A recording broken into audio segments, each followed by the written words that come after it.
Welcome Seri_bot. Even in the face of the world's end, was the sunset on that beach. Welcome Hibana Lucifer.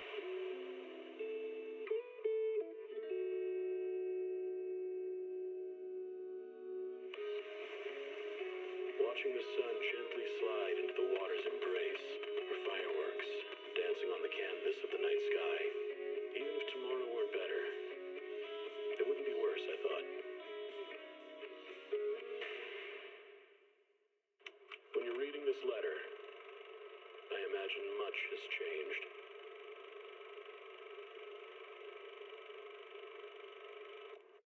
Whether it's yourself or the world.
Incoming ad break.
Welcome Pokemon community game.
Eradicate all evil.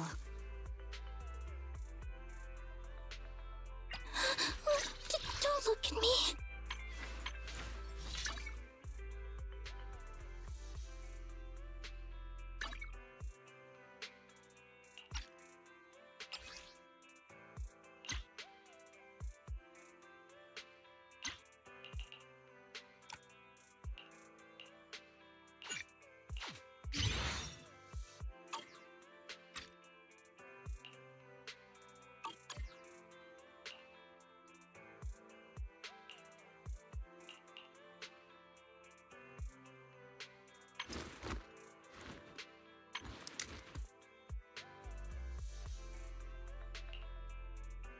This is the path I follow.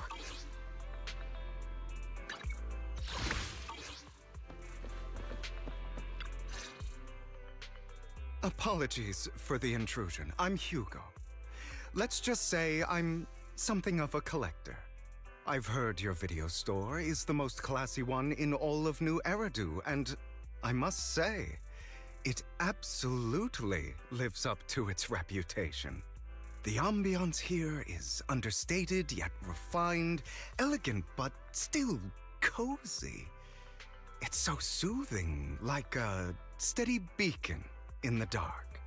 I've also noticed some well-known individuals frequenting this place, including elite members from PubSec and HSO. Your achievements at such a young age truly impress me.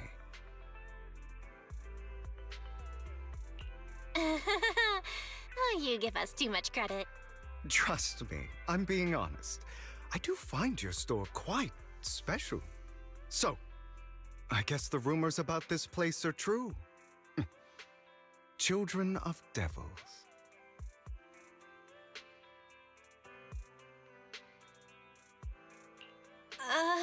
What are you talking about?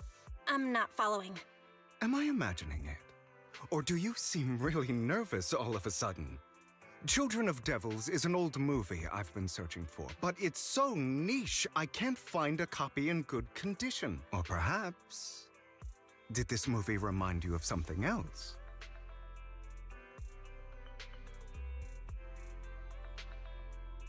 You're imagining it. I'm just surprised there's a movie we haven't heard of. No worries. Like I said, this movie is rather niche. Despite the word devil in the title, it's actually about vampires. I'm sure you already know. Vampires were a popular fictional concept back in the old civilization. Typically, they are pale-skinned, well-dressed, exuding a mysterious and dangerous aura.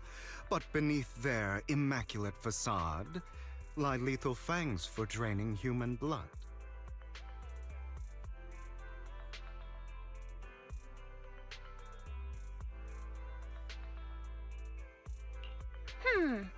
You kinda look like one. I'll take that as a compliment. Too bad vampires don't actually exist in New Eridu. Oh, and I don't feast on human blood. In fact, if anything, I'm hypoglycemic. Anyway, back to the movie. It's about a man who unwillingly turned into a vampire and after years of plotting, finally kills his evil father and ultimately dies in the process.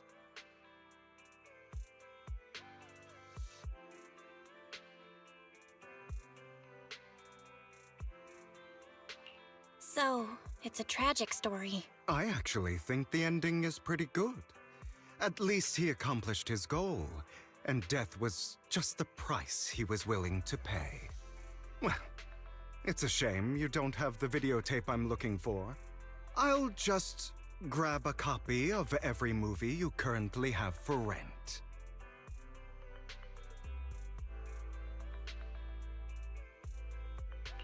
No offense, but you're being overly generous. You don't have a hidden agenda, do you? I understand the skepticism, but I simply wanted to express my gratitude for discussing such a niche film with me. Your store is like a collector's gem in itself. Please, consider my payments here as an investment in a collector's prized find.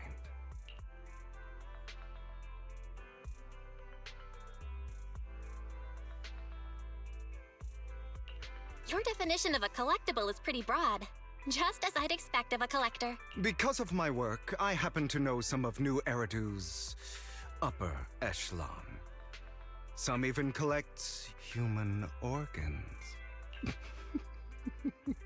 Just some rumors circling around. Hope I didn't spook you.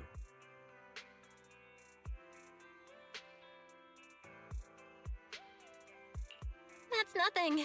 I've seen my fair share of crazy stuff. Guess I was worried for nothing. With so many high-profile individuals visiting here, I'm sure you're well-connected and experienced in various fields. Speaking of which, there's a big industry auction coming up. They'll probably have lots of collectibles, maybe even rare videotapes not on the market. If you'd like to attend, just let me know. Oh, by the way, I saw a marketing event at Lumina Square. Looks like there's a raffle going on. Go check it out if you're interested. Maybe you'll stumble upon something exciting, especially at a place so close to the upper class. After all, there are always secrets hiding behind the light. Well, thanks for today. I'll take my leave for now. Until next time, my precious friends.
there? Why not come try your luck? All sorts of prizes are waiting to be won.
This guy looks so arrogant. Maybe I should take a tougher approach with him. Quit the act. I've seen right through you. You may look harmless, but I know you have a secret identity. Your crafty skills have caused headaches for countless people. Not to mention, you're revered in your field. Everyone knows who you are.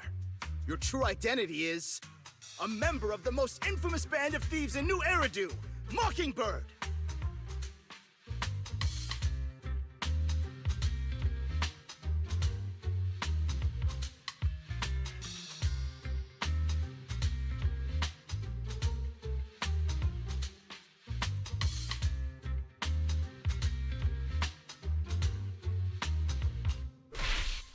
You're right. I'm with Mockingbird.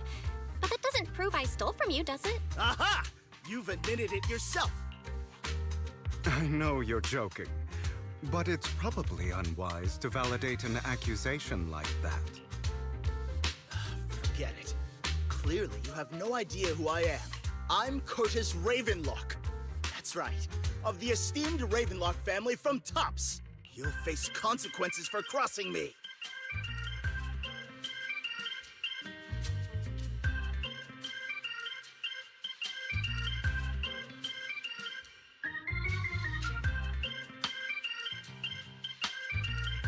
You're an esteemed member of Tops. Why join a raffle with us plebs? Offense is the best defense. Seems like you've got that down. I'm only here because my family sponsored this event. I just joined the raffle for fun. It's not like I actually need the money. Anyway, you were the only one next to me when I lost my wallet. It has to be you. Just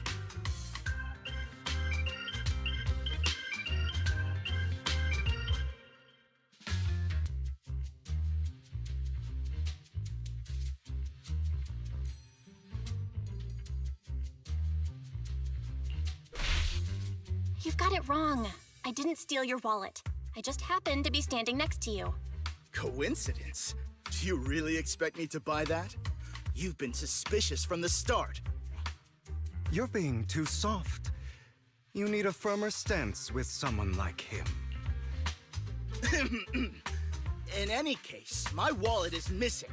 It had a ton of Denny's, so someone's got to answer for that.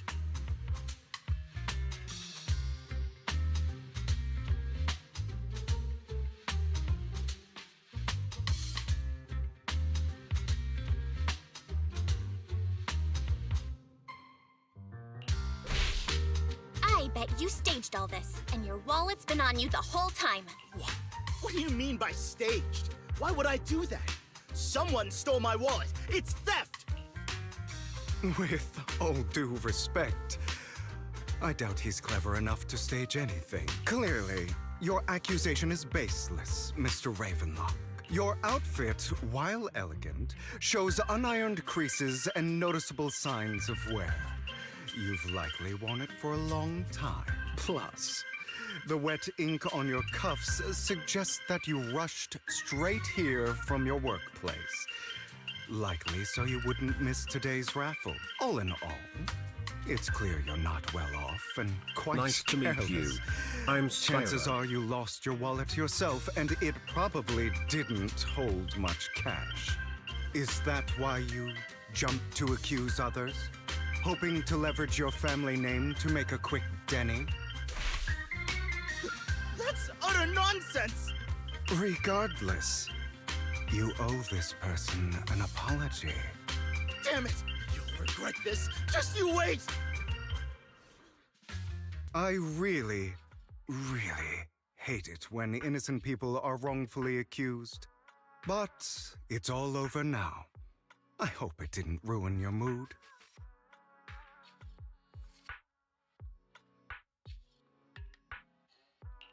Thank goodness you're here. Otherwise, that guy would have kept arguing forever. I didn't really do anything. You outsmarted him all on your own. It's a relief to see him get what he deserves. He should have known what would happen the moment he falsely accused you. People like that should have a taste of their own medicine. That sounds fair to me. Unfortunately, we don't usually see such fairness in our world, do we? That's why sometimes I don't mind resorting to unconventional methods to right the wrongs. You seem to be implying something. Don't tell me. A good movie never spoils its ending. But feel free to speculate. Anyway, it was nice running into you. Please, accept this raffle ticket to mark the occasion. May it keep you away from shady people and situations and bring you good fortune.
anyone.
Inspiration's always fleeting. Maybe we can help each other catch it before it slips away. Wanna chat?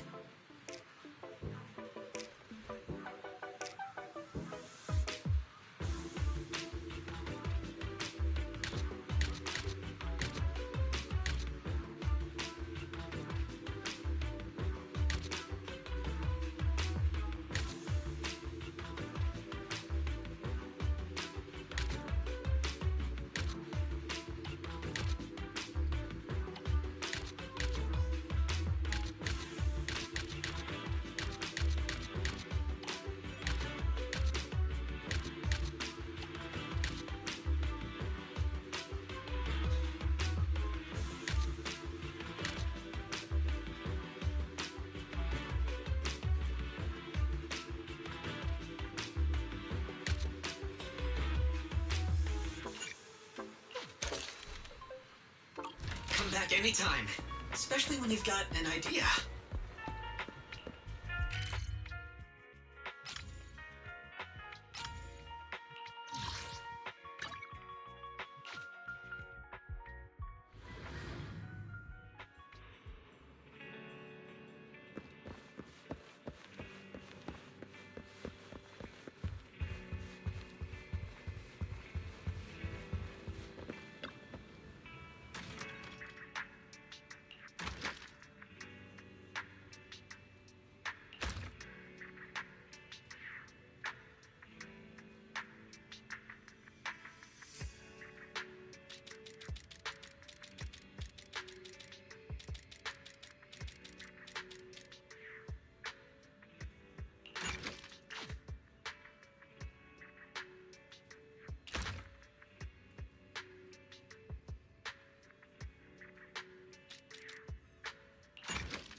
What?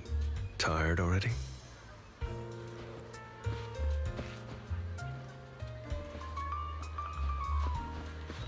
I'm hungry.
Oh, one for the scrapbook, eh?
They're here with me now, sir. I'm glad to have the chance to speak with you, young'uns. Helios Academy used to be a peaceful and comforting place.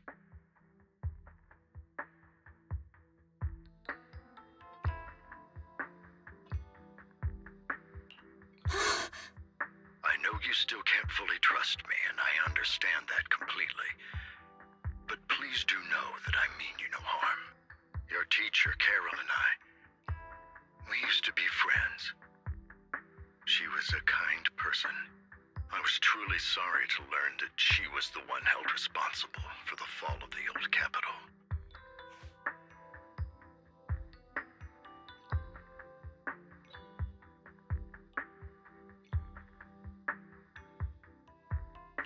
She was innocent. There has to be more to the story. I hope so too. It's just that the fall of the old capital still weighs heavily on us all. But I believe you just got caught up in all of this. I'm sorry for what you've been through over the years. It must be tough. Sooner or later, we'll find the evidence to clear her name. Then I sincerely wish you success. The real reason I reached out to you is to tell you something very important. Something about your eyes. I stumbled upon some of the data Kara left behind.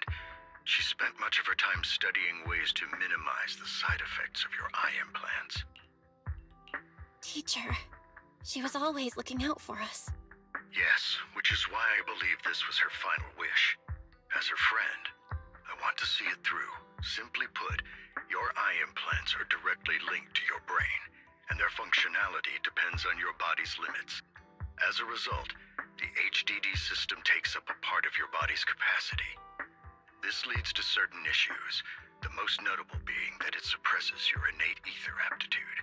I brought in a team of specialists to analyze Carol's data samples, and after some effort, they created a plan to upgrade the HDD system.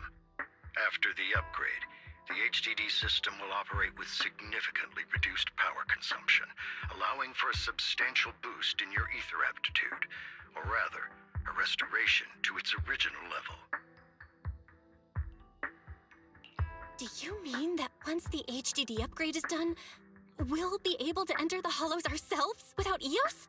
Exactly. You'll likely experience some discomfort at first, but you'll get used to it over time. I'll have the specialists from Marcel Group continue monitoring your physical condition to reduce the burden on your body and help restore your ether aptitude more effectively.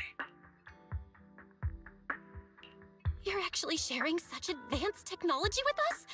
Thank you so much. No need to thank me. If anything, you should thank Carol. Furthermore, from what I've learned, the power within your eyes goes far beyond this.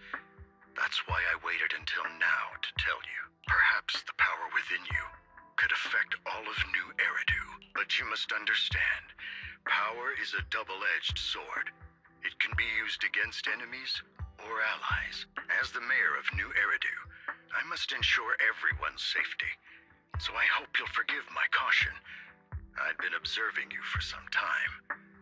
That said, I'm confident to say that everyone at Victoria Housekeeping speaks highly of you. Miss Bell and Mr. Wise are both kind and honorable individuals. I believe they'll use their power for the right cause. Yeah, they're both good people. Thank you for your kind words, even though we have no idea what this power is. You're not just saying that to get our hopes up, are you? Of course not. It's just that I don't have much information right now. I'll let you know as soon as I do. Well then, I'll let Lycon assist you with upgrading the HDD system. Rest assured he'll guide you through everything. You should be able to follow him with your knowledge. If you would follow me.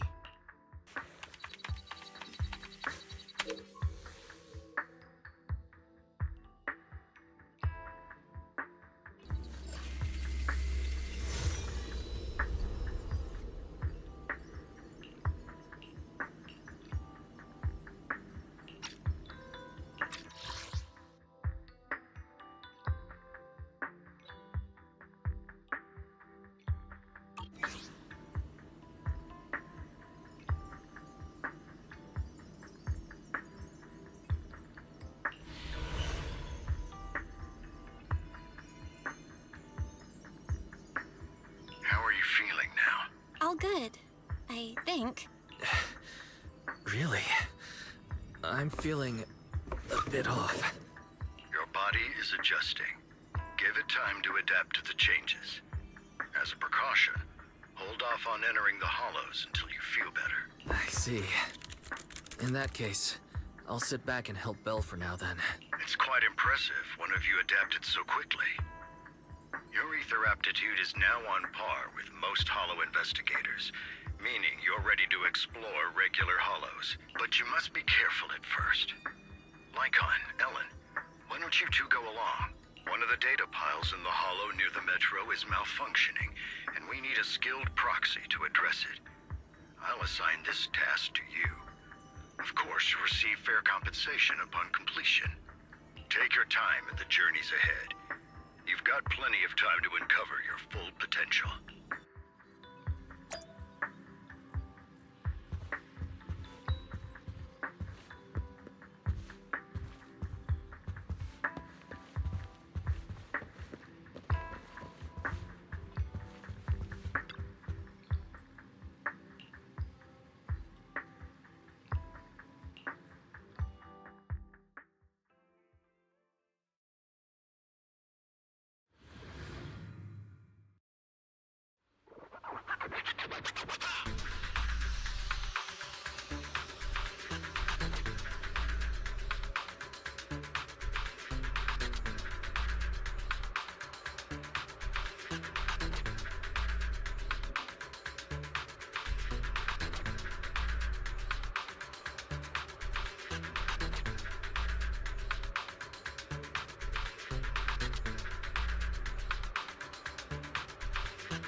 Master Proxy, the data pile that the mayor mentioned is in this direction.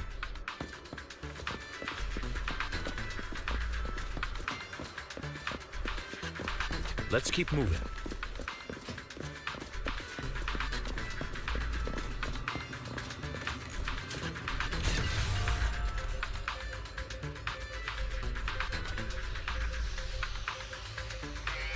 The data pile that the mayor mentioned is near that garage ahead.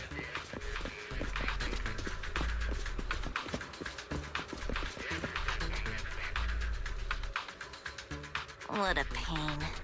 There's nowhere else to go. We'll have to move the train.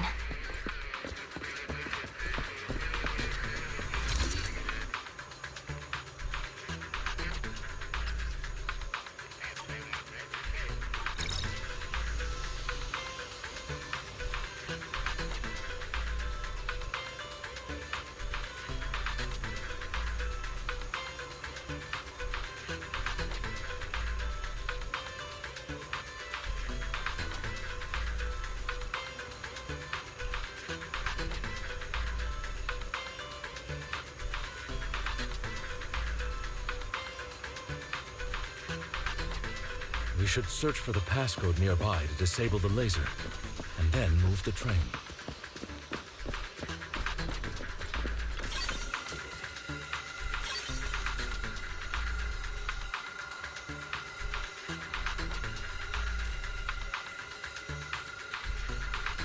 Ah, I get it now. We should be able to enter the passcode now.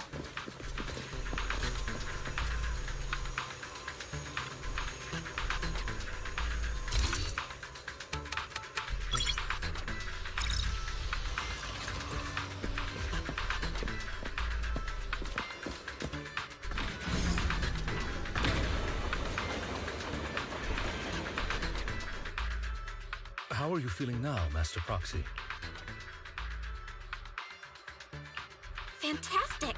Never been better. I'm relieved to hear it. If you feel any discomfort, please let us know at once.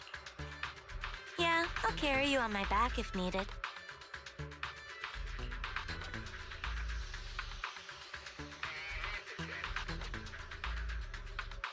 Well, that won't be necessary. You've always had a sharp mind, and now you've got the muscles to match. Thanks for the compliment. No, I was just thinking. When till you pick up some fighting skills. If you can fight, you can handle things in the hollow all on your own. That'd be pretty neat.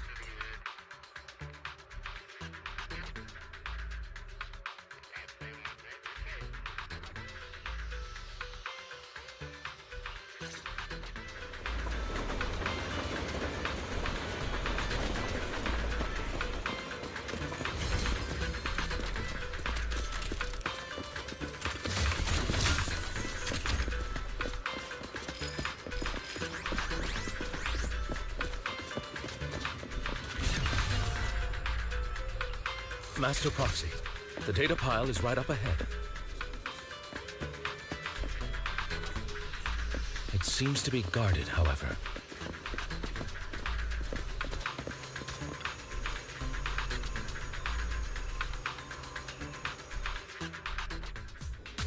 Worry not, Master Proxy. We'll ensure your safety. Thank you. Sorry, I still need you guys to protect me. Looks like I gotta buck up a little. Proxy, you don't need to push yourself so hard. Out of the way. You're already pretty great. Just leave the rest to us.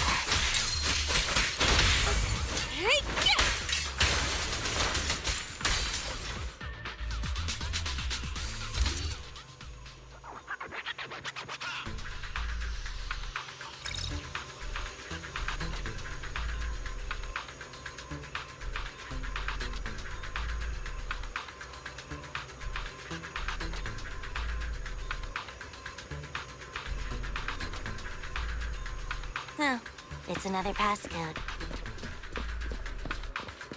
We should be able to find the passcode nearby. Let's keep an eye out for it.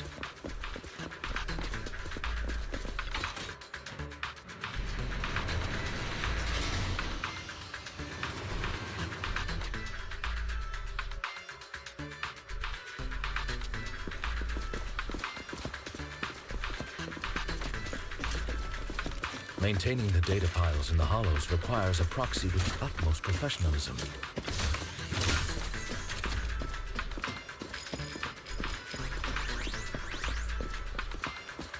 It is Victoria Housekeeping's honor to maintain a professional relationship with an outstanding proxy such as yourself.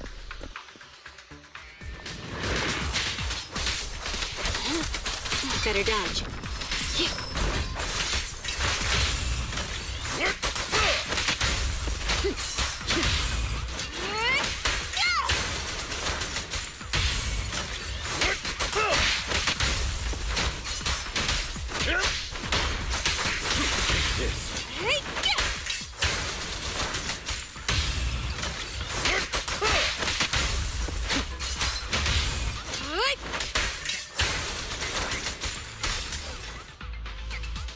Master Proxy, let's take a look around this area.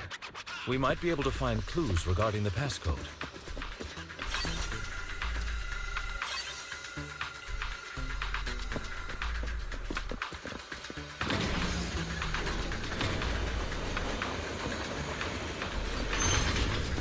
Proxy's moves seemed more fluid in that last battle.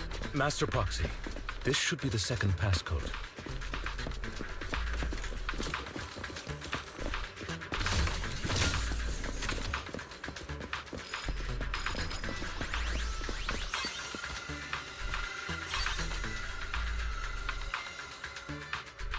Master Proxy, we've been in the hollow for quite some time. How are you feeling?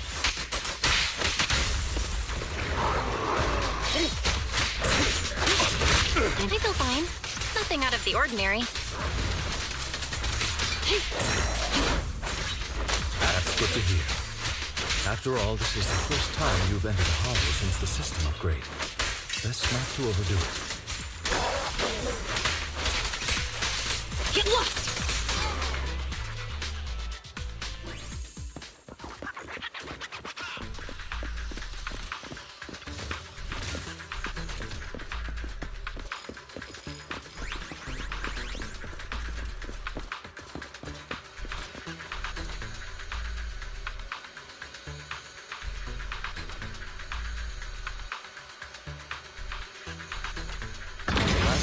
transport is here.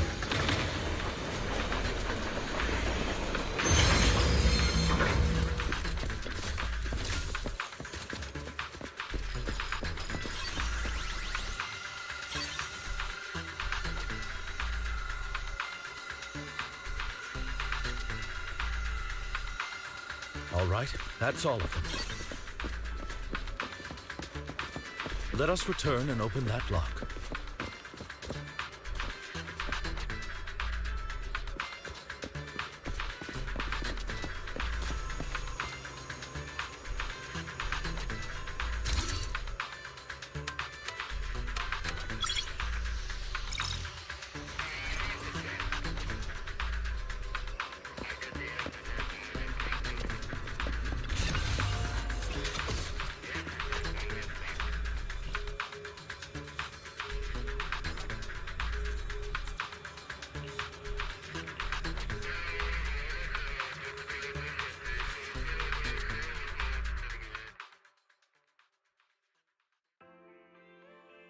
The mission was a success, sir. Master Phaeton's performance was outstanding. Excellent. You truly are exceptional. I'll be frank. I contacted you because I need your expertise for an important task. I'd like you to participate in an auction and help me secure an item up for bid.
Hold on.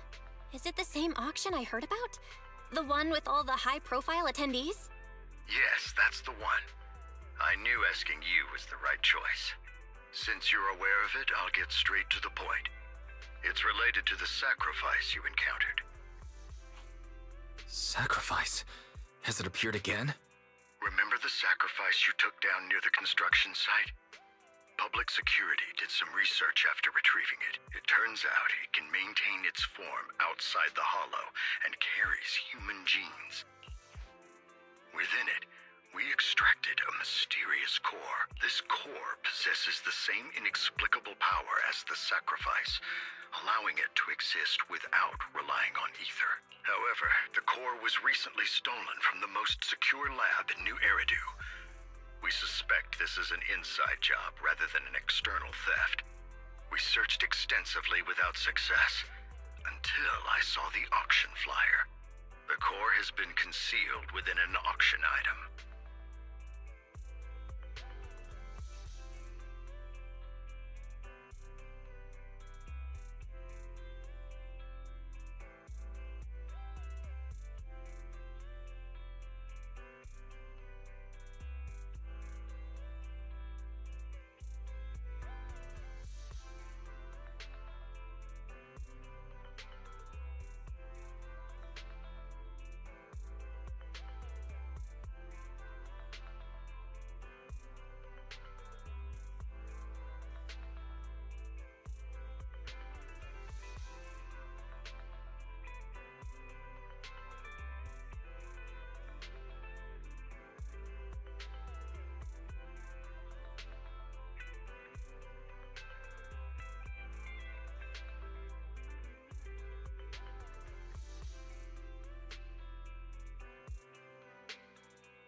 So you want us to bid on it at the auction. But why us? The power of the sacrifice is highly volatile and destructive. We must keep it confidential, at least for now. And I, as mayor, am not suited to participate in the auction myself. Plus, I'm running checks on my inner circle due to the theft. Frankly, there aren't many people I can trust. Don't worry, the funds are covered, and Victoria Housekeeping will be assisting you. Of course, this hinges on one condition: your willingness to aid me. All right, we'll give it a shot. Thank you very much. I knew that I could rely on you. The only hurdle now is the invitation. It's exclusive to Tops, so obtaining one might take some time. I'll handle that promptly. I'll leave the rest in your capable hands. You seem a bit puzzled, Master Proxy. The relationship between the mayor and Tops seems rather delicate. You're quite perceptive. As you know, the roots of New Eridu's governance lie with the Mayflowers, while Tops is a conglomerate of companies.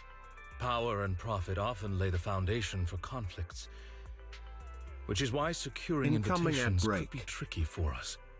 Things would be much easier if Tops weren't so involved. But worry not, Master Proxy. It may take some time, but we will overcome these obstacles. Now, if you've no further need of me, I'll take my leave. Have a good day.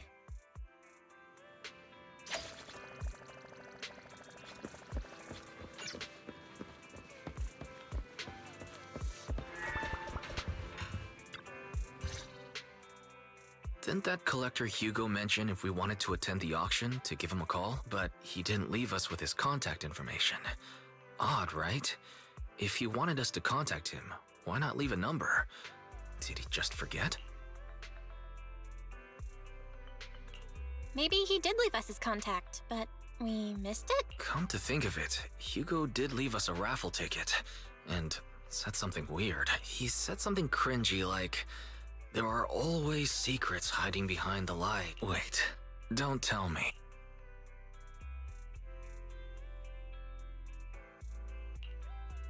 I get it now. This guy watches too many detective movies. Anyway, let's try contacting him. Aha! It's you! The manager of my favorite video store. Glad you've cracked my little puzzle. I've been waiting for you to contact me. I was worried I might have left a bad impression.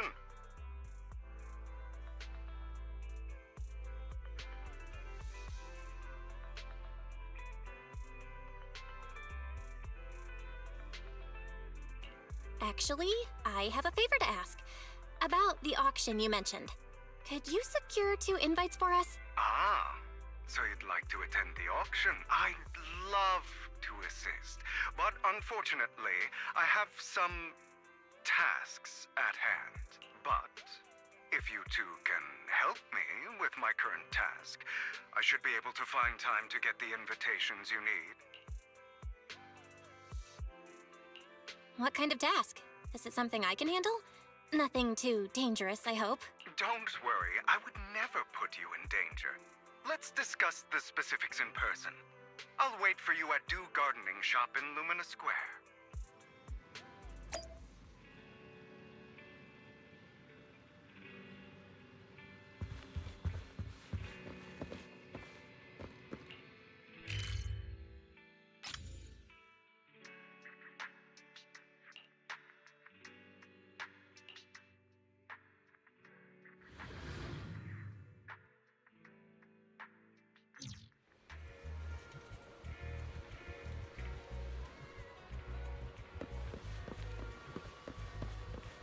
You've arrived, my friend. Punctual as always.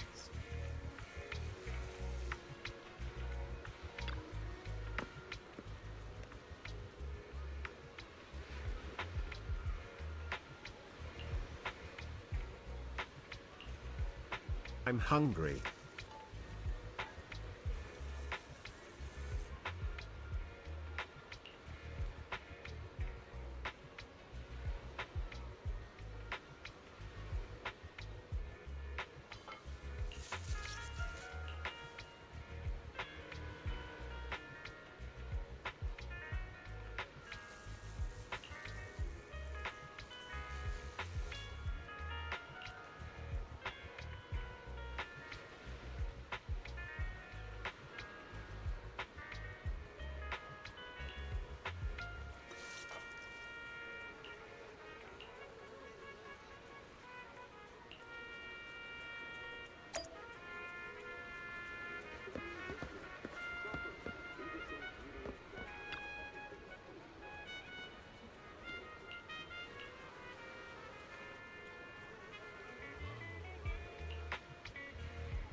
another waste of my precious time.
This time, I'll lead the family back to the top.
Good day, manager. Wonderful to see you again. You're as sophisticated and charming as always. About our previous discussion, I assume you've made some progress?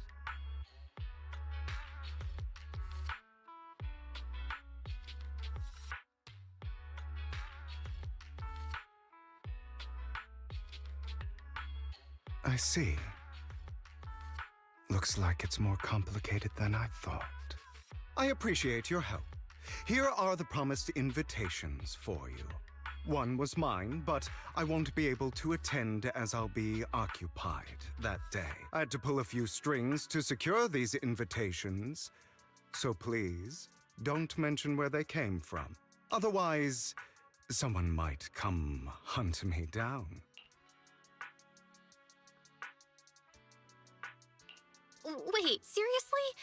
Is the auction really that dangerous? Well, when you dance with sharks, you can't avoid risk. But I have faith in you, dear manager. I'm entrusting you with my life. Don't worry, my lips are sealed. And so are my brothers. I've been meaning to say, you're so close with your sibling. I'm kind of jealous. What's your view on family ties, manager?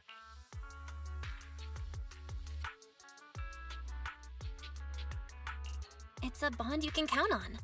Like, no matter what happens, Wise and I have each other's backs. That's the exact kind of answer I expected from you. How lovely. I once had a half-sister. Different mothers.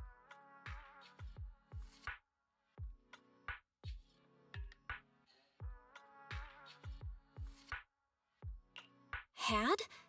Did you two fall out of touch because of an argument or something?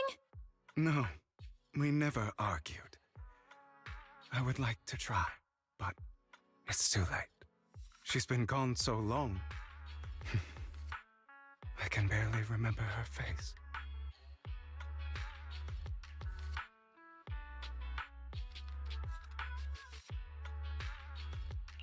I'm sorry. I didn't realize it was a sensitive topic. My condolences. It's okay. I brought it up first, and it was ages ago. Anyway, back to what we were saying. It's highly likely that Hartman will be at the auction as well. As you know, while he's the rightful heir to the Ravenlock family, he keeps many secrets. Should you cross paths with him in the future, be cautious. He's sitting up on his high horse looking down on everyone else, and he'll do whatever it takes to get more power. I hope these upper-class people eventually face the punishment they deserve. Too bad the scales of fate lean one way or another, unless someone steps in to tip them back. I digress. That's all for today. I have some errands to attend to, so I'll take my leave. Have fun at the auction.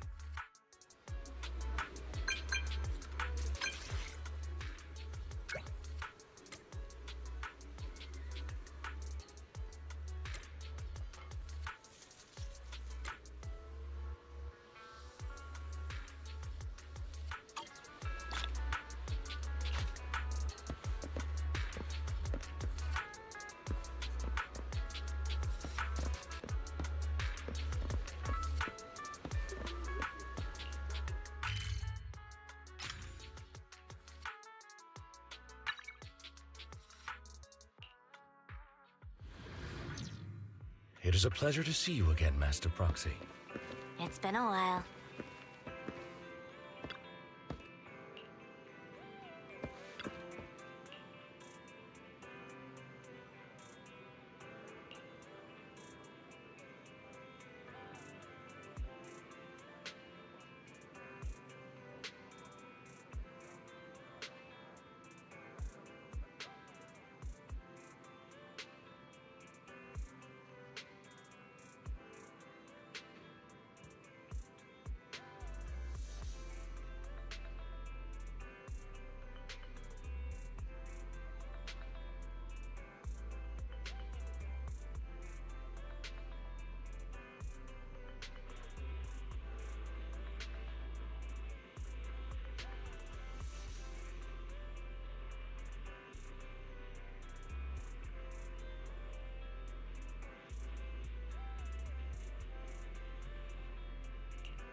Lies. Deception. Betrayal. I see swirling mist, shrouding the truth in a deep, enigmatic haze. Found you. Chosen one.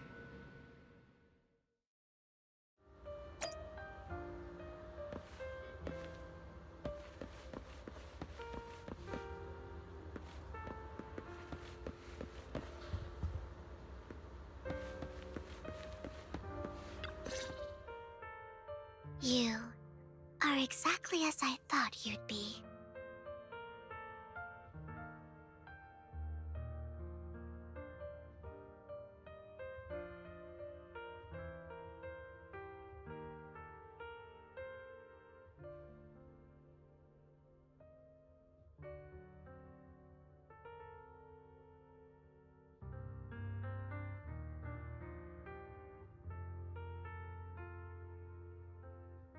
What are you talking about? I'm confused.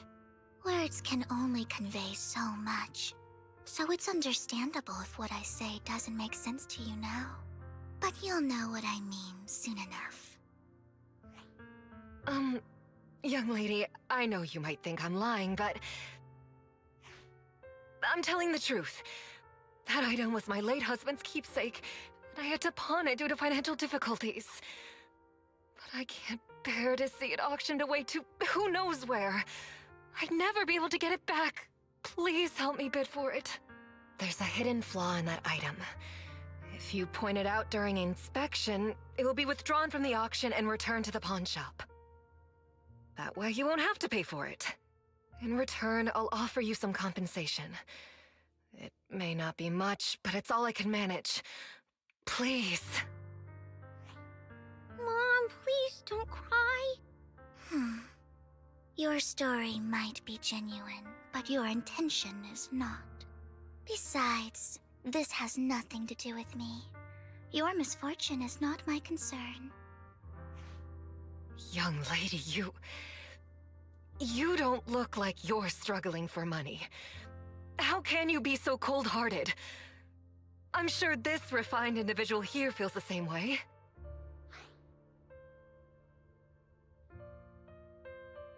Huh?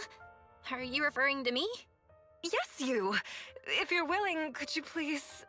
The auction is about to start. I'm not sure how you gained entry, but I'm sure you don't want to be driven out with your daughter. And you? Here's a little piece of advice. Don't let your sympathy easily sway you in an auction like this. Otherwise, you might get swindled. I'm Vivian, by the way. Pleasure to meet you.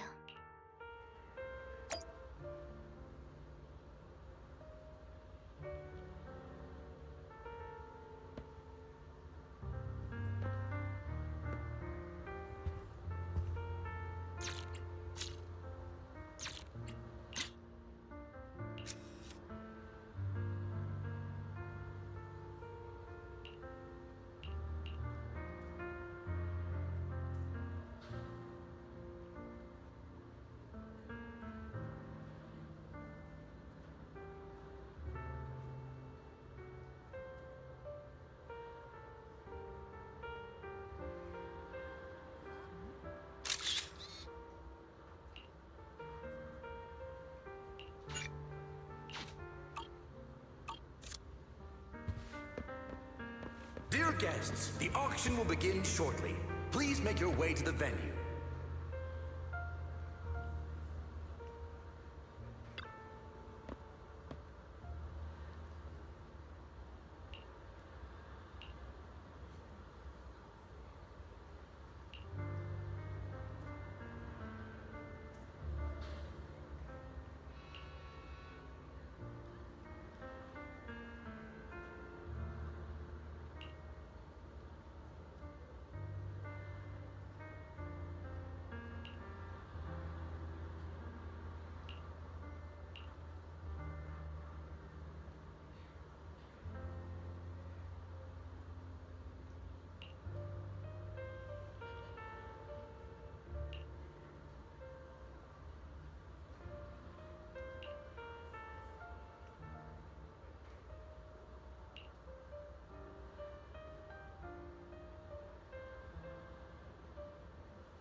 He may be from the Ravenlock family, but he's been entering the lottery in secret. Maybe he's not as well off as I thought. Ugh, what rotten luck. I didn't expect to see you here. I won't back down this time.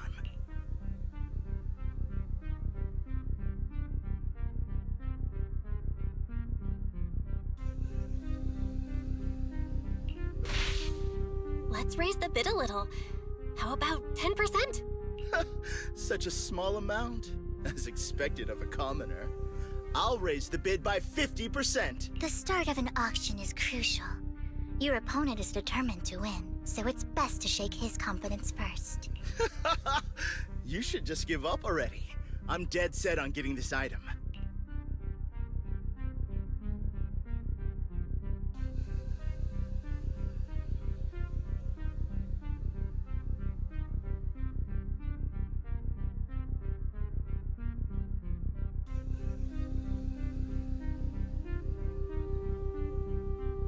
Truth is, we've got a solid sponsor. Give up, because we're going to secure this no matter what. So that's how you were able to join the auction? I knew there was something funny going on. Damn it! Am I really going to lose? Nicely done. I see you're getting the hang of manipulating your opponent's emotions at the bargaining table. Okay. Let's not rush into inflating the price. Seems like it's just the two of us interested in the item. Why don't we discuss this in private first?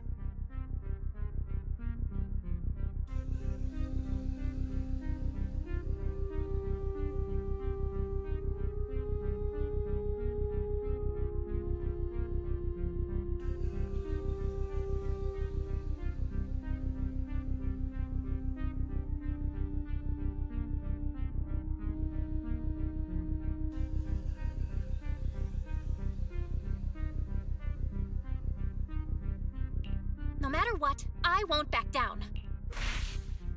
Ugh, I didn't expect you to be so determined. This is the perfect moment to shake your opponent. You're really stubborn, huh? Is it really worth arguing over such a small collectible?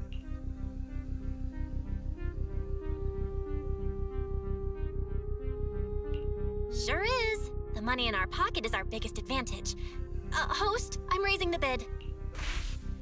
The price is way more than it's worth. Forget it, I'm out. It's a bit overpriced, but it's still acceptable. Regardless, congratulations on your winning bid. Though, in my opinion, its aesthetic style is a bit ahead of its time. But as long as you like it, that's what matters. After all, the true value of art is in the love people invest in it. The next item is truly exceptional. The final creation of a legendary artist, the only one of its kind in all of New Eridu. The artist's tale is quite fascinating. Unrecognized during his lifetime, his works were discovered by art collectors after his death and became hugely popular. Because of this, authentic works are few and far between, making each one incredibly precious. And this stunning final piece, anyone who loves his work won't want to miss it. Without further ado, let's get started! Starting bid, 200 million dennies! If I can get it for under 500 million, I can still turn a profit. 300 million! If I'm not mistaken, Wise, isn't that the item the woman asked Vivian to bid on? Yeah, that's the one. If our budget allows, perhaps we should. 1 billion. Even if his final piece is a collectible of this quality, starting at $1 billion right off the bat. Since she doesn't have to earn her own money, any bid is just a number to her. Was that Vivian? Wow, she just said, "Don't let your sympathy sway you," then went ahead and bid anyways. Yeah, but she can literally afford not to take her own advice. Ooh, this elegantly dressed lady certainly has refined taste and deep pockets. So, is anyone ready to challenge this young lady? Invest in the legacy of a talented artist who left us too soon. Its value could double in the future. I'd advise against it. I'm going to bid on this no matter the price tonight. This young lady is certainly very confident. Our time is almost up at $1 billion. Going once, going twice. Going 3 times! Sold for 1 billion! All right, ladies and gentlemen, that concludes the first half of the auction. Please feel free to unwind in the lounge for a bit, as more treasures await in the second half.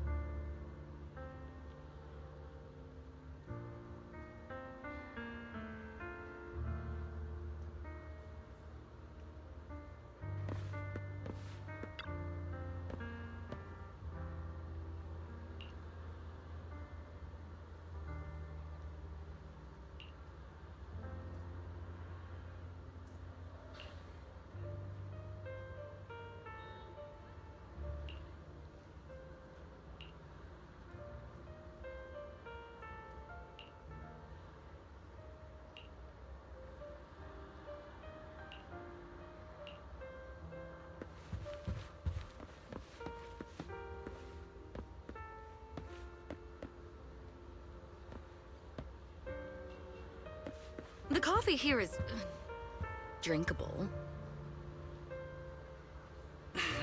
Why are there so many unfamiliar faces around? I thought this was for regulars only.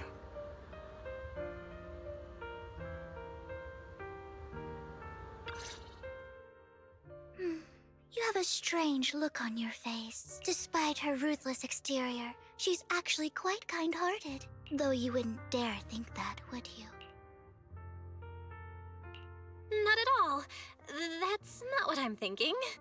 You're not being honest, and I don't appreciate deceit. Just to clarify, I didn't assist that woman out of kindness, nor do I plan on giving up the item I just purchased, because it's nothing more than a common scam. A scam? So you're saying that woman is a con artist? They'll tell you a tragic story, begging you to help bid on a collectible at a high price. They promise a reward and guarantee the item will be withdrawn from the auction, so you think you won't have to pay anything. But the reality is, once you bid, the deal is done. No going back, and you end up shelling out a hefty sum for something worthless. So, why did you still bid on the item?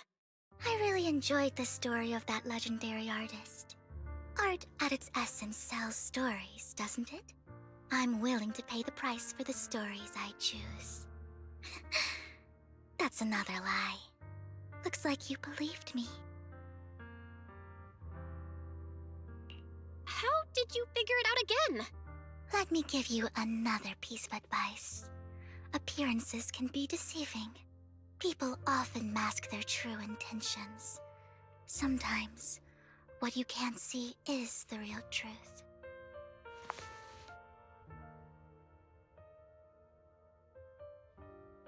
I hope next time you'll accept my invitation, and not that of these pretenders. I'll see you soon, my friend of many secrets.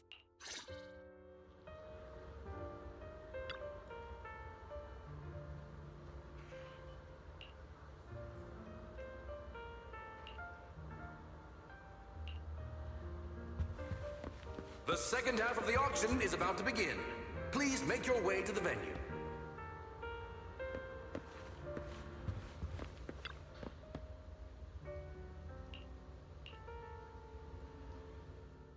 Ladies and gentlemen, welcome back! Up next in our auction is tonight's showpiece, the one-of-a-kind Robe of Heroes! Legend has it that, long ago, this was a garment that only a hero could wear.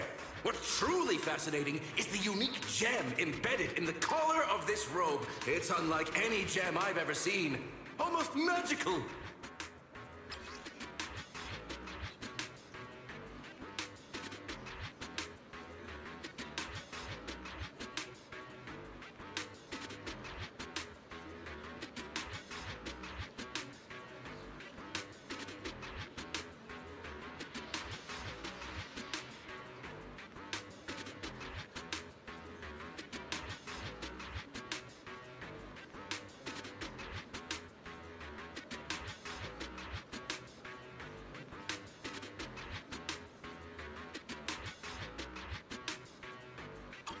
Guys, that gem's probably what we're looking for. Such an important item. Yet, it's just there on a piece of clothing, completely unprotected. How gaudy. This auction sure is busy. There's people of all sorts, whether they belong or not. Robe of Heroes. What a tacky name. Nonetheless, I'll secure it. In the name of the Ravenlock family. Yes, I see it. Seems authentic. Of course. I'll keep an eye on it.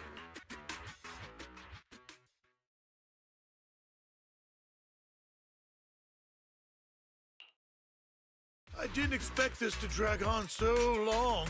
I believe there is no meaning in continuing this senseless bidding war. Frankly, wasting time irks me more than squandering money. So, my friend, let's cut to the chase. What did you have in mind? This man is pretty shrewd. Maybe I should match his energy.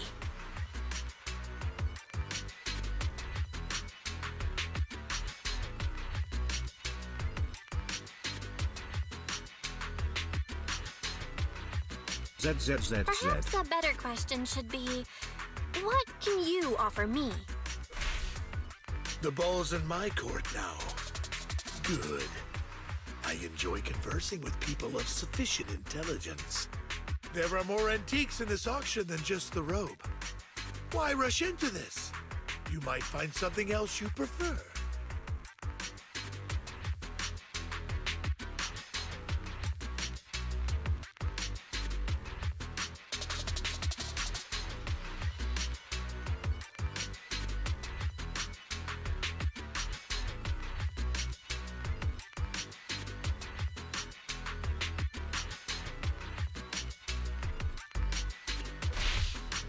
I'm not a collector, so I'm not into antiques. That robe just caught my eye. In that case, how about we strike a deal? All I want is that gem. So, if you cease bidding now, I'll take the gem and you can have the rest of the robe. How does that sound? He called our bluff. The Ravenlock family always gets what they desire. If you have any doubts, feel free to ask around.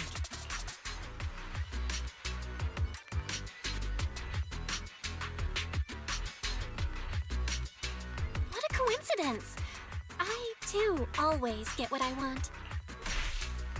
You're quite confident. You know when to stand your ground. Well done. My time is valuable, my friend. I've already lost a significant amount of dennies talking to you.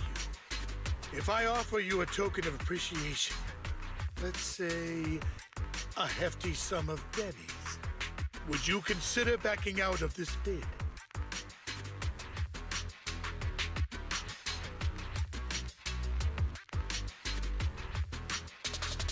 Don't try to bribe me. I don't need or want money. For once. You're quite persistent, aren't you? It's been a while since someone dared speak to me like that. All right, since I can't sway you, we'll have to settle this with our financial power. But let me be clear.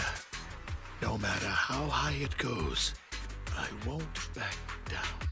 Oh no. Though the mayor gave us a huge sum of dennies, I have a sinking feeling it won't be enough to outbid this rich jerk.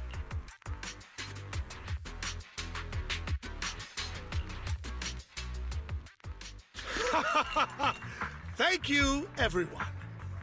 It appears I'm the final winner of this auction after all. Well, I'll be taking this masterpiece with me. Of course. I must extend my sincere gratitude to all of you.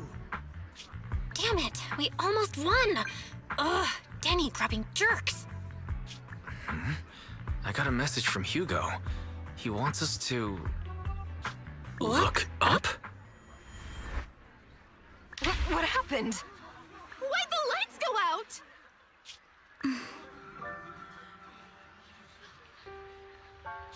What's going on? The power went out? Mommy! I'm scared! Ladies and gentlemen, welcome to tonight's auction. My apologies for the long and dreary opening. Losers always have a lot to say. That guy looks familiar. Is that... What are you all standing around for? Someone deal with this intruder! How uncouth.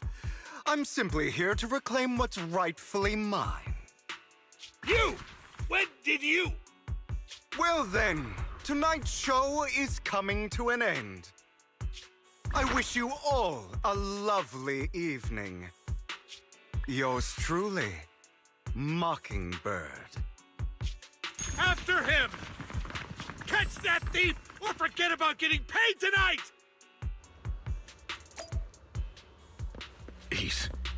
I can't believe he's here. And his target happens to be that core, too.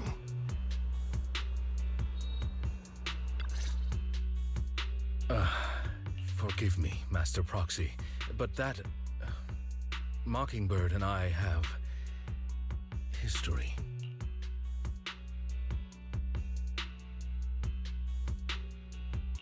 He might find it surprising, but I know him too. You do?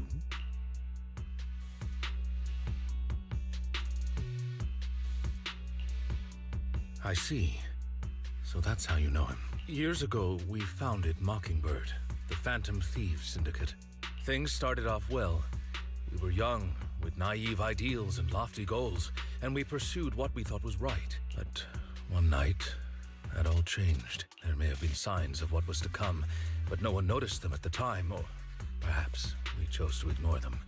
Eventually, I left Mockingbird and accepted the olive branch extended by the mayor. The separation was, shall we say, less than amicable. And my dearest friend became my sworn enemy. Master Proxy, if I may ask, what do you think of Hugo?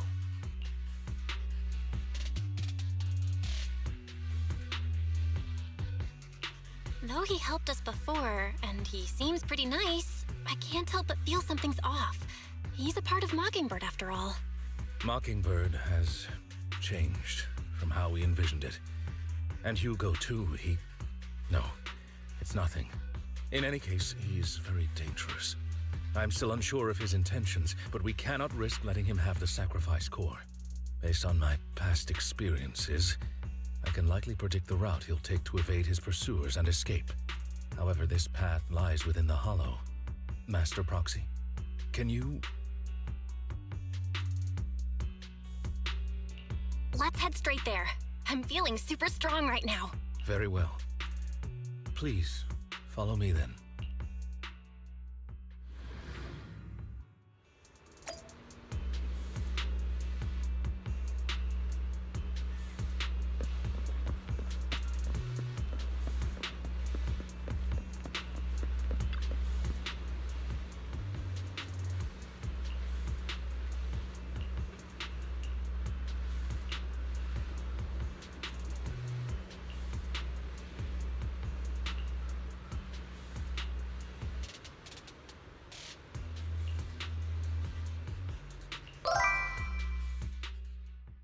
Welcome hips my youth.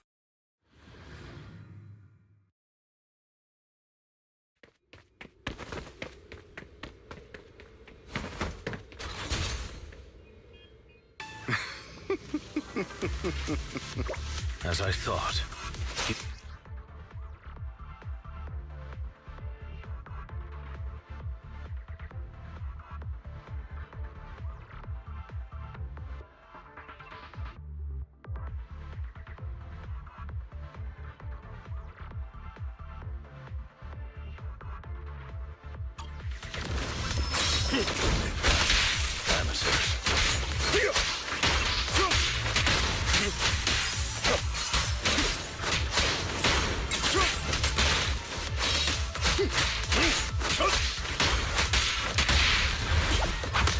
Master Proxy, the layout of the fort is complex. Ethereals may jump out from any corner.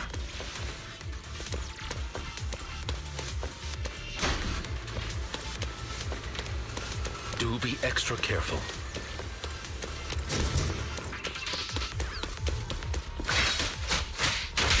There's so many Ethereals. seem to faze him at all.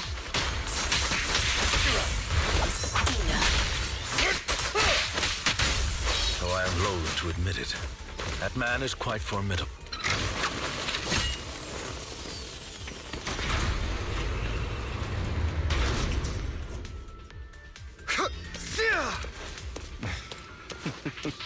Goodbye, my friends. Pay his provocations no heed.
Careful, or you'll get hurt.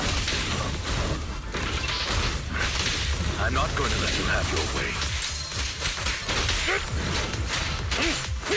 Master Proxy, that's one of Hugo's weapons. Make sure to avoid it. Stand still. He's extremely familiar with this place.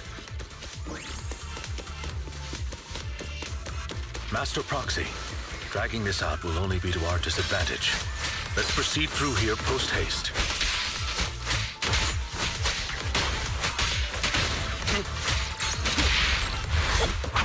Stay calm now. The mechanism here isn't damaged. It's still functioning normally.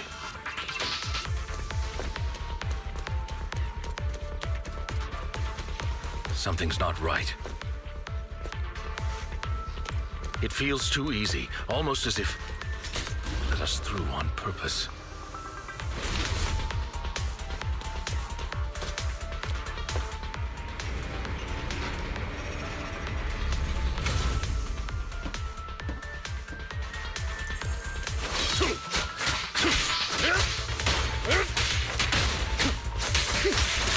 What's the rush, my friend? We still have...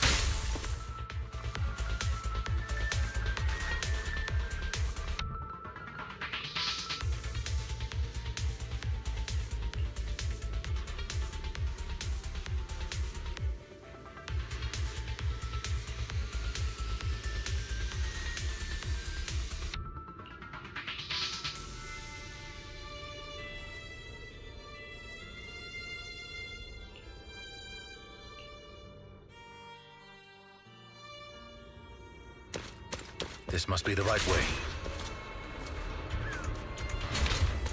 Not to worry, Master Proxy. We'll be able to catch up to him soon.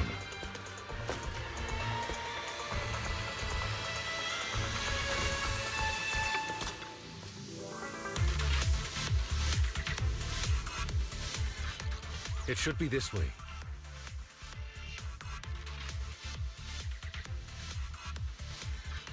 Are they from the auction? No, they shouldn't be able to track Hugo here. They're likely just hollow raiders. Back then, Hugo would typically retreat into a hollow after securing the goods. And as his partner, I'd be responsible for leading the pursuers astray. I'm unsure if he has a partner now, or who they might be if he does. He was alone the entire time when he approached us before. I see. That's good. It means he must be carrying that core himself. Regardless, Master Proxy, let's steer clear of those hollow raiders for now. Although I'm confident in my ability to defeat them, the clash here might delay us and jeopardize your safety. Our main focus now is locating Hugo and retrieving the gem.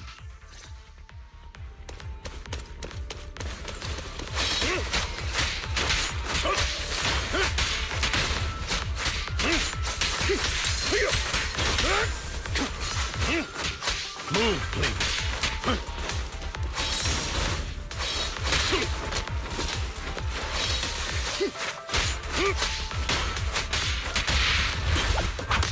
Stay calm now. He should be nearby.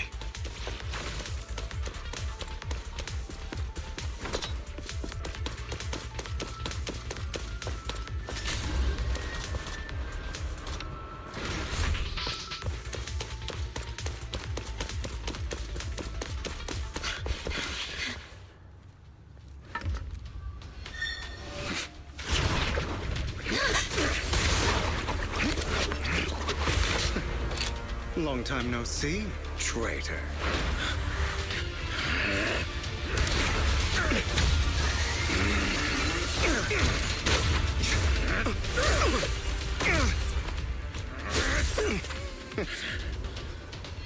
It was you who broke the oath, not me.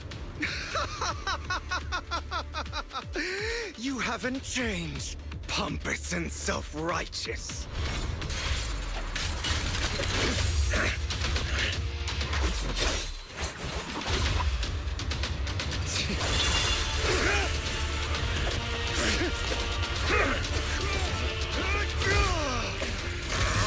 You're beyond reason.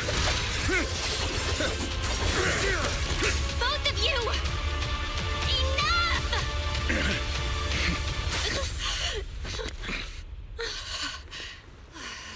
Master Proxy. Are you all right, Master Proxy? Any injuries?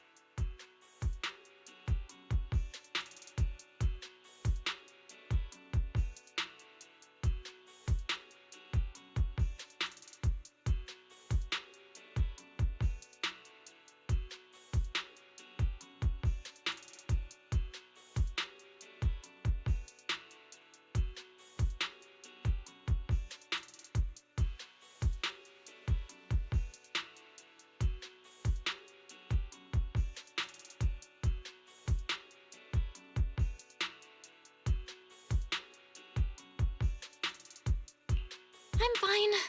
I just forgot I wasn't Eos. I thought your attacks would just go over my head.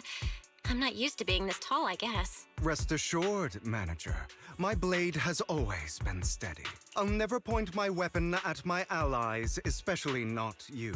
As for that oaf, he has no sense of control in the heat of battle, even turning on his own comrades. I'd thank you not to spread lies. What? Are you denying it? I merely spoke the truth, didn't I?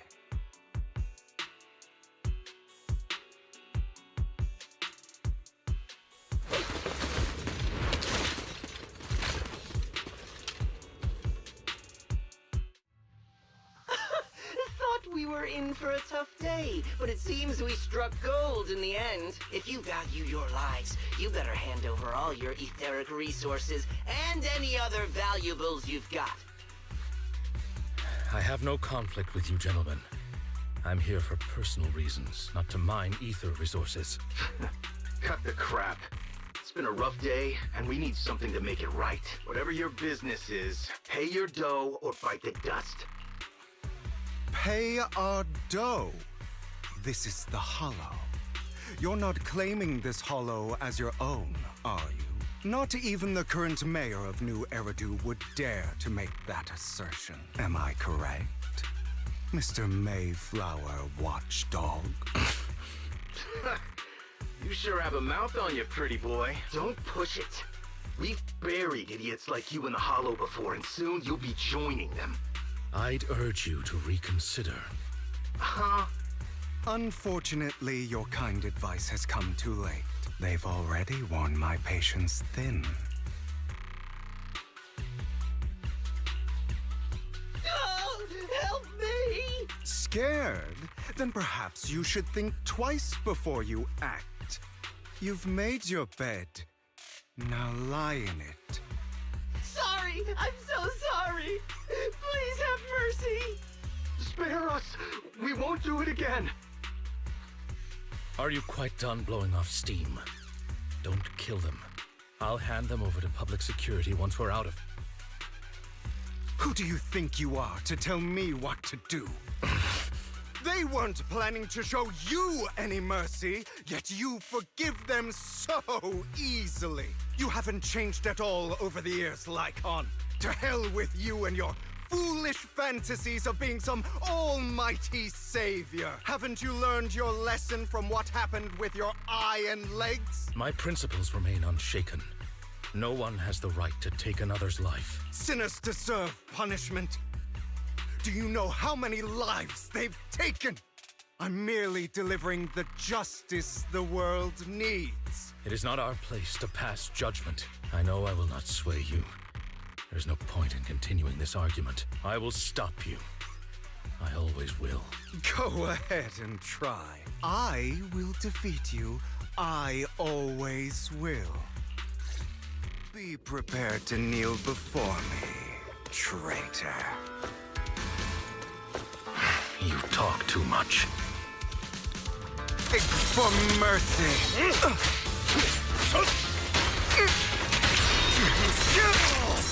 Out of my way, amateurs.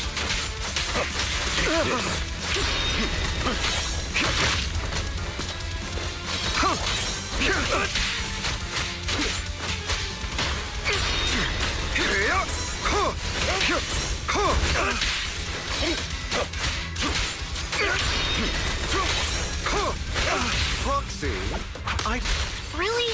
Do you two have to do this now? My apologies, dear man. But I'm itching to teach him a lesson.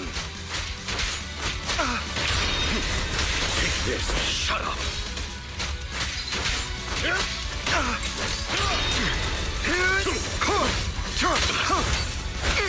Amateurs. Time to hunt.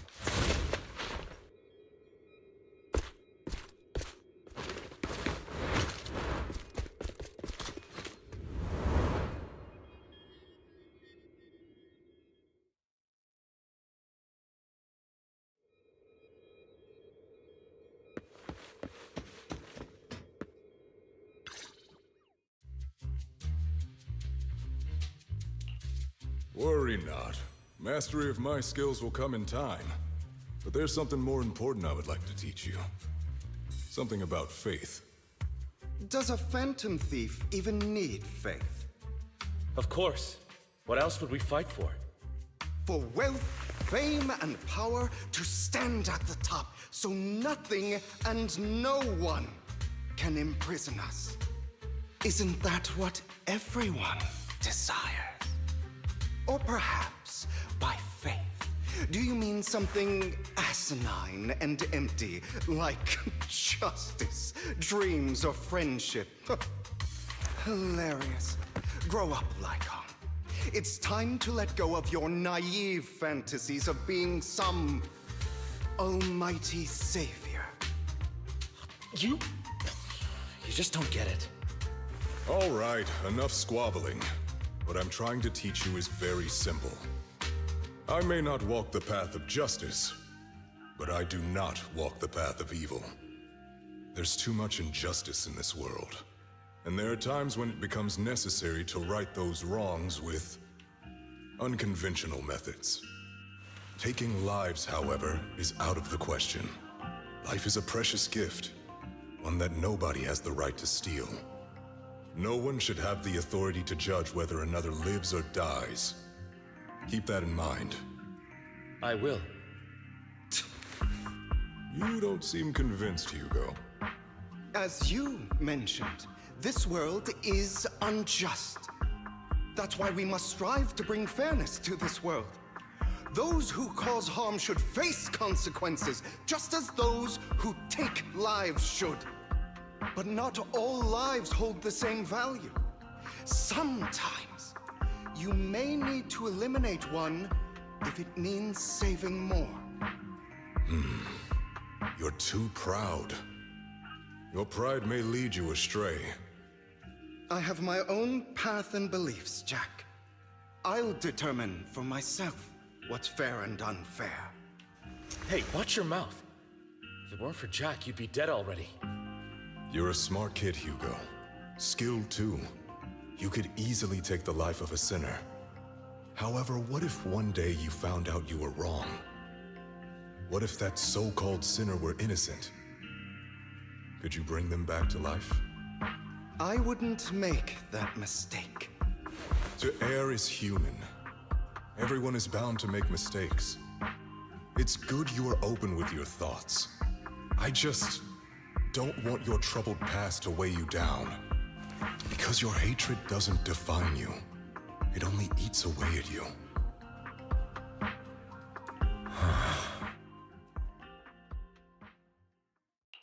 What's wrong, Lycon?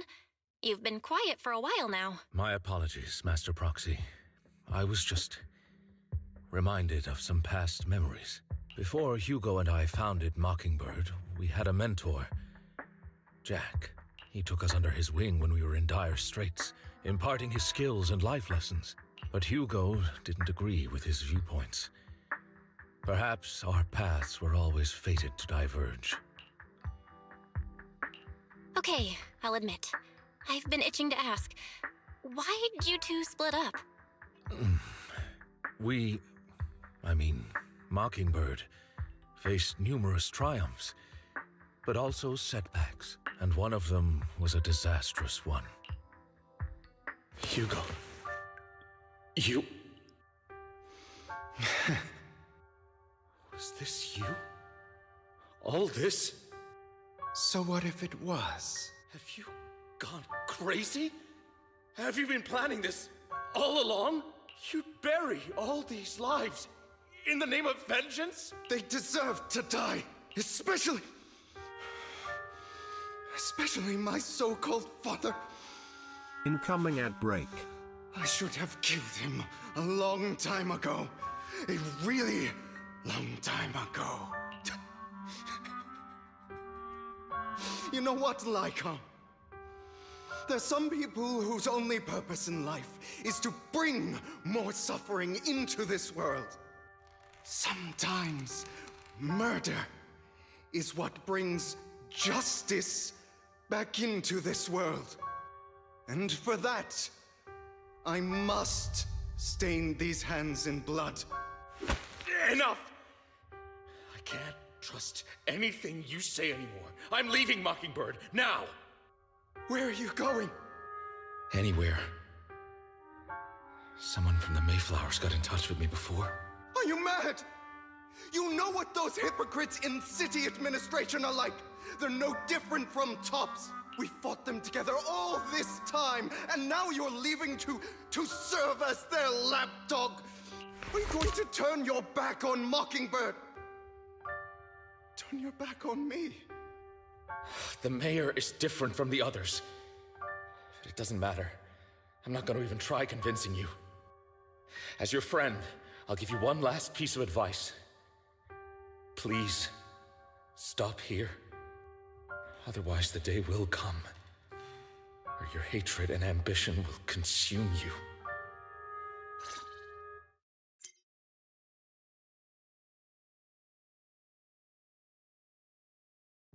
My apologies, Master Proxy, that you had to hear such an unpleasant tale. Hugo came from a powerful family, and his relationship with them was always strained, especially with his own father. So much so that Hugo wanted to personally put an end to him. After shouldering a mountain of injustice, Hugo ran away from home. That's when Jack and I met him. And that setback that Mockingbird suffered turned out to be intimately connected to his family. I had thought it was just a normal mission, when in fact he was plotting revenge. He took advantage of me and everyone else there. I do not mean to pass judgment on him and his decision, but I refuse to accept a partner who is willing to trample over other people's lives for their own desires. Perhaps his family left a mark on him that continues to influence him to this day. In any case, Hugo still has the sacrifice core. We should contact the mayor to plan our next moves. A pleasure to speak with you again. Lycon has already filled me in on Mockingbird stealing the sacrifice core. I'll deal with it. Anything else we can do to help? I mean, We didn't manage to complete our mission. No. You've done well. It's just not appropriate for you to get involved in what's to come. We've been through far more dangerous situations. Plus, we've dealt with Mr. Mockingbird before. So maybe we could help you. Really, I appreciate your kindness. It's just... Very well. Seeing as you're all people I know I can trust, I'm going to be frank. Not long ago, I received a letter declaring criminal intent. Sir. Lycon, I know you don't want to place them in danger. I feel the same way. However, I believe they deserve to know the truth. That letter threatened to use a sacrifice to take vengeance against the entire city of New Eridu. What do you mean by vengeance? I believe the person, or the organization, who sent the letter is planning to use the sacrifice to mount a large-scale attack against the city. Everything we've uncovered so far seems to support this hypothesis. As you know, the sacrifice's true power is a mystery and cannot be controlled if anyone attempts to use it as a weapon. This is no small issue. If this gets out, it'll send the public into a panic. Please promise me you'll keep things confidential. Then let us help out. We can do our part too. But it's like I said before, it'll be too dangerous for you. Whichever way you look at it, you're still citizens of New Eridu, and as mayor, it's my duty to protect you. Plus, Carol would be furious with me if I put you in danger. If she were still around. Anyway, I'm not at liberty to discuss this matter any further. Please rest assured that we will handle things properly as the administrative authority of New Eridu. That's right. Master Proxy, please trust us. So that'll be all for today. Goodbye for now.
Morning. Want to start this beautiful day with a win?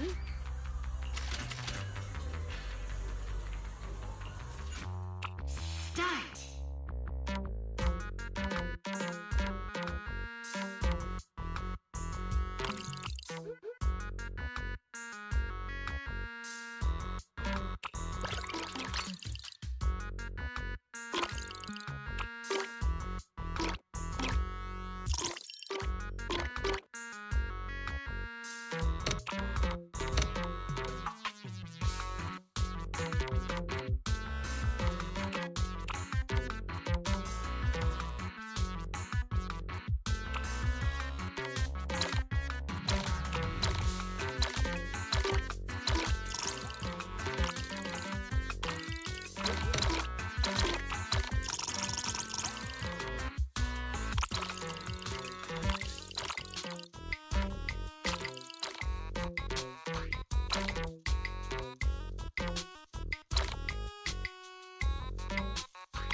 Over.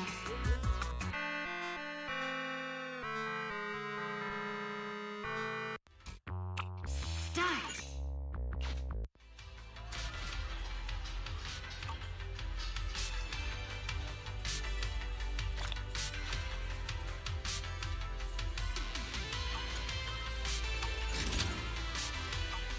Thanks for coming.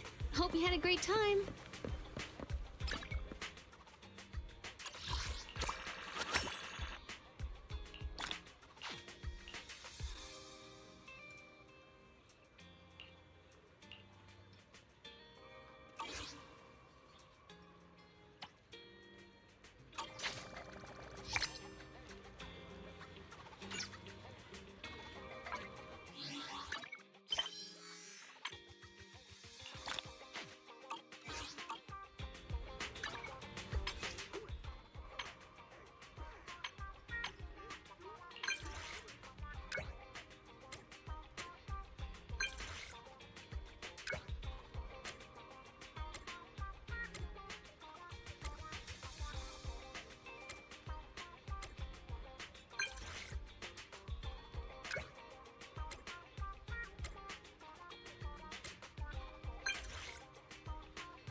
I'm hungry.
There's no better choice for kickstarting your morning than an artfully crafted brew.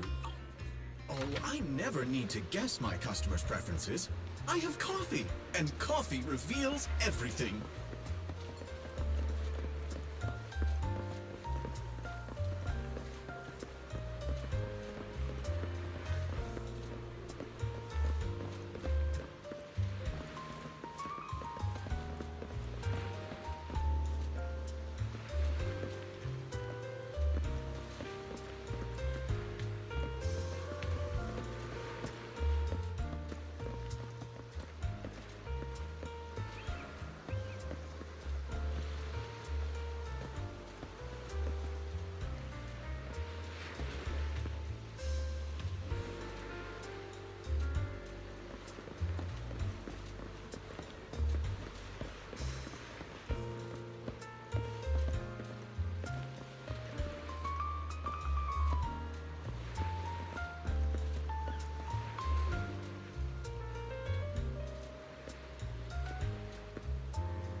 I'll follow your lead.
What a hassle.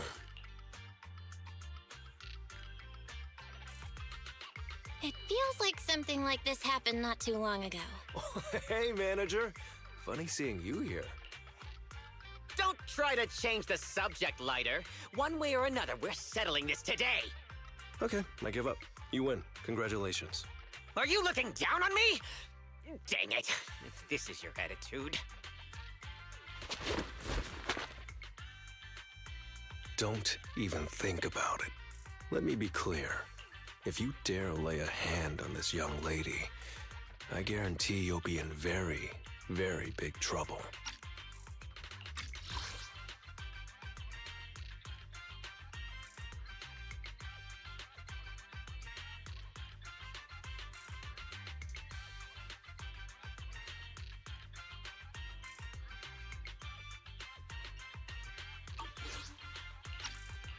Ha! So this is your weak spot. That's even better. I've been wanting to push you into action.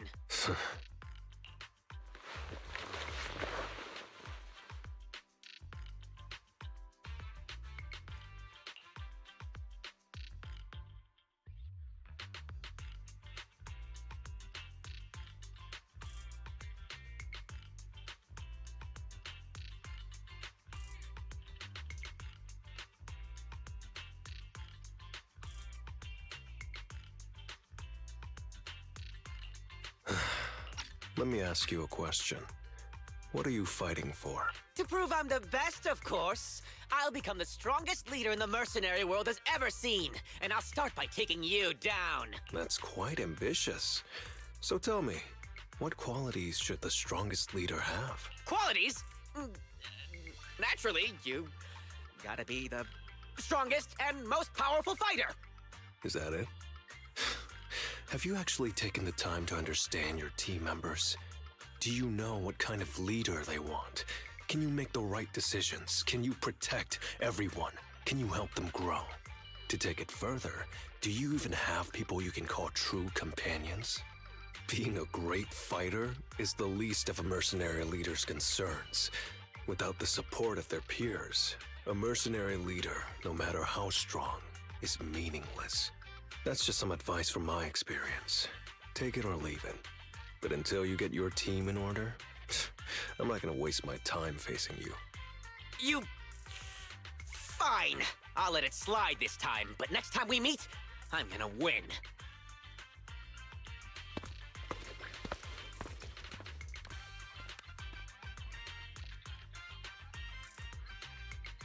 Sorry about all the drama, manager.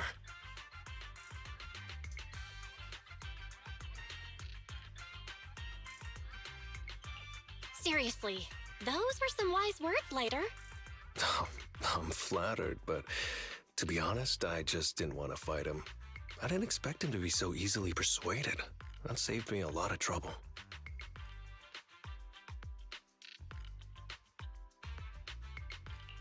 Were you perhaps a mercenary leader once? I'm probably the last person anyone should pick as their leader. I mean, a leader shouldn't faint at the sight of blood, right?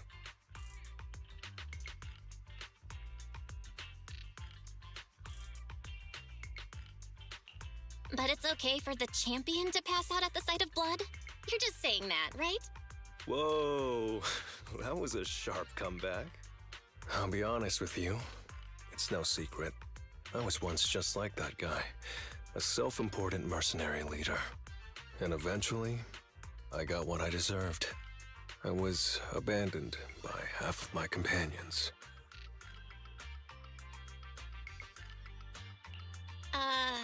But at least you had the other half, right? Thanks. You're really good at comforting people. Anyway, if you need someone for a job, feel free to reach out to me. I may not be a mercenary anymore, but I can still have my connections. Well, let's call it here for now. Since I don't come to the city often, I've got quite a few things to take care of. See you later, manager.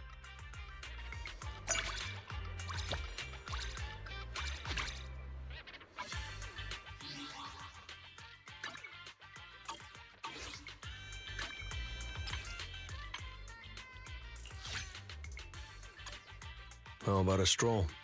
Might find something fun along the way.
I'll have to work overtime to finish this mission report. You're here!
day's training.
All right, let's get started.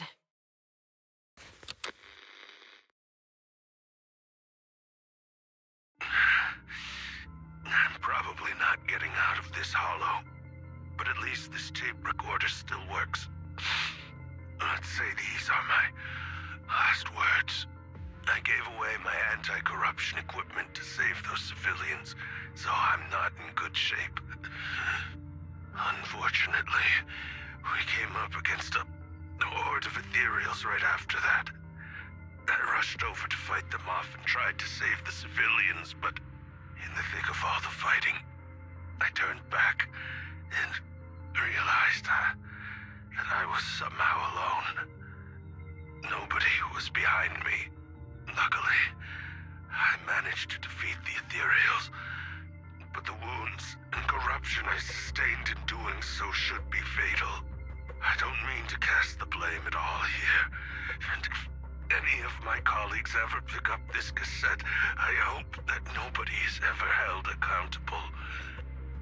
It's just human nature.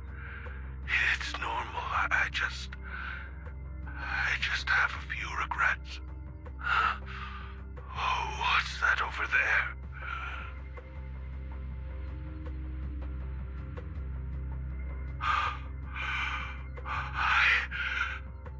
I've seen a miracle.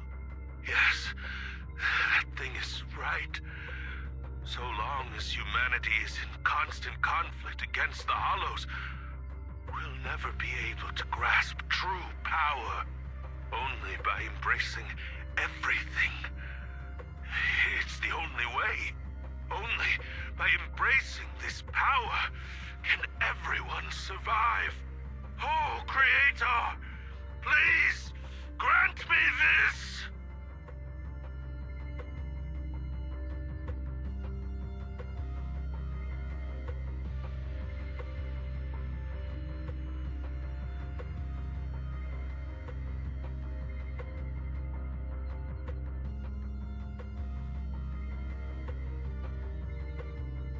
Are you okay, Jiyuan? Don't be so sad. Thanks. I'm okay. It's just, even though we had our suspicions, now that everything is out in the open, I can't help but feel a little... Well, at least now I know the reason why he changed. What did Bringer see during the recording? Whatever it was, he called it a miracle. I saw the mission report from that incident. Bringer emerged from the Hollow unscathed, completely free from injury or corruption. Plus, I remember him rescuing a few civilians and walking out of the Hollow together with them. But if that's the case, then it's at odds with the audio we heard. Which one is the true version of events? It's possible that both are true. Like if Bringer actually met a real god that completely healed his body and helped him save the others. And that's why his mood changed so much. Why he started believing the Exaltists. Because he witnessed a miracle. That sounds like a reasonable speculation at this point. But it still exceeds the limits of what we know. In any case, it's a clue that ultimately points to the Exaltists. I'll keep pulling this thread and see where it leads.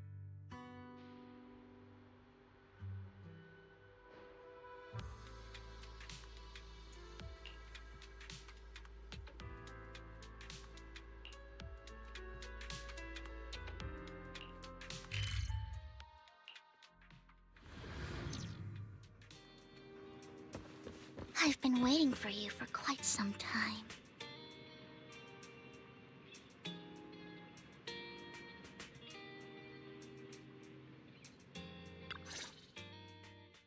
We meet again, Master Proxy. I imagine you've already managed to gain some info from the conspirators about some people who wish to use sacrifice to launch an attack on New Eridu. How do you even know about that? I only just found out myself. Because I've been watching you this entire time. I know many things. But unlike those hypocrites, I'm willing to share info with you to show my sincere hopes of working together. I need to find Bringer's belongings. Bringer's belongings? Did he even leave anything behind? Oh, he did. I have complete confidence in my intelligence network. All the more reason for you to work with me. You've probably already guessed, but what Bringer left behind will be crucial for cracking the alleged sacrifice attack. Find it, and we'll finally know what they are after. Who do you mean by they? The Exaltists, of course. They're always lurking whenever something related to sacrifice comes up. Actually, the Exaltists and I, we have a bit of shared history. But no more than that until you officially agree to work with me. All right, I agree then. Splendid. I like people who don't mess around. By the way, might I ask, you're not proficient at in-hollow combat, are you? Nope, I can't fight. As I expected. Not to worry. You're an invaluable proxy. All I require is for you to guide me. I mean, not even my darling Lord Phaethon can fight in the hollows. Hang on. What did you just say? Your darling Lord Phaethon? That's right. The best proxy in all of New Eridu. Lord Phaethon. Don't tell me you don't like him.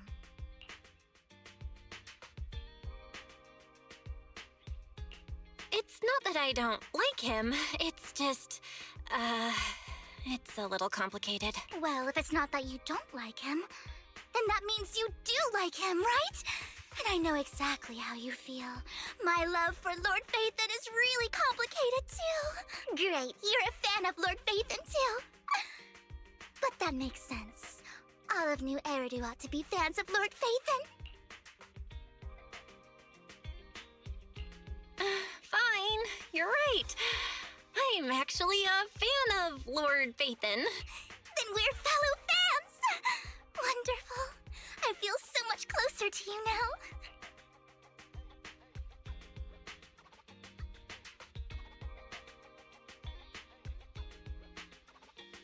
Oh my! Once I start talking about Lord Phaethon, I just can't help myself. Look at the time.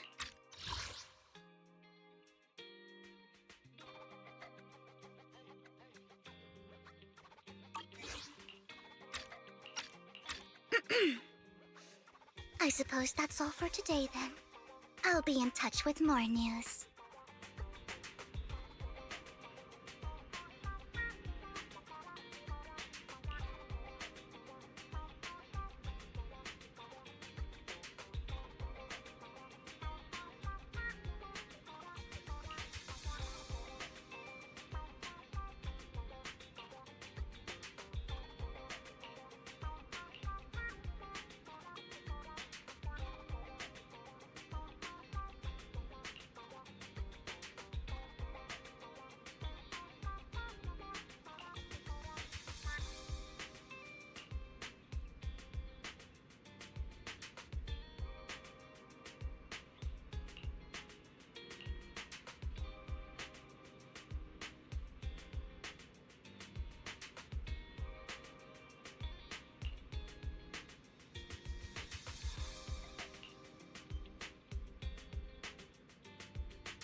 Proxy, you're here too. I didn't expect to run into you here. What are you two doing here? And still in that outfit, Ambi? I'm here to investigate that incident.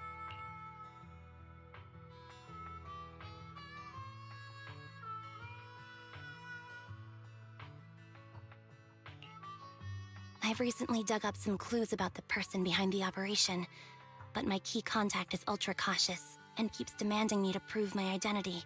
So, to gain her trust, I decided to meet her dressed like this, now that everything is completely finished. This uniform doesn't really represent anything in particular. For me, it's just another outfit now. We all have to move on someday. I'm helping her. I want to make sure whoever's behind all this is caught. And who's this young lady? Her name's Vivian. She's my friend. We're here investigating a few things ourselves. Ambi, one of the Cunning Hair's most powerful members. And Trigger, an Opal Squad sniper. It's an honor to make your acquaintance. You know us? Looks like someone's done our homework. Is it because of the proxy? You two are practically celebrities. And because of my work, I've got loads of info when it comes to anyone with a name around New Eridu. I see. Seems you're handling your work well. Let's prepare to enter the Hollow. Unless you have any further questions, we'll be taking our leave now. You're going into a hollow? Proxy, you plan on going in like that? Yeah, that's right. I've recovered quite a bit lately, so I don't need any protective equipment in the hollows.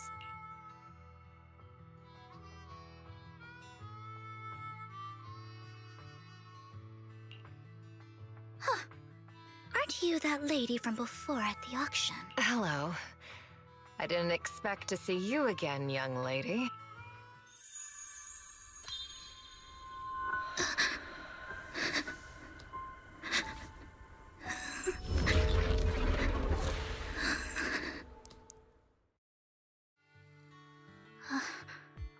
Vivian, are you alright? You look depressed. What's wrong, Vivian? Are you feeling okay? It's nothing. I just drifted off for a moment there. So then, what are you doing here? Don't worry. I'm not here to scam you. I'm waiting to meet someone. Don't tell me. You're my contact for intel? That's me. Ambi from Silver Squad, I presume? Pleasure to meet you. All right. I'm going to exchange some information with Miss Ambi here. So if you'll excuse me.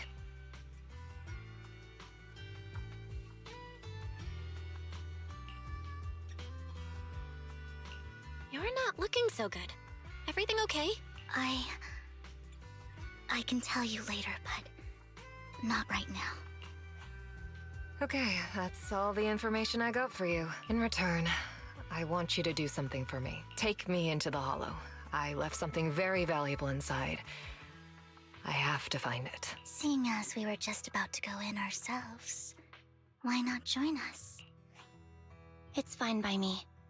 But didn't you say you were investigating something? It's fine. There's no rush. Right, Master Proxy. Huh? Yeah. There really is no rush. Sure, let's all go together. It'll be safer with more people, and we'll find your missing item more quickly.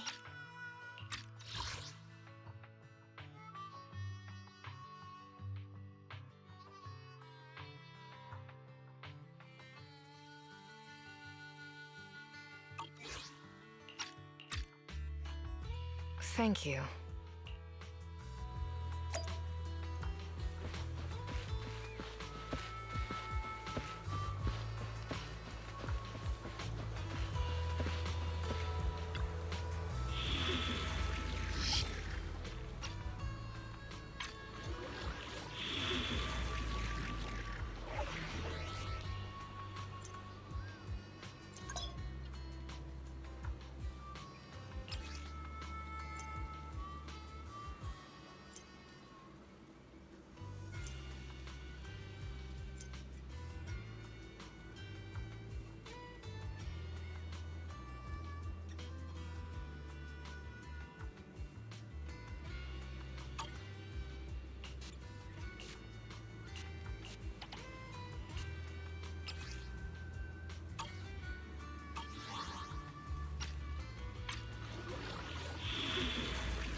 So, what is it that you all plan to do here?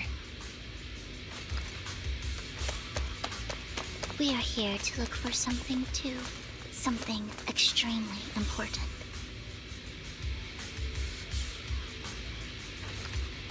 New Eridu's future may well depend on it.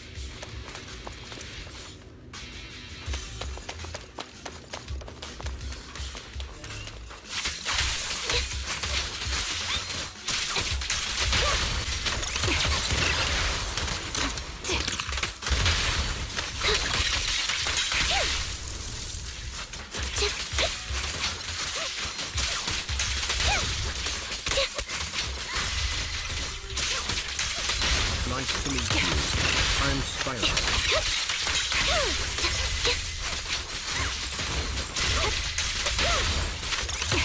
Now it's my turn to ask questions. What exactly is it that you're investigating?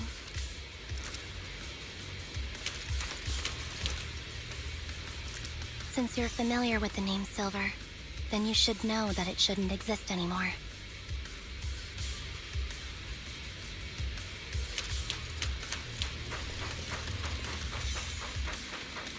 What I'm investigating has something to do with it. Right on cue.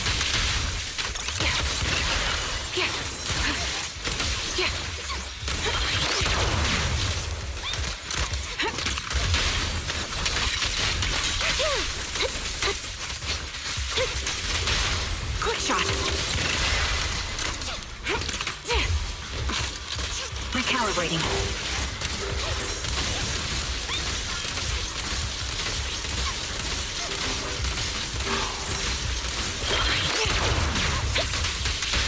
The target's weary. Sniper's Creed. One shot, one kill. Sound strategy. Resolve.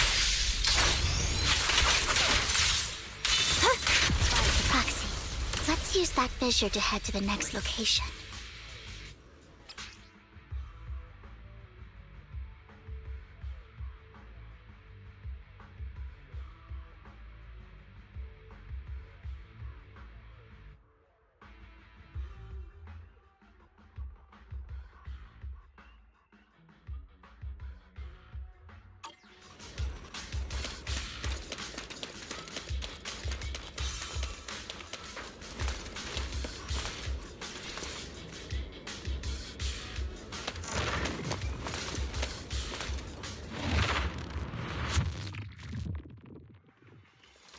This is the place.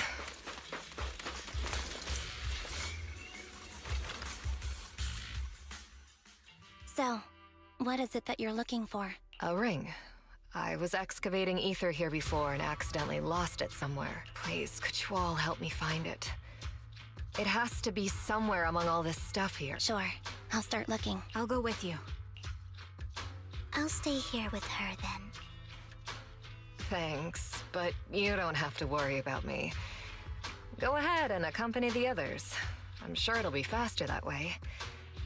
And sorry for wasting your time like this. I know it might sound strange, but I'll be so happy if my daughter grows up to be capable like you.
There's leftover food here.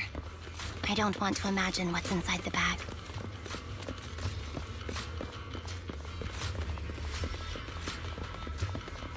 Neither do I.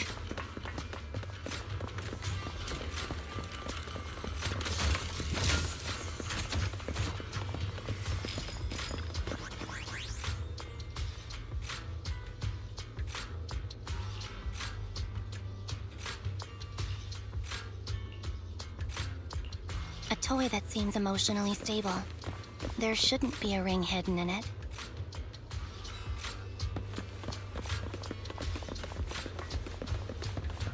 It's pretty cute.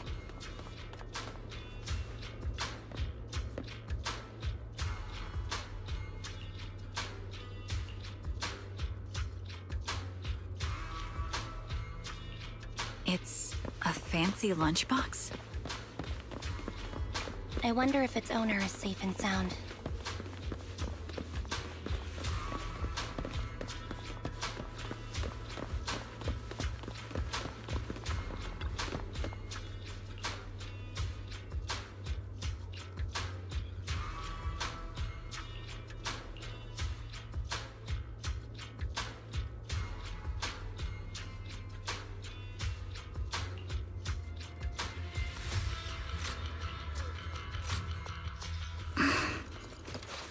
What's wrong, Vivian? You've seemed worried for a while now.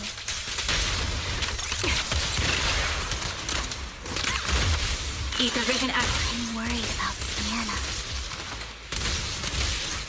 Her location should still be safe.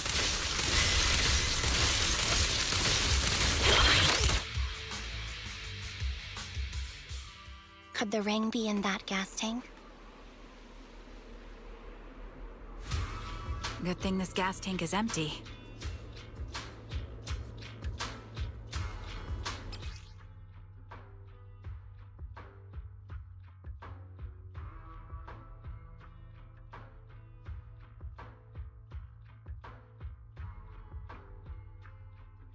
Incoming at break.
Her vital signs are gone.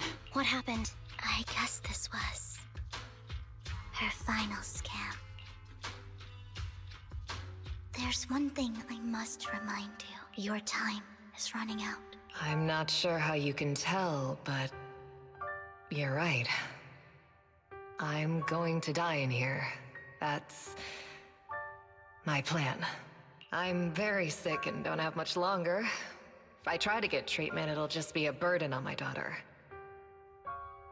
So I scam my way through a bunch of physical exams and managed to take out a hollow corruption policy through Ravenlock Insurance. Once some time has passed, could you please take my corrupted body out of the hollow? That will secure a generous compensation package for my daughter. It's only what the Ravenlocks owe me. A pity, yes. But it's the only way I can squeeze it out of them. What makes you think that will help you? I just trust you will. I'm just awfully sorry you had to get involved in this. But it's something I must do. I have to leave something behind for my girl. I have to give her a chance at life. If it's okay, could you also please pass a message to Mira for me? Tell her, don't worry. Even if Mommy's body is corrupted, withers away, and turns to dust, my love for you will always be there. Thank you. You're a good kid.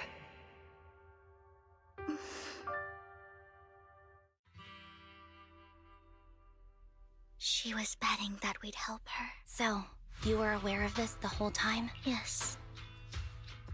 Because I saw it.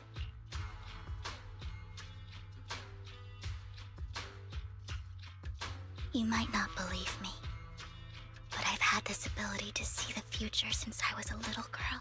But the things I see are always something bad. Plagues, deaths, disasters. That's all I've ever been able to see. It's all that kid's fault! She's seriously jinxed. I always try to avoid her. Otherwise, she'll say something rotten that ends up coming true again. Prophecies, she says. Like she's not the one bringing the bad luck upon us. It wasn't me. I didn't do anything. Sorry. I'm sorry. What good is saying you're sorry? Things like this keep happening every time you open your mouth! How unlucky. She shouldn't be here. Nobody wants her around. If only she would just disappear. I just wanted to warn you all. I'm sorry.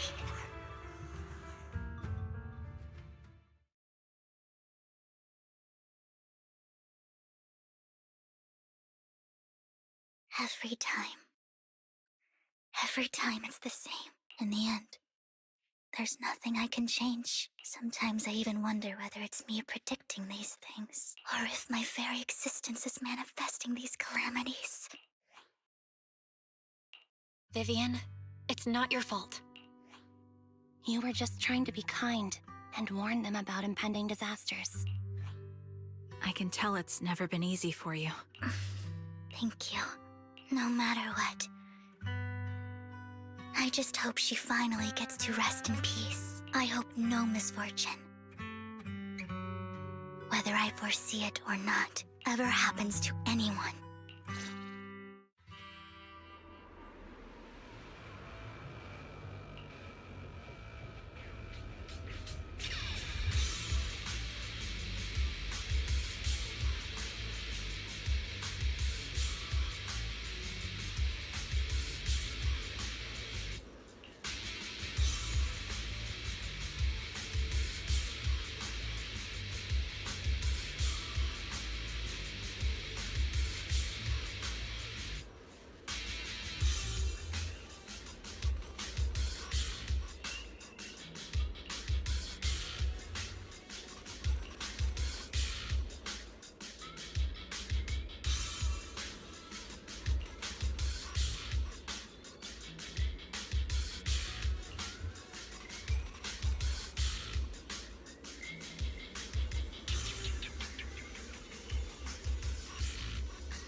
Proxy, do you believe that the future can be changed?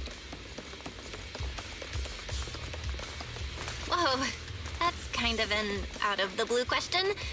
Let me think. In my memories, this has happened countless times already. Why can I only see these misfortunes? Why can't I even have a sliver of happiness?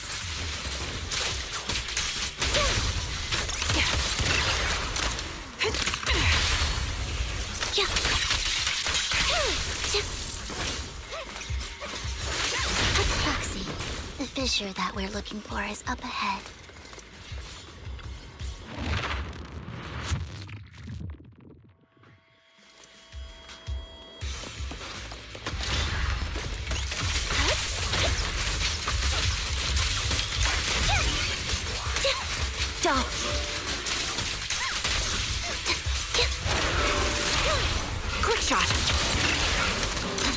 vibrating.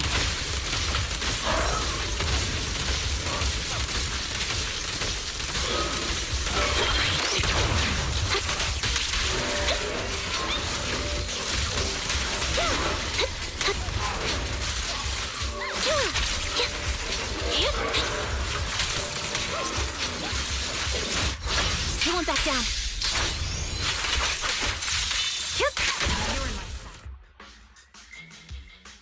I think it's about time. We should take that lady out of the hollow. You guys go on. Thank you. She gave us the intel we needed, so this is the least we could do. I hope everything else goes well for you. Master Proxy, is there anything you'd like to know? You can just ask. I'm curious about your story, Vivian. But we can talk more once you feel ready. Don't worry, I can wait. You're the first person to ever say that to me. I'd be happy to share my story with you. These premonitions I see are not within my control, and they always come to me in a flash, like a flood of images in my mind. Most of the time, I see death, disease, accidents, and disasters. Of course, there are also some non-fatal mutilations. But every time, without exception, they end up happening. And I can never prevent or change them. That's all I have to say about it. If that offends Master Proxy and you don't want to hang out with me anymore, then I can understand.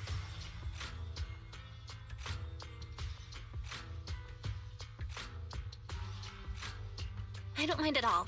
That's just who you are, Vivian. I'd like to keep hanging out with you.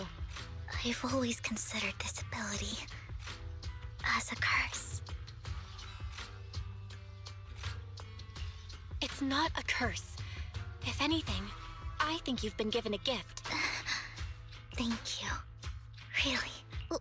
Well, it's getting late. Bringer's belongings ought to be around here somewhere.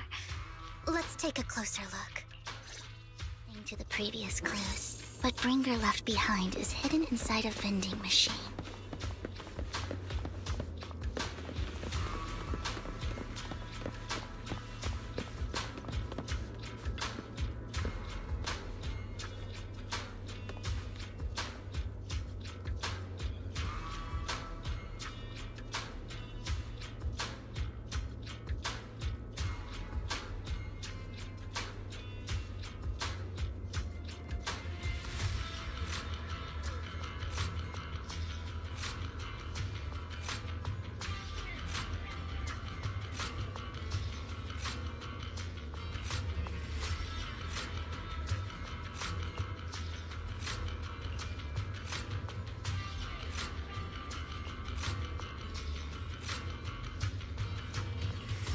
Looks like it isn't in here.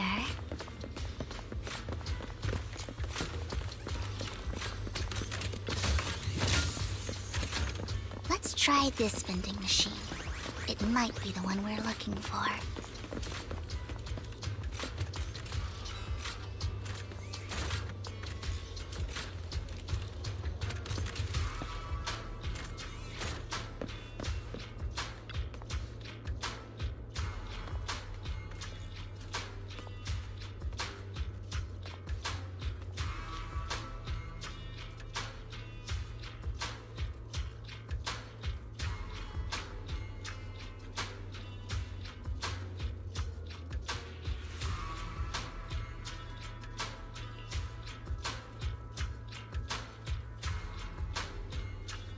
Strange, there's nothing in here.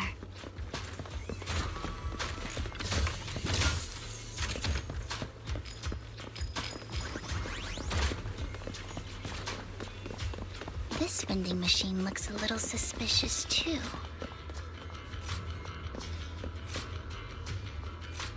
I have a feeling it might be inside this one.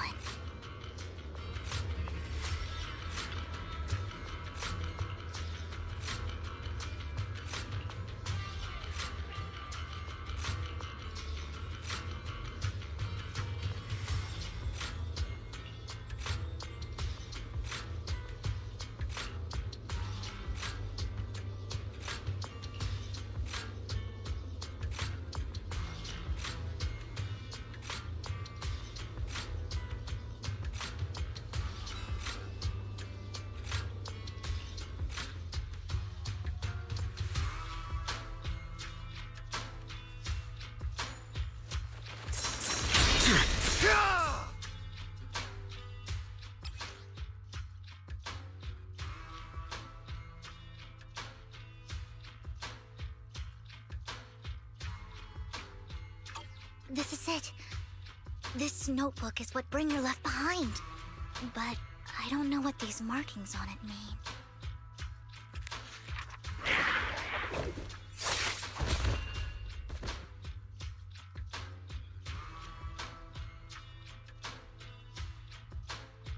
Well, hello, Master Proxy. It's been a while. Oh, don't give me that scandalized look. I did just save your life. I would have protected the proxy even if you hadn't appeared. I'm sure of it, but I happen to be in the area. Worry not, dear companion. I have complete confidence in your strength. Hang on, did you say companion? So you two know each other. Apologies. I didn't have a chance to mention it before. I'm actually part of the Phantom Thief Syndicate, Mockingbird. That's right. I was only able to slip in during the auction thanks to some help from Vivian backstage. So, the whole time, you were only bidding on the collection so you could get backstage and mess with things? I warned you before. You can't rely on appearances. Don't worry, Master Proxy. We don't have any ulterior motives here. As you've probably heard, Mockingbird is a renowned Phantom Thieves syndicate in New Eridu that, despite its longevity, has managed to maintain the secrecy of its members' identities to this day. So, disclosing our identities to you is essentially the highest sign of good faith that a Mockingbird Phantom Thief can show.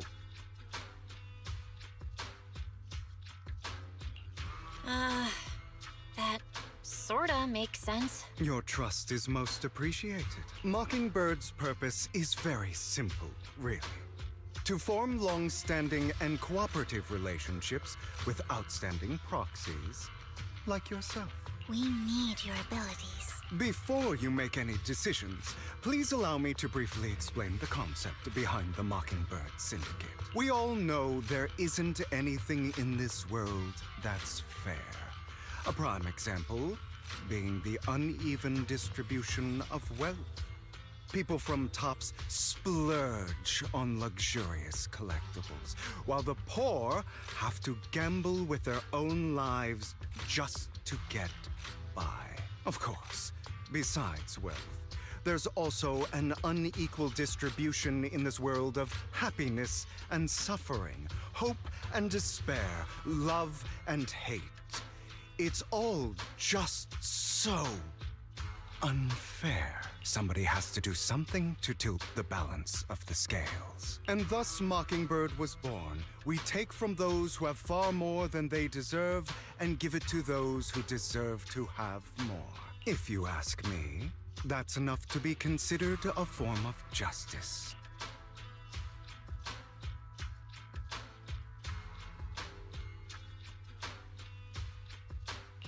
You do have a point. I can agree with that. Thank you. I knew if anyone, you'd understand. However, aside from these philosophical considerations, we also have a crisis on our hands to deal with. As you know, the Exaltists are plotting to use the power of sacrifice to launch an attack on all of New Eridu. We can provide you with all the latest intel, just like that notebook you found. Something those pompous housekeepers would never be willing to do. And the most crucial part of this whole game, the sacrifice core, is currently in my possession. I think that makes this a highly competitive deal. We share the same goal for the moment, stopping the impending disaster from playing out. I need some time to think about it. How about this? If you still have misgivings about our upcoming cooperation, then why don't you bring Lycon along with you? He's got the support of the mayor's office behind him, and his presence alone is enough to keep me in check. That would put you more at ease, right? Of course, you're welcome to bring some other friends along, provided they aren't from public Nice to meet security or you. HSO. I'm Spyro. Well, if you're willing to let my friends come along, then you've got a deal. Great. It's a deal. By the way, Proxy, this is for you.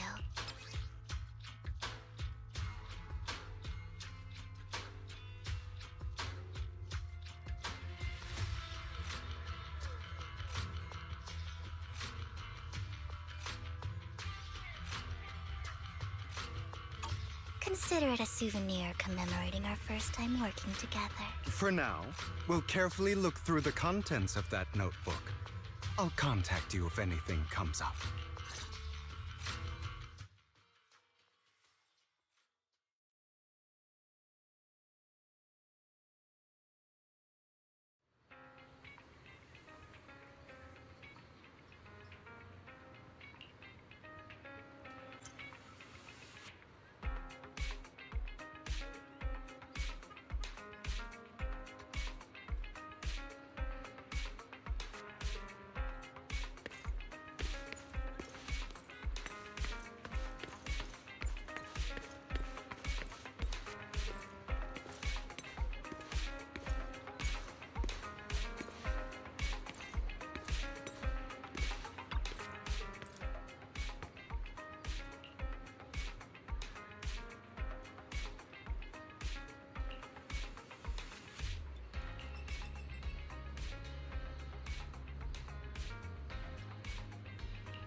How about it?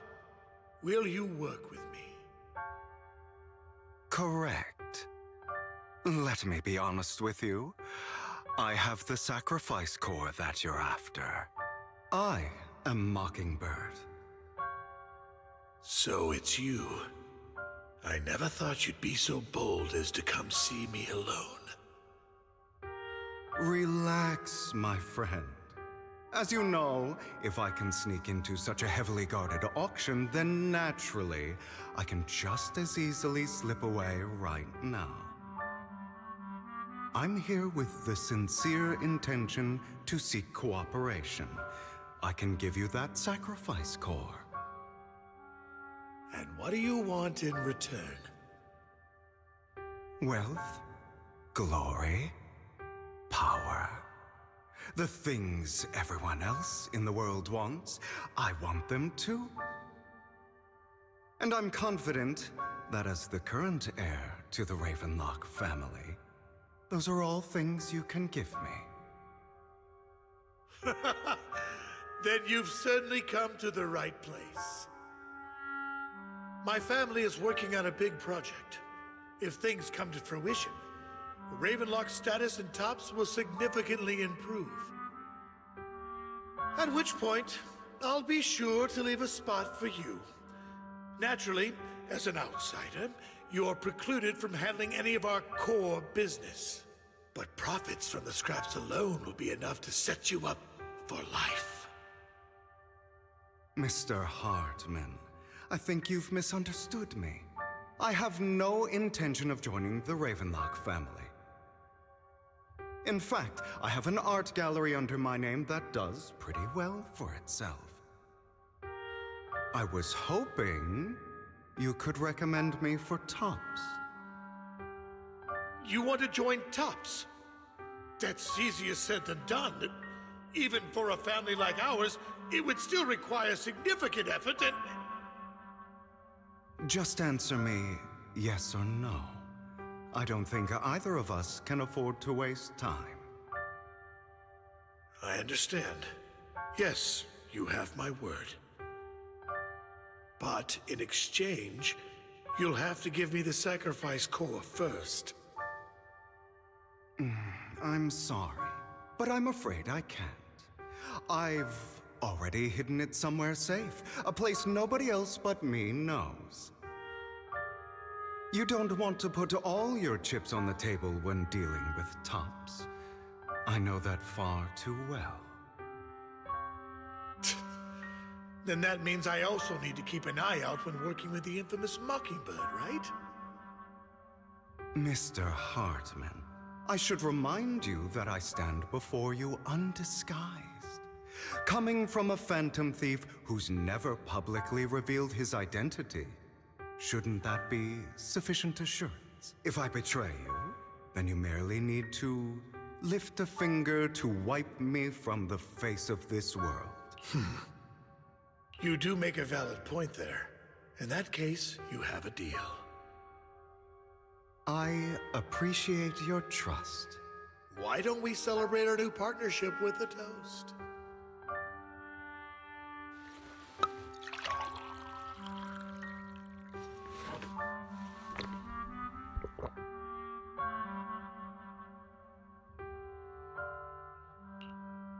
Having a drink before undertaking anything important is a family tradition. It's good luck. As an outsider, it's a real honor. By the way, you aren't the only member of your organization, are you? Shouldn't all your companions agree to this deal first? You don't have to worry about that. I'll make sure she agrees. Otherwise, I'll get rid of her too. Seems you'll do whatever it takes to get things done. Great things lie ahead for someone like you. All right, let's leave it at that for today. I'll contact you about what to do next. That's him! He's the one who killed Serena! She was the only one who was ever any good to him, right? That's how he repays her? That's why they say once a mongrel, always a mongrel. Just look into his eyes. Father! We have to punish him! Serena Hugo must have poisoned her water so he could pass her. Pure evil. Typical for an impure bloodline. He should have been kicked out ages ago. Hugo, did you do all this? Yes, it was me. I killed her. He admitted it! Father, he must be expelled.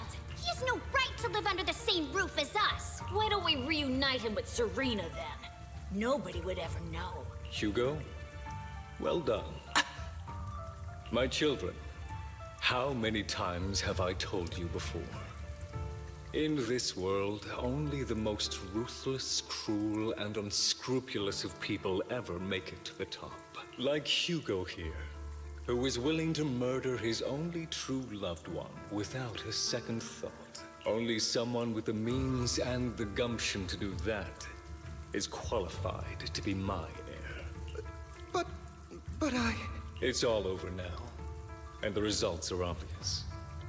The winner of this month's assessment is Hugo. As for the rest of you, go to the usual place for the punishment you deserve. But Father, before this, I was #1. As I've told you before, there's only room for one winner in this family. You're still a loser, even if it's by the smallest margin. And there's no reason for a loser to exist. This is all for your own good. Do you understand? Go on now. Receive your punishment for the sake of the family. Yes, I understand. I'm sorry. That really brought up some unpleasant memories. It won't be long. Soon, it'll all be over.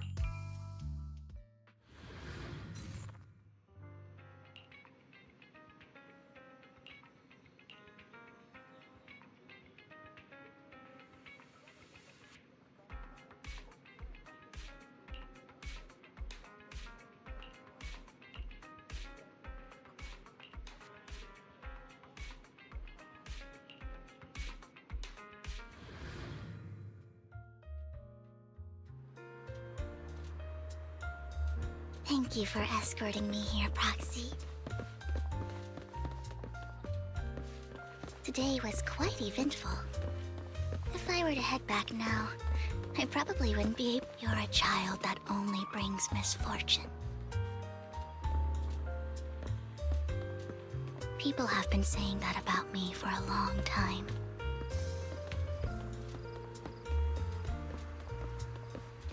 I used to feel hurt and resentful. But now that I think about it, it's perfectly normal for people to react that way.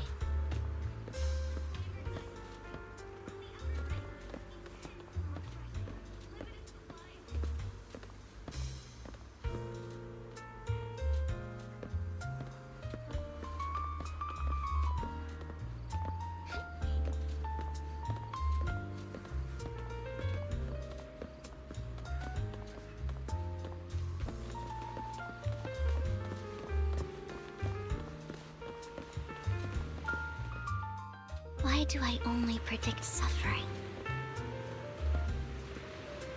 If I could predict happy things, joyful things, would people like me a little more? Maybe fate truly is set in stone. Often, I want to help these people avoid their miserable fates.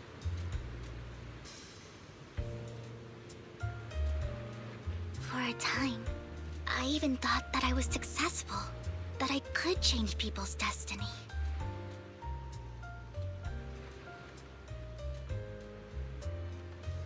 But it was all an illusion. In the end, I couldn't do anything at all.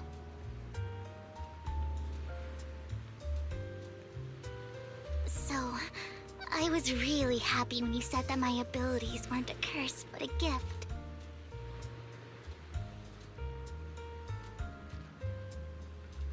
Thank you, Proxy. I'm so glad to have met you. And you're also a fan of Lord Phaethon. It's like we were fated to meet.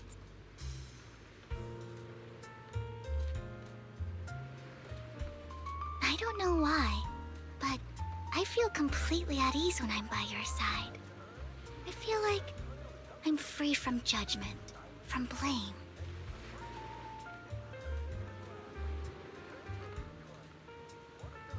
Like, I don't need to worry about anything, and can just be my own true self.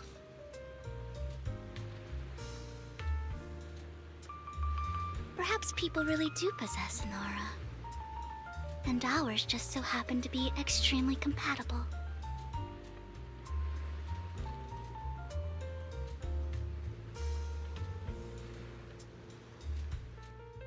By the way, you asked me before about Hugo. I don't really know much about him.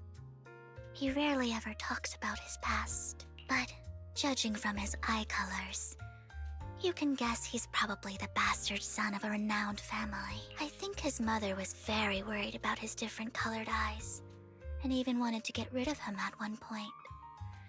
But then his family offered a huge price and bought him off his mother for some reason.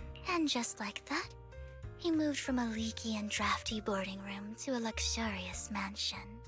But he's also mentioned that the extravagant home is actually like hell for him. I think it's probably because the family treats him terribly. I digress. He ran away and ended up meeting Lycon and his master. After that, they formed Mockingbird together and experienced a rare period of happiness. Until Lycon's betrayal. So, what's your take on Hugo? I imagine I would still be wandering around now if I had never met him. To me, Hugo is just like an older brother. I've always felt as though he's carrying some heavy burden with him. But that's a secret he's kept to himself. Something he'll never tell me. Sometimes when I look into his eyes, I can feel that he's really struggling with something. Even though he may say some extreme things, Hugo really isn't a bad person.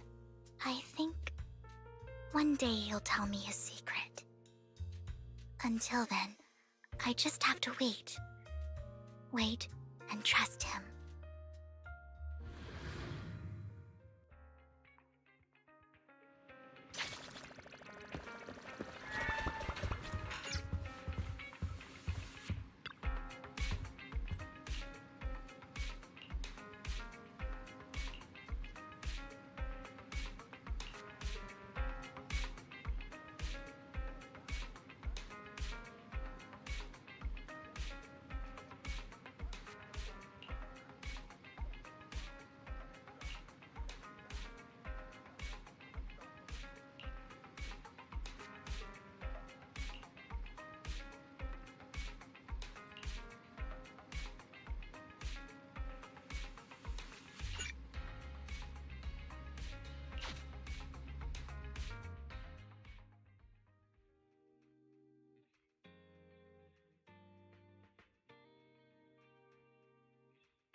It appears we're the first to arrive. I thought we were running late. This might sound weird, but it's nice to think about getting to work with you from now on. I don't really know why that makes me feel so happy. Oh, it's because we're fellow fans! Anyone who likes Lord Phaethon can't be a bad guy. For sure. Of course, Lord Phaethon is the greatest there will ever be, but you're definitely the best proxy I've ever met in person. Hugo told me before that you're really skilled, and he said we'd get along great. I never expected he'd be so right. Oh, by the way, would you like to come by my place if you have time later? I have a huge collection of Lord Phaethon merch. Phaethon, Lord Phaethon doesn't have any merch out there, right? I mean, we don't even know what he looks like, for starters. It's all my own original merch, like screenshots of old Internet comments. I print them out and turn them into postcards. Plus the avatars Lord Phaethon's used, the music playlists they recommend. I've organized it all. I'd love to show it all to you if we get the chance.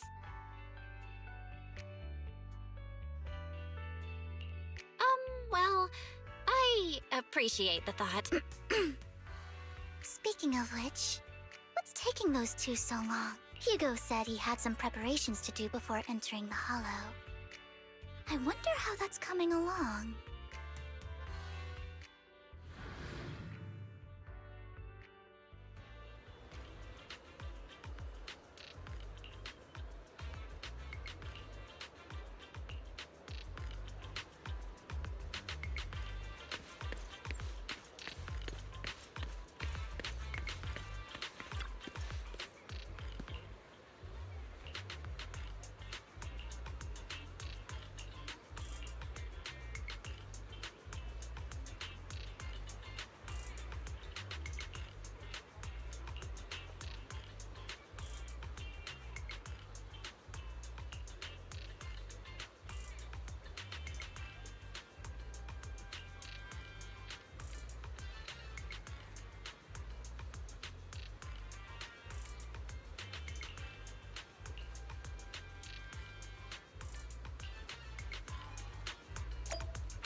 I'm hungry.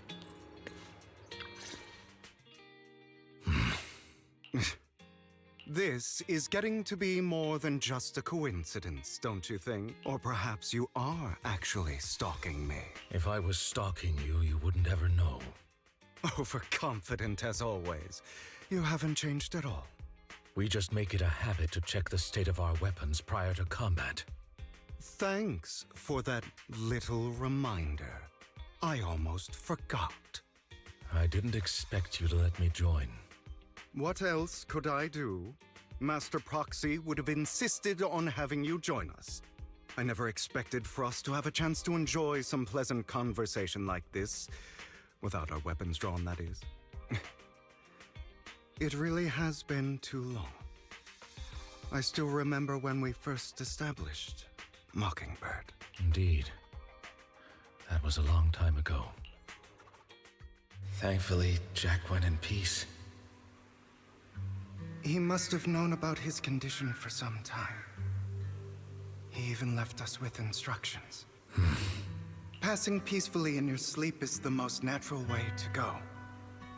I'm happy for him. By the way, Lycon, have you given it any thought yet?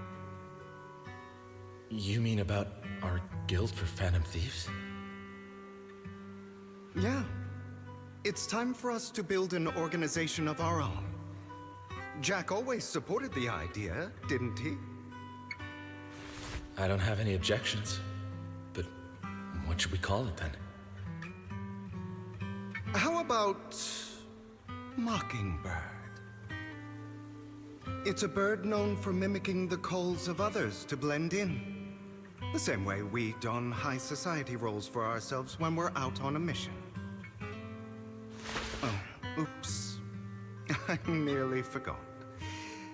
You're a terrible actor, and you're always flubbing your lines.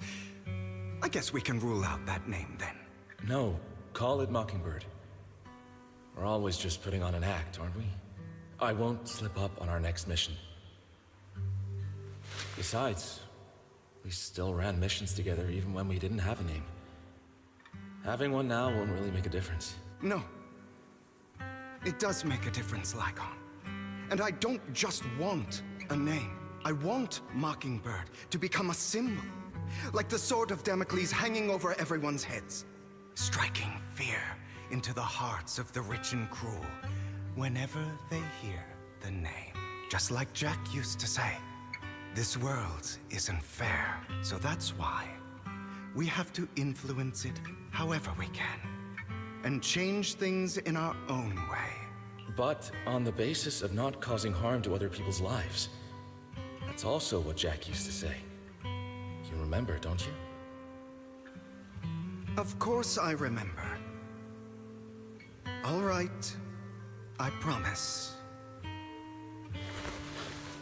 That sounded pretty forced. Don't forget, things don't end well for people who break their oaths. I'm good for my word. You must trust your fellow companions. That's also something Jack would say. Well then, today's the day that Mockingbird will officially start flying. Our first order of business, deciding on our symbol.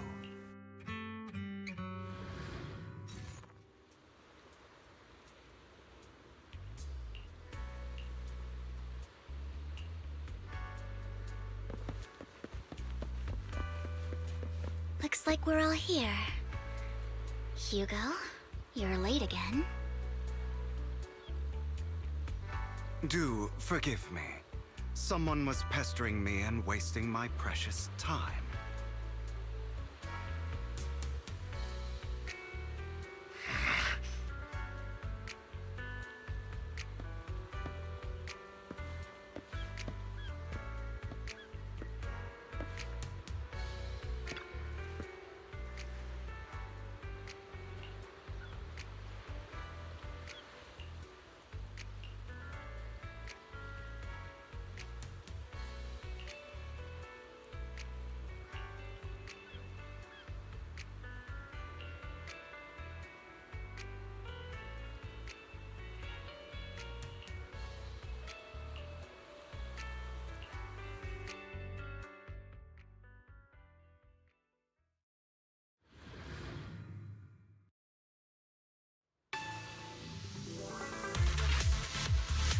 I didn't expect the coordinates in Bringer's notes to lead here.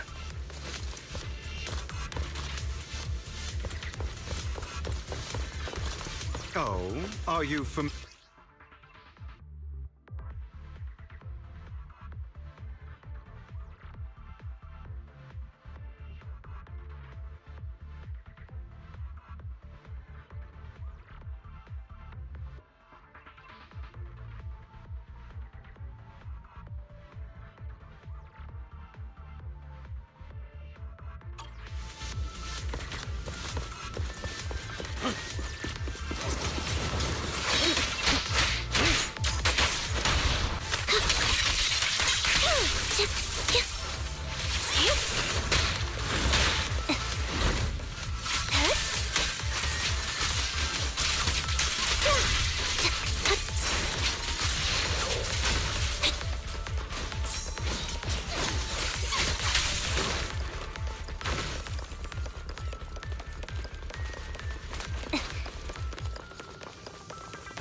I don't enjoy obstacles in my path.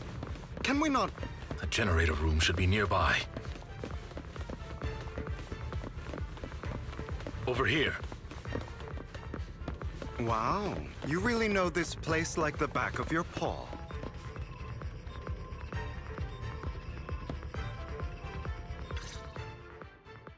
Master Proxy, I hate to be the bearer of bad news, but there's something wrong with the circuit. It seems to be blocked. Don't tell me. Victoria Housekeeping's high and mighty attendants can't even fix a simple circuit. I can fix it, but I'll need a circuit diagram before I can do anything. I've seen diagrams for this type of circuit before. It's a pity that we're unable to connect to the outside world from inside the hollow. Just leave that problem to me. Vel, I just sent an image of a circuit diagram to your phone. Check if you received it. Thank you very much, Master Proxy. Now then, let's start repairing this circuit.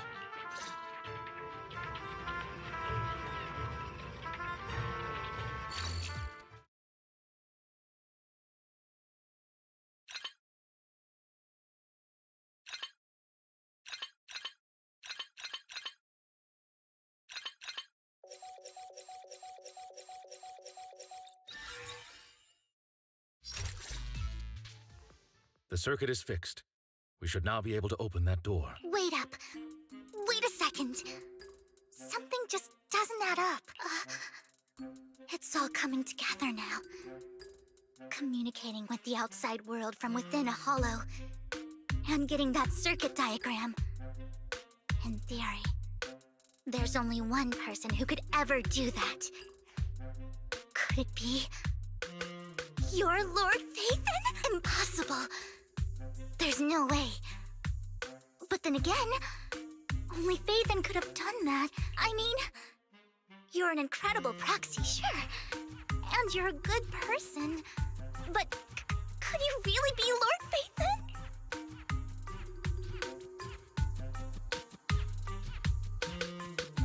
That's me. I'm Phaethon. Sorry, I just never had the chance to tell you. Unbelievable. Lord Phaethon! I've been your biggest fan for years now!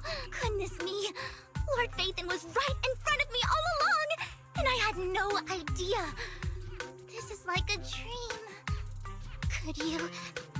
I mean, if you're willing, could you please give me an autograph and a group photo and...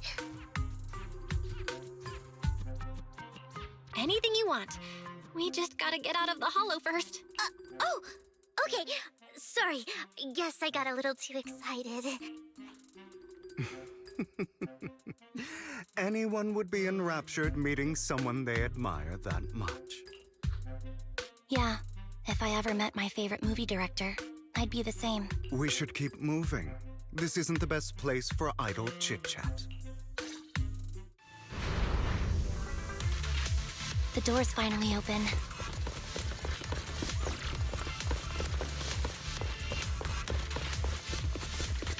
The proxy is Phaethon. Phaethon is the proxy. This is a dream. I never want to wake up.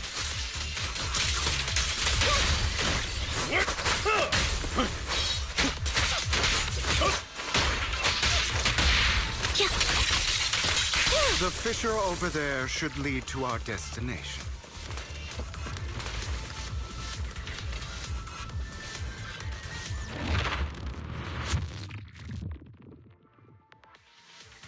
There are more ethereals around. Please be careful, Lord Phaethon. Lycon, your fighting style wasn't so reserved in the past. I've matured. You call this mature? You're just being pretentious.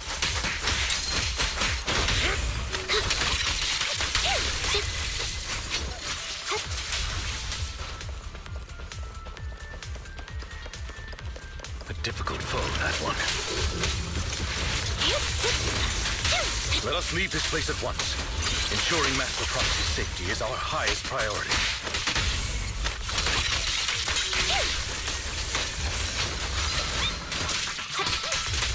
I won't let anything happen to you, Lord Phaethon.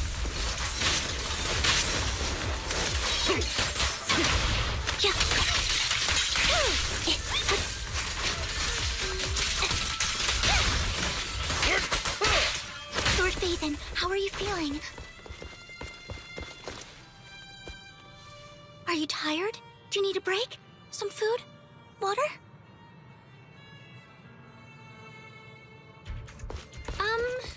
Thank you for your concern. I'm fine.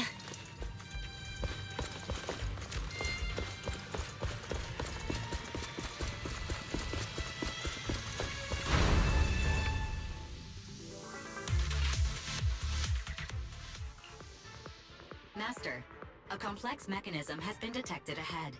To pass through, you need to activate all 3 smaller mechanisms. Suggestion: split up and handle them simultaneously to save time. So, we have to head to 3 different places to crack this thing. Huh? We're splitting into 3 groups? In that case, I'll protect you, Master Proxy!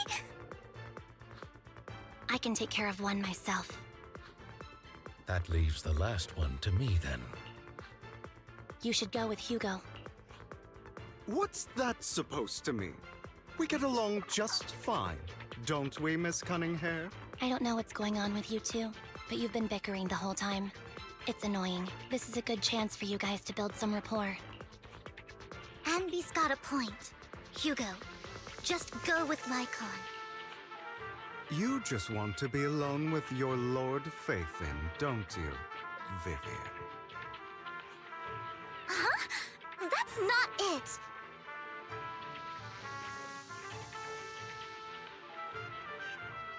All right. Sounds like a plan. It's all decided then. If Master Proxy says so, then sure. But, Lycon, you better not slow me down. I really want to recommend you two some movies for a crash course on teamwork.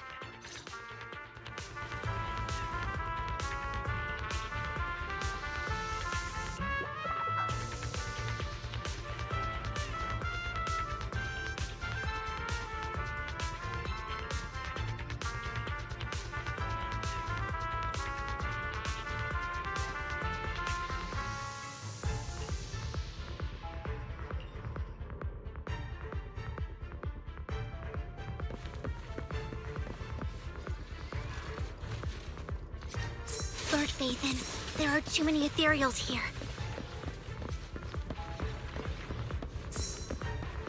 We have to find a way to close that door and stop the ethereals from flooding in.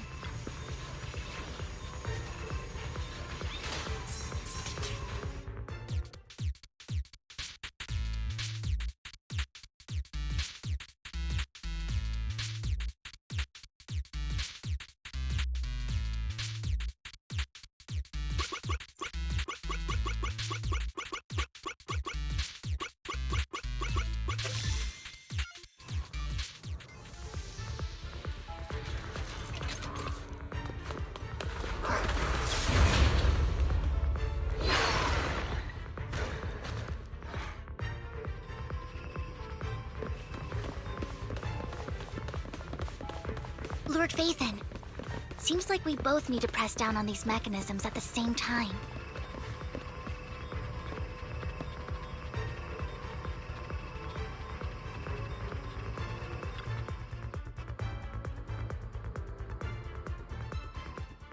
Sure Incoming enough, at break. Lord Faithin and I share a deeper connection. Sorry. I hope I'm not being too forward. Goodness me. Somehow I'm fighting alongside Lord Faithin. It's like all my dreams are coming true. I'm going to wake up any second now, aren't I? No, this isn't a dream. I'm real, see? You can even hold my hand.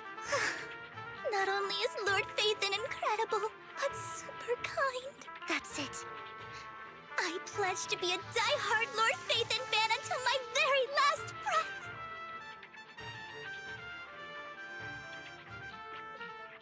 I'm happy to hear that, don't get me wrong. But why do you like Faithin so much, Vivian? Lord Faithin is my light, the one who saved me in my darkest, most desperate times. Like a deity who rescued me.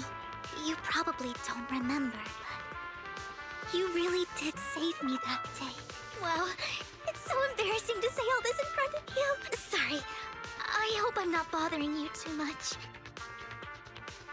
Of course not. Thank you for your loyal support. I should be the one thanking you. Just being able to see Lord Phaethon makes me the luckiest person in the whole world. Sorry to keep babbling like this. I wonder how the others are doing. I'm sure Anby will be able to manage. She's great at this kind of stuff, but as for Hugo and Lycon, let's just hope they don't get into a fight with each other.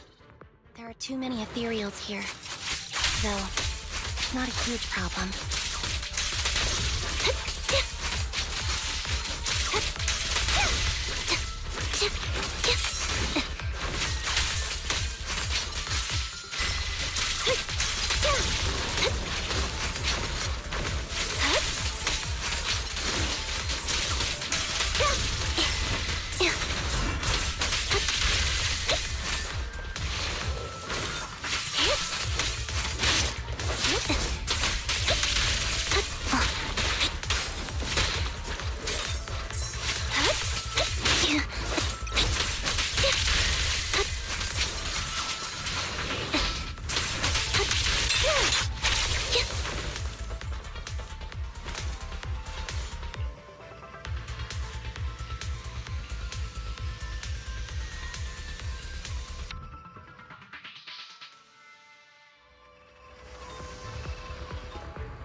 So, we have to cooperate to solve this problem.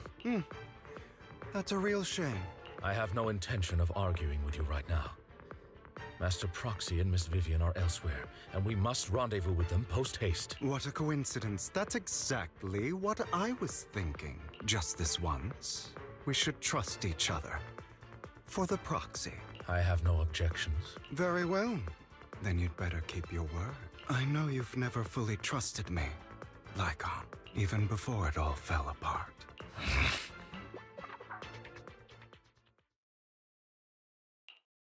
You wanted to speak to me alone? I know you and Hugo are as thick as thieves and don't hide anything from one another. But you can't tell him what I'm about to tell you. Did something happen with him? Hugo is an intelligent and gifted child. He learns everything I teach with ease. In time, he'll grow beyond me. Reach a place where people will marvel and look up to him as a beacon. Yeah. As much as I hate to admit it, he always picks things up just a teeny bit quicker than me. But none of that matters, because I can overpower him easy. I don't think being gifted is a good thing for him. What do you mean? He bears a dark and painful past. What he was taught, the hatred he was faced with, everything he picked up.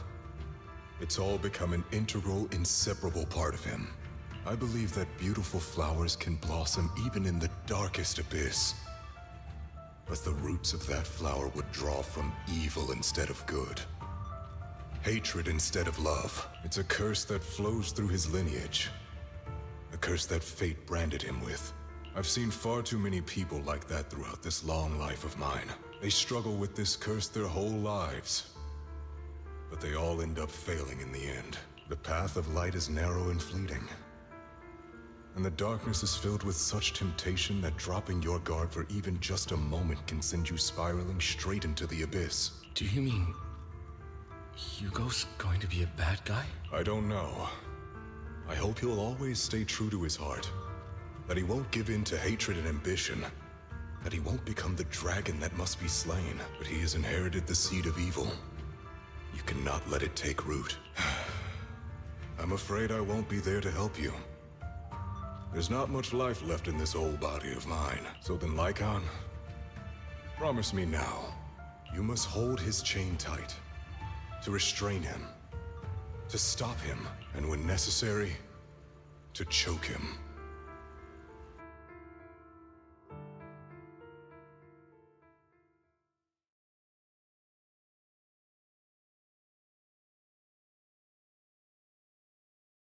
You've become slow. Or maybe you've been on guard against me this whole time, and that's what's slowing you down. Looks like I was right. Lycon. I hope you're aware that the one who betrayed Mockingbird and went to work for the Mayflowers was you, not me.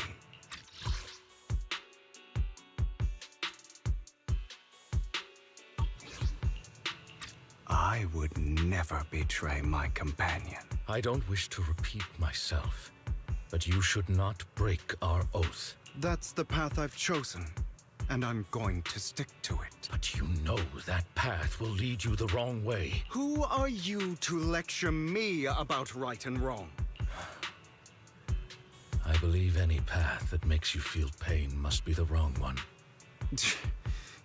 Your disgusting sympathies make me sick, Lycon. There's only ever been one person who can kill me or save me, and that is me. Great, it worked!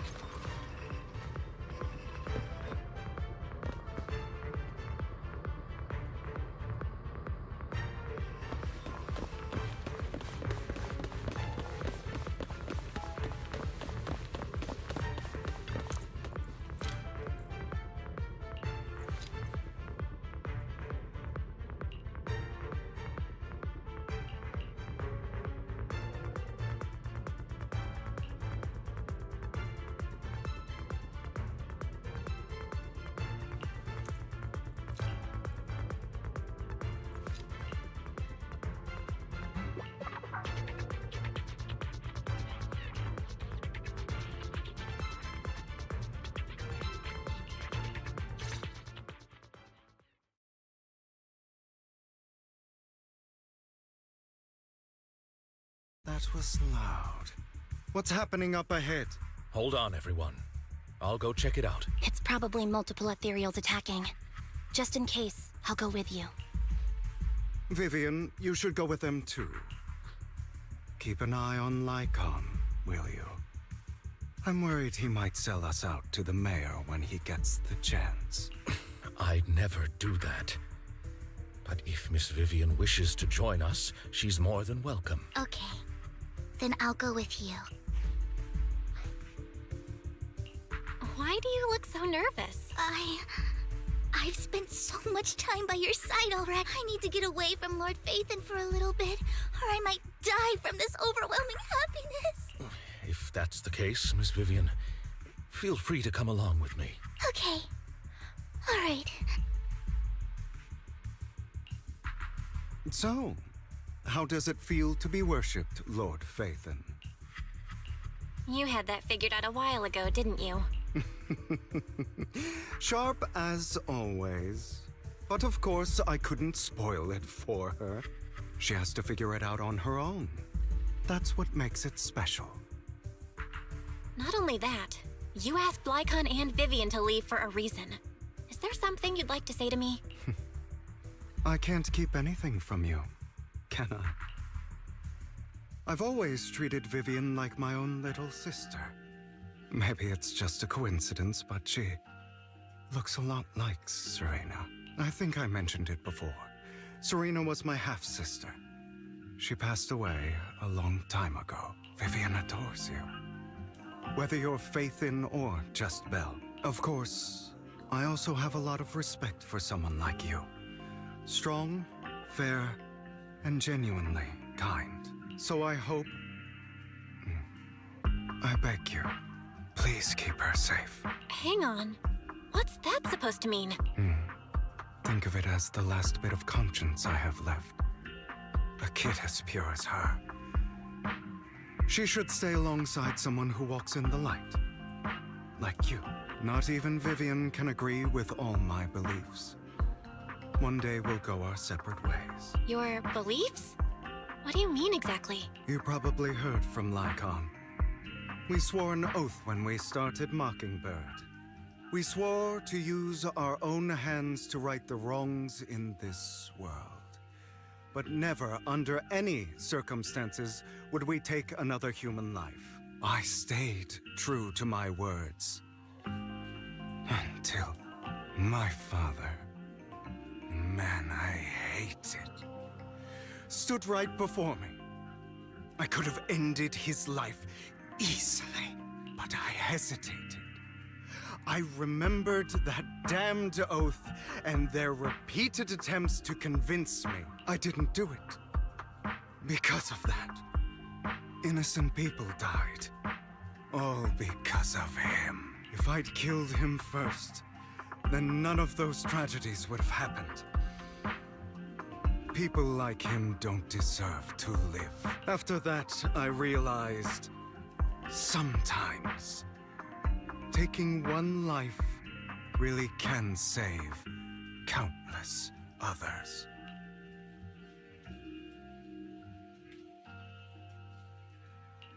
I understand where you're coming from. I knew you'd understand. Vivian has a good heart. I don't want her to get her hands dirty, but you know how it is. In this world, someone has to be the bad guy. So, I want to apologize to you. Why apologize all of a sudden? You're incredibly strong, kind, capable, and really, really lucky. The world needs more people like you. Remember that revenge movie I told you about? Children of Devils. I still haven't found it, but I came across another videotape with the same name. Turns out, in that story, the children of devils are actually the children of gods. Ah, sorry for rambling. Hope you don't mind. They should be back soon. Please, look after Vivian for me.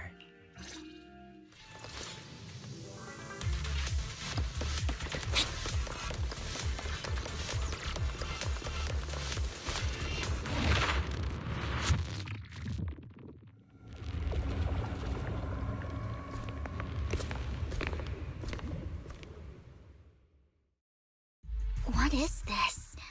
It looks like a cocoon. Careful, everyone. If I'm not mistaken, that's a sacrifice in there. It appears to be in hibernation. We don't know when it'll wake up. If it does wake up, we'll be in serious trouble.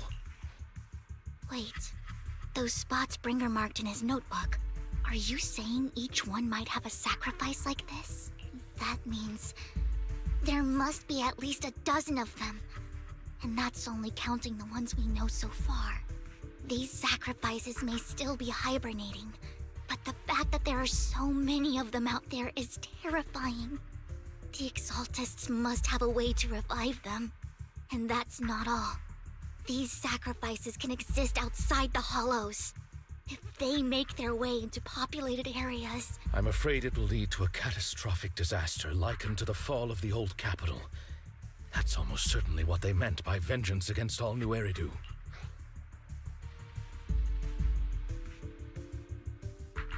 Let's find a way to get rid of these sacrifices. We can't let the Exaltists have them. Thank you for helping me find this sacrifice. But sorry, kids. You won't be the ones to keep it. It's that annoying old man. Why is he here? I'd advise you to choose your words wisely, young lady.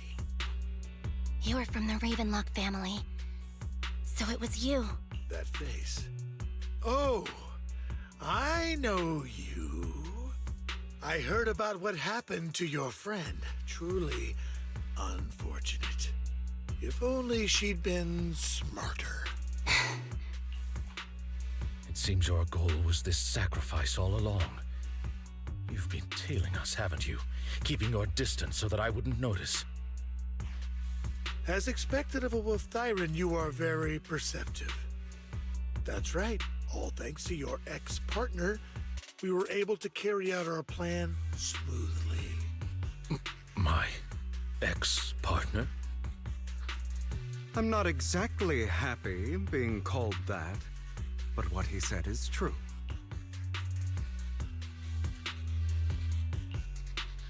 Wait, Hugo, what do you mean? I made a deal with Mr. Hartman in advance. So, would you kindly step aside and let us have this sacrifice? Of course, you can choose to refuse, but if you do, then I'll have to take coercive measures. What do did you offer him? Everything we know about the sacrifices plus the core itself. But why? It's simple. I want to climb higher. Mr. Hartman offered me a chance to join Tops. Who could say no to that? No. Impossible. You promised to help me investigate the Exaltists. You told me the whole point of Mockingbird was to do anything it takes to bring a little justice to this world. Was all of that just a lie? You're just too gullible, Vivian. I also told you, everybody lies. To hide their true intentions, people lie so smoothly, they don't even bat an eye. You. What a wonderful show of betrayal and backstabbing! Bravo! I've got no interest in your little feud. But would you all be so kind as to step aside? My men still have some delicate handiwork to do. Hope everyone enjoys it extract here. that sacrifice Please follow the behind stream. Over my dead body. Hugo, why in the world would you do that? Instead of wasting your time on idle chatter, why not focus your energy on the battle ahead? Be gone! Your plans will never succeed. It's useless. Don't you get it? You're not just going against the people in front of you. You're not going against me.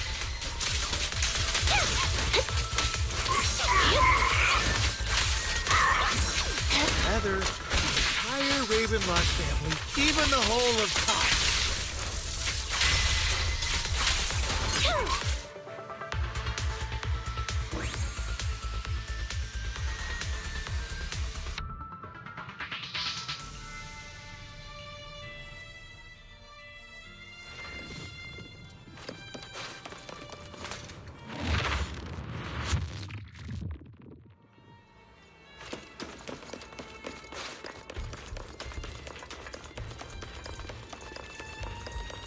Hugo, don't make a choice you'll regret.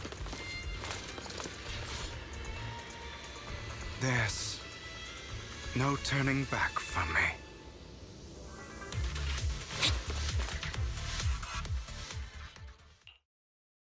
Oh, you guys are such a pain. Hugo, stop standing around.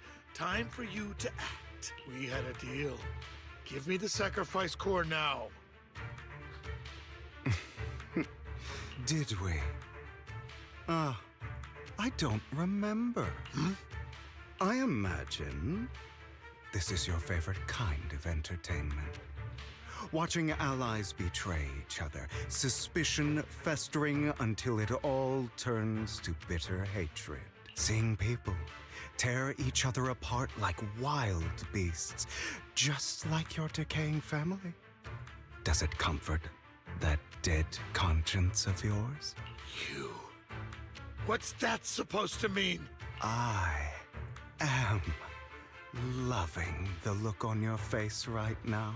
Right when you think you've succeeded, I'm here to tell you it was all fake.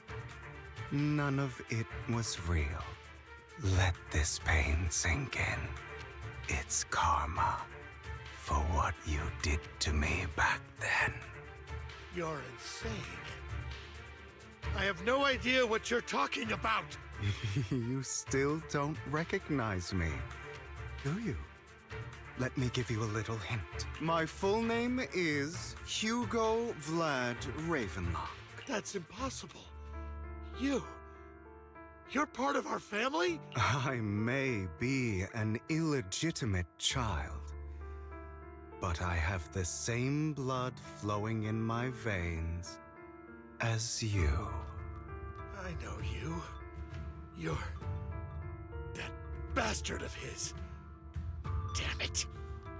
I could have sworn you were already. My dear uncle, you were never worthy of your position.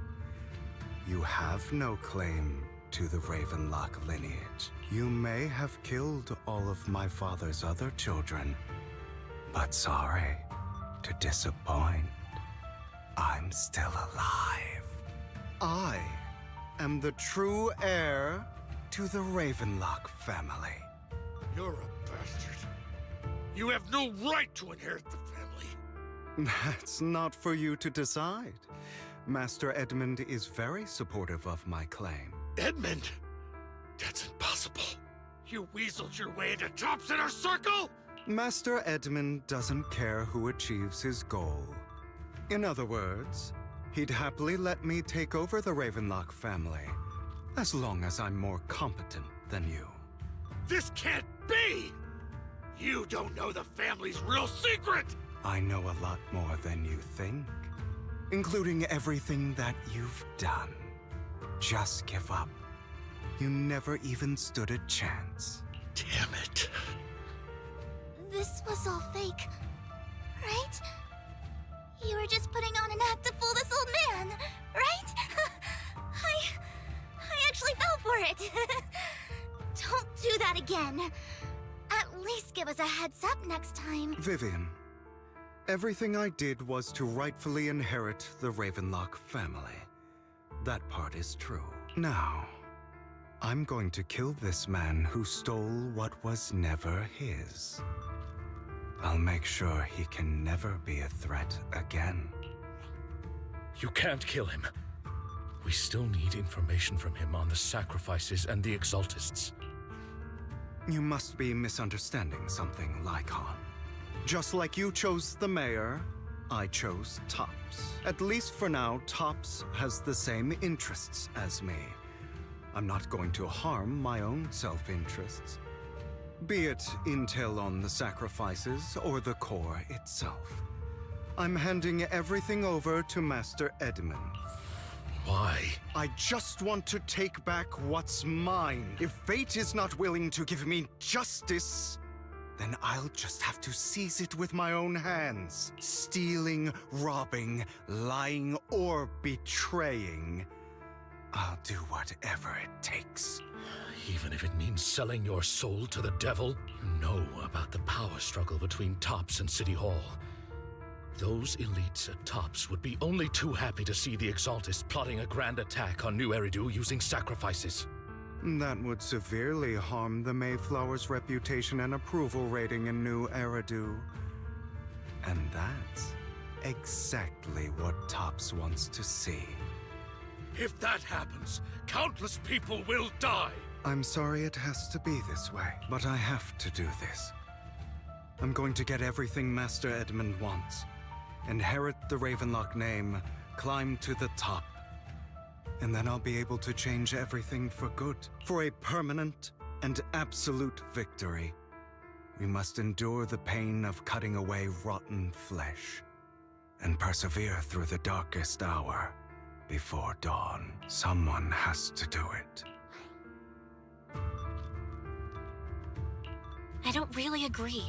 Sounds like some twisted logic to me. This is the path I've chosen. Without power, resources, or strength, we can't do anything. Mockingbird is the perfect example. All the talk about using our power to tip the scales of justice and hover over them like the sword of Damocles. It's just a delusion. In their eyes, we're nothing but annoying gnats. Mockingbird has never really changed anything or saved anyone. Never in the past, not now, and never will in the future. None of it matters.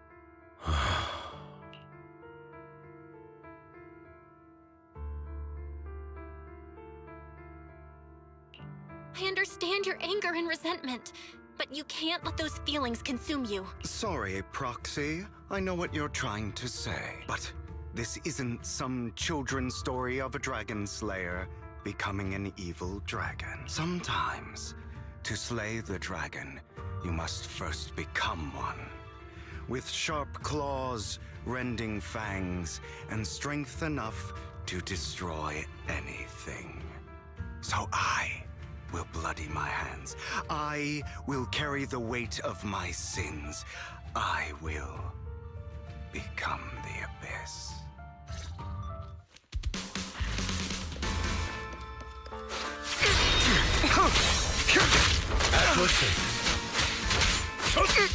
It's about time you kneel.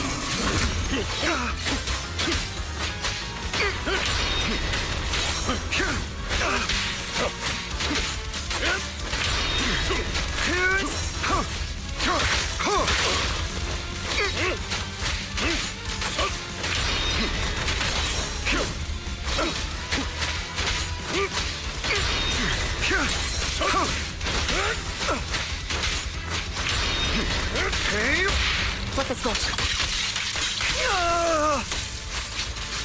Everything you just said, is that what you truly believe? Of course. I'm surprised. I have never once thought that Mockingbird was a failure. Fall back. Our actions, no matter how childish or flawed, must have made their mark on the world. Is that all? I don't want it to end like this. There must be another way.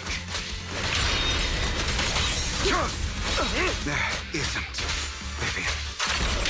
This is the final lesson I'll impart to you. Those who cannot give up anything are destined to it. Truth be told, Proxy, I envy you. The world needs people like you.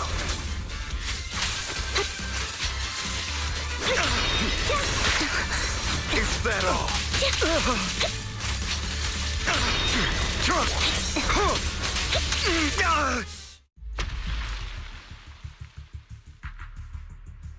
All right, you got me. But too bad. I have my own methods. What are you doing? Well then, make your choice. The sacrifice core, or your precious Faithin? I know you took it. Don't forget, I'm the one who taught you that. Okay, the core is yours. Just leave Lord Faithin alone. What a shame. Did you really think I'd keep my promise? That's right. This is the real me. What's the matter? Thinking of killing me? Didn't you say all life is precious? Drop your foolish facade. I knew it. You... He has inherited the seed of evil. Do not let it take root. When the time comes, you must be the one.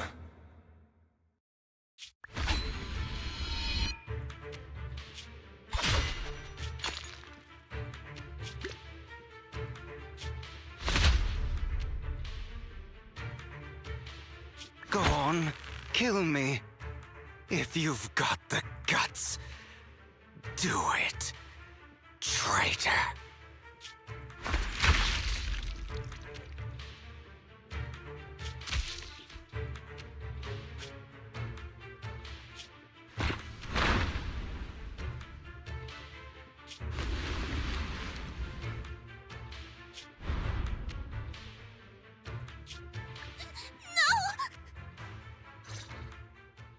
Master Proxy, are you okay? Are you hurt? Don't worry, I'm fine. I just never thought things would turn out like this. Lord Faithin, I'm sorry. I had no idea Hugo would do that to you. I'm so sorry. It's all right. No matter what, this isn't your fault, Vivian. If only I'd noticed sooner. I should have realized earlier.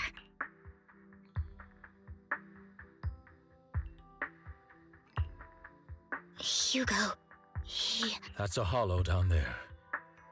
If you need, I can arrange for someone to go in and search for his body. That isn't necessary. To be frank, I thought you'd hate him for his betrayal, Miss Vivian.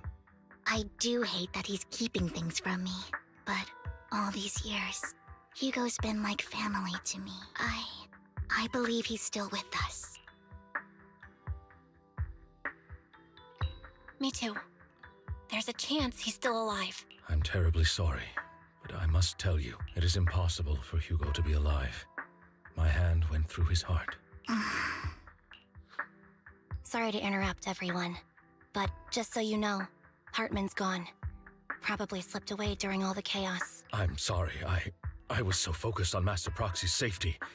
I wasn't paying attention to him. Same, but it doesn't matter. We all know what he did, and he will pay for what he did today. Yes. I'll be reporting all of this to the mayor. He's not getting away with this. Well then, now that it's all over, let's head back.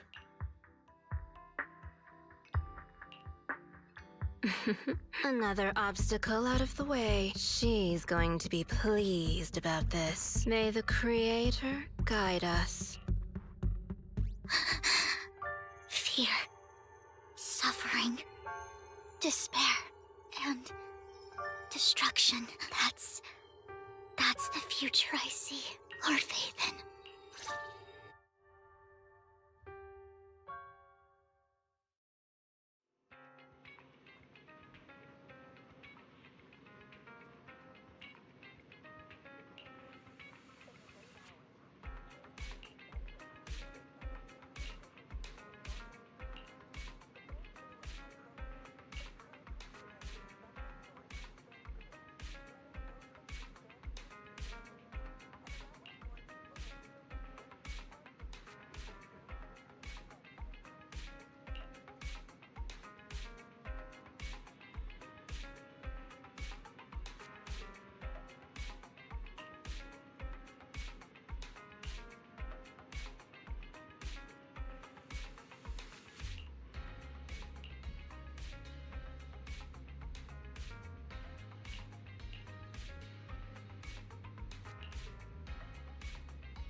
Nice to meet you. I'm Spyro.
Lord Phaethon, this time let me.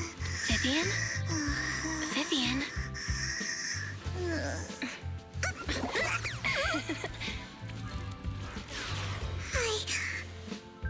I didn't disturb your sleep, did I?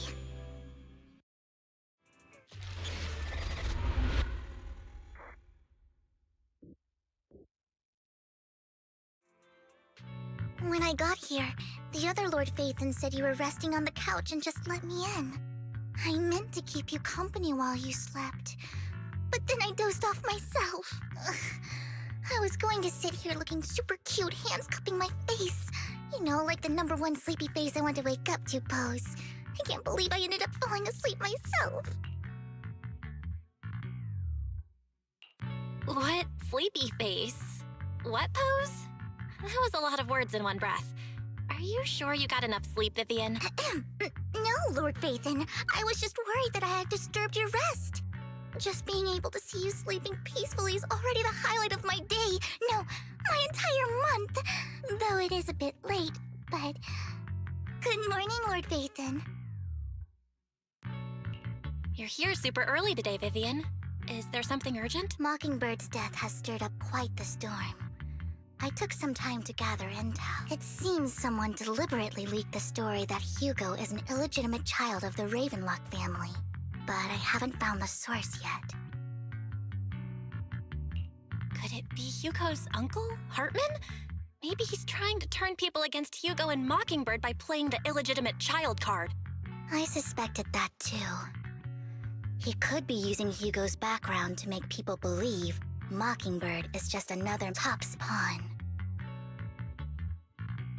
To the upper class, Mockingbird may be insignificant, but it has a loyal following among regular folks. But after some digging, I was surprised to find that the public isn't turning on Hugo.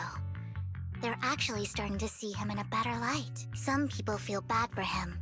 Some relate to his struggles. And Hartman's the one getting all the heat. Public outcry against Hartman is growing, with many believing he murdered Hugo for his own selfish gain. TOPS is hosting an industry summit this week, a responsibility usually handled by the Ravenlocks. But my sources tell me another family has taken over this year at the last minute. If I'm not mistaken, TOPS is intentionally keeping its distance from the Ravenlock family due to the current public sentiment. Sounds like Hartman's in a pretty bad spot right now. But we know he's not the type to go down easily. And that's what worries me. Hartman, in all likelihood, must have taken the sacrifice core. And now that he has this bargaining chip, who knows what kind of deal he'll strike with the Exaltists. Sorry for interrupting, Vivian, but I need a quick word with Belle. Oh, no problem at all. I'm sure you have important faith in matters to discuss. Take your time. I'll just be waiting outside. We can't make our guest wait outside. Belle and I will step out instead. Oh, don't mind me, Lord Phaethon. I wanted to browse the videotapes anyway. I'll be right here. Just let me know when you're done. Belle, Lycon's outside the video store. He knows Vivian is with us, so he's hesitant about coming in. He's stressing over what he did to Hugo in front of Vivian, but he really needs to talk to us. Maybe you should go speak with him first. I'll go talk to Lycon. Honestly, neither he nor Vivian is at fault. As proxies, it's our job to be the bridge between them.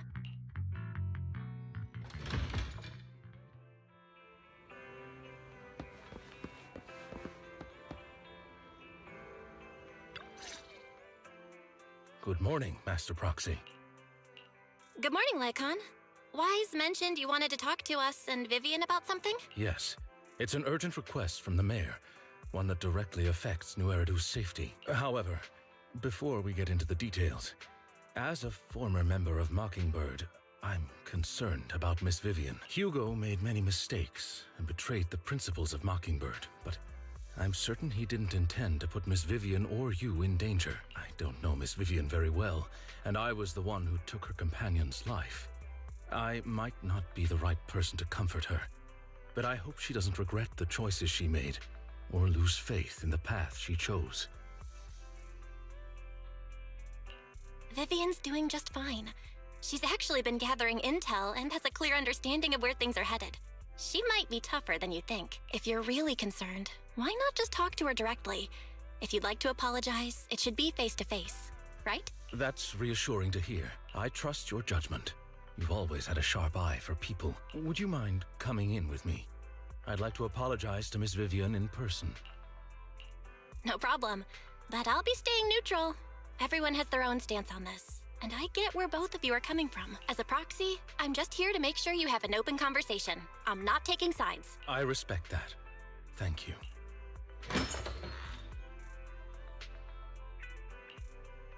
Miss Vivian, I'm very sorry about Hugo. You don't have to explain anything. I'm also part of Mockingbird. Mockingbird stands on more than just gain, so it won't fall when fortunes shift. Hugo had his fixations and ambitions. I also have things I must see through.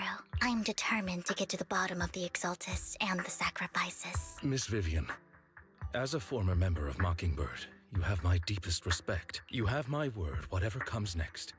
I would never harm you or Master Proxy. As for Hugo, please accept my condolences. Condolences? That's not necessary. Mockingbird has plenty of tricks up its sleeves. This isn't the kind of act that ends so easily. Wouldn't you agree? You're right. Huh? That's it?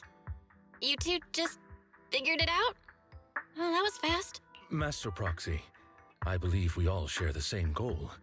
Uncover the truth of the Exaltists and the sacrifices. The mayor has tasked me with inviting you to take on this mission, and hopes we can work together moving forward. If the mayor wants to work with us, I trust he will demonstrate his sincerity and kind.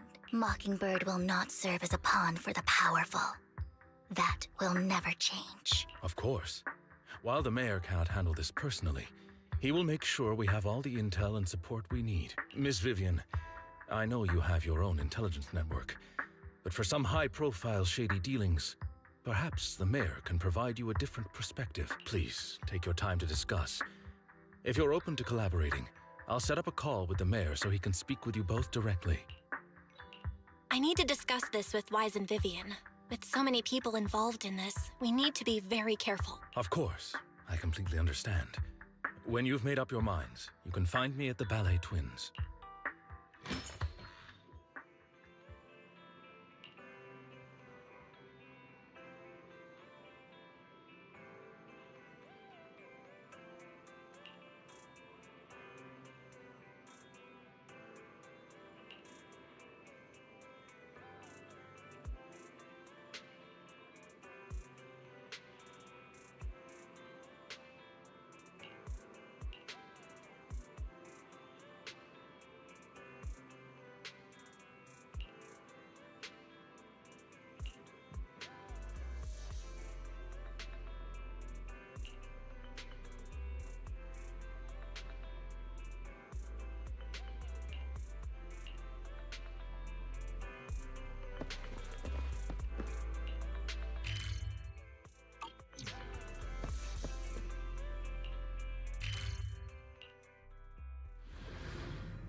I'll connect the call to the mayor now. My dear friends, I'm glad you're willing to keep working with me. I'm truly sorry about what happened to Mr. Hugo Vlad. I didn't anticipate things would turn out this way. As mayor, I can't fully condone Mockingbird's actions, but personally, I had a lot of respect for Mr. Hugo Vlad. I looked further into Bringer's map. The sacrifices were created by an exaltist named Landon, who was active in Janus Quarter. Mr. Landon passed away in an accident a few years ago. Before he died, he was researching sacrifices and was said to have created a batch of serum that could turn living people into sacrifices. The problem was, the serum wasn't stable, and after his death, the recipe was lost. No one knows what happened to the exaltist in Janus Quarter back then. But it's clear that after the leader died, there haven't been major exaltist activities in the area. Bringer's map marks the locations where the exaltists' most successful attempts at creating sacrifices were. Since this person has already passed away, and the exaltists haven't been active around here for a while, then could it be that this is just Hartman acting on his own? Unfortunately, that's not the case. My sources confirmed that Hartman had been secretly in contact with someone, and they only meet inside the Hollow. Is it possible it's someone from TOPS? TOPS is a huge alliance of corporations. They wouldn't bother getting their hands dirty. Instead, they just sit back and reap the rewards. Everything Hartman is doing is to secure his place in TOPS and strengthen his power within the Ravenlock family. If my guess is correct, Hartman has gotten in touch with the remaining members of the Exaltists that used to follow Landon, helping them create new sacrifices. But what's in it for TOPS? There's no way the Exaltists would just hand over their secrets about sacrifices to Hartman, right? A sacrifice outbreak would throw the city into chaos. And that's when TOPS steps in. The public will see the mayor as incompetent, while TOPS comes off as the real protectors of the city. And when that happens, public trust will shift towards TOPS. And Mr. Mayor, you might find yourself in an unfavorable situation. Still sharp as ever, Miss Vivian. So, what exactly do we stand to gain from partnering with you? Please don't tell me you're doing this out of some noble concern for your citizens. I'm not some hero of justice, and I don't believe in lofty ideals or empty promises. We have a common enemy. While our ideologies may differ, we can work together on this. And as proof of good faith, I may not know exactly where Hartman is, but I can fan the flames over Mockingbird's death and escalate conflicts within the Ravenlock family. So it was you behind the rumors. No wonder I couldn't trace the source of the public outcry. I'm not the one who started the rumors. I just helped them spread faster after they leaked. And I pulled a few strings to make sure the story painted Mr. Hugo Vlad as a heroic figure who was unfairly persecuted. As I said before, I had a lot of respect for him, and I'd be happy to clear his name. ZZZ. Now let me lay out my terms for collaboration. After looking into it, I found that the dormant sacrifice you discovered wasn't the only one. There are more places where sacrifices might be lying dormant. Too many eyes are on me right now, so I can't send my own men to deal with it. I'd like to ask you to retrieve the sacrifices from those locations. I'll make sure to dispose of them once you do, so no one will be able to use them again. On top of that, I've asked a friend to help monitor your physical condition, and maybe even uncover more of your potential. Her research overlaps with your teacher's work. You don't need to worry about her capabilities. She's a Void Hunter rank special investigator. Really? A Void Hunter rank special investigator is going to be assisting us? And she's involved in our teacher's research? That's right. She's heading to Janna's quarter for some business. I wanted to set up a formal meeting, but she declined. She prefers to assess things on her own, and will reach out when the time is right. She'll let you know the details then. So it looks like you both are on board with this commission and ready to help recover the sacrifices? Okay. We don't want New Eridu falling into chaos either. We'll do what we can. I know you won't let me down. Given our positions, we might not be friends, but we're definitely not enemies. I'll leave the rest to you then. I've got to go. Goodbye.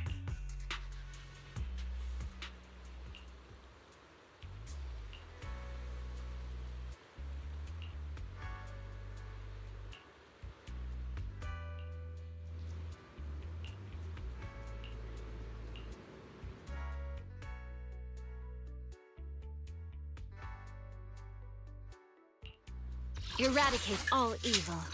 My blade is ready.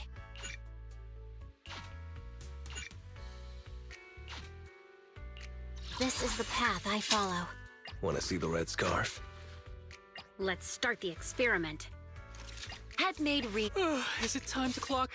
Which alias should I use this time? Eradicate all evil.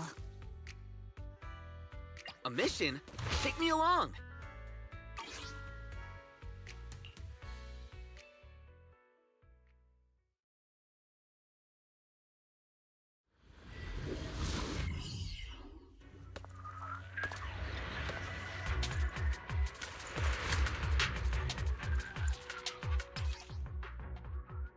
Lord Phaethon, thank you for trusting Mockingbird and me.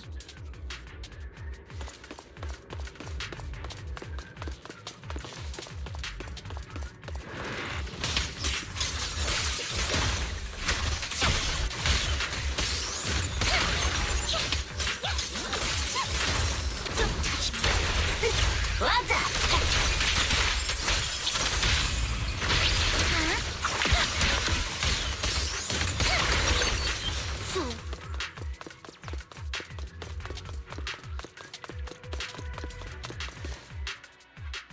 Has someone Incoming already at taken the break. dormant sacrifice from here?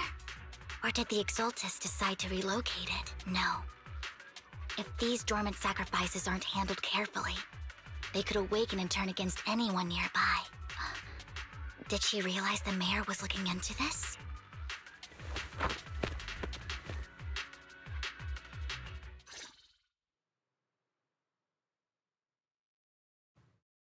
Did Hartman just make up this intel to get a shot working with us at Tops? I've been walking around forever and haven't found a thing. The Ravenlocks have always been a shady bunch. No surprise they've gone downhill over the years. I heard they were pretty loaded back in the day. What kind of business did they run? No clue. On the surface, their businesses seemed legit, but who knows what was happening behind the curtain. Probably something with the sacrifices. I mean, how else would he know about the dormant ones left around here for years? And he was so sure that even if those original sacrifices didn't work out, he had a backup plan. Backup plan? What could that be? Well, that's beyond me. I just happened to overhear something while I was next to Mr. Edmund one day. What's Topps planning to do with all these sacrifices, huh? For research? Do you think we'll ever have a normal life in the Hollows? Don't ask questions you shouldn't be asking. All right. There's nothing here anyway. Let's leave the Hollow and report back on what we found. And we'll make it just in time to clock out for the fieldwork shift. Let's get out of here first.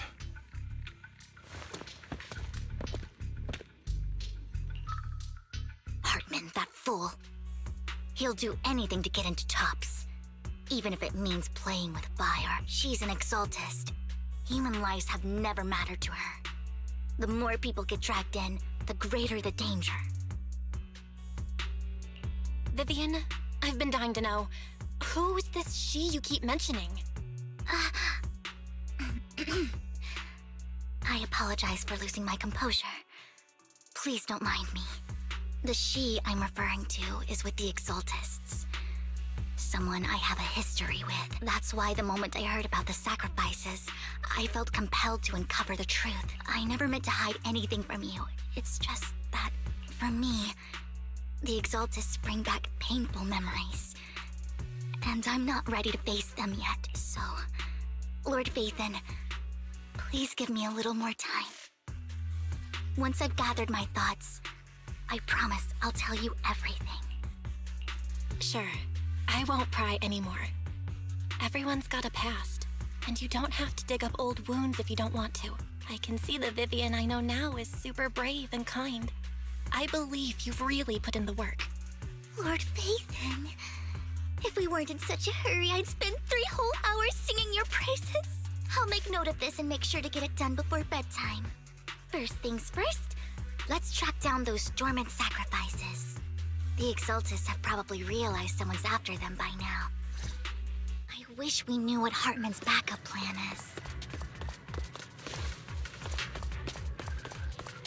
I just can't shake the feeling that something bad is about to happen.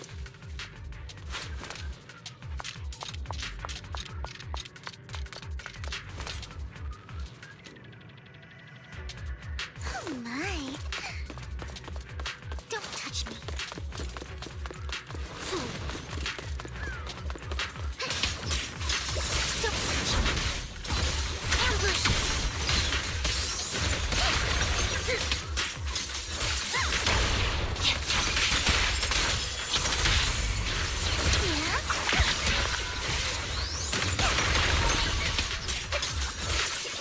Don't touch me.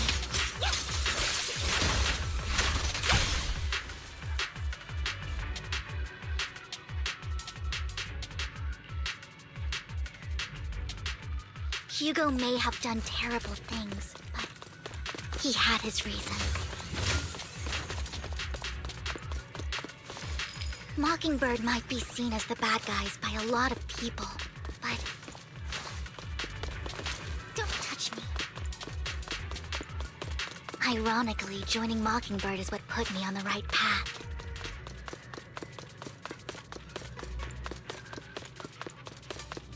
For the first time, I'm needed for more than just my curse.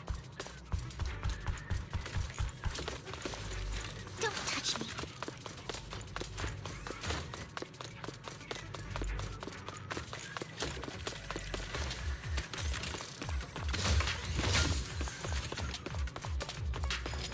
Fool. Don't touch me.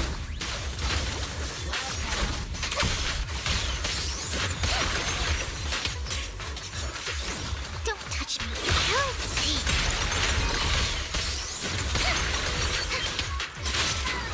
Fool.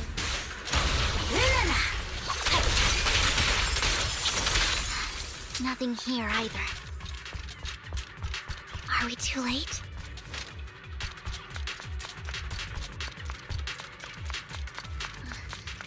There's...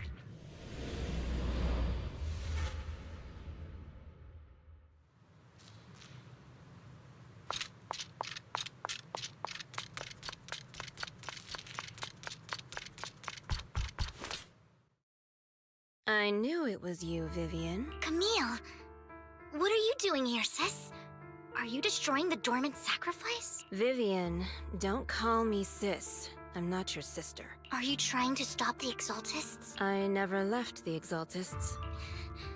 You know what Landon did back then! Lord Landon did it for the Creator. His methods may have been extreme, but they were necessary. Back then, you walked away. You should do the same now. We didn't meet today. Take your friends and leave. What's wrong? Are you being forced into this? I can help you. Help me? Like how you helped her? Vivian, you're crying. You see me, don't you?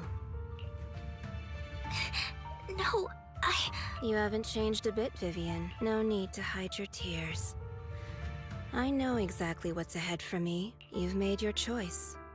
And I've made mine. One last piece of advice. Stay out of this. She loathes you. I won't tell her we met today. Don't show yourself around us again. Camille!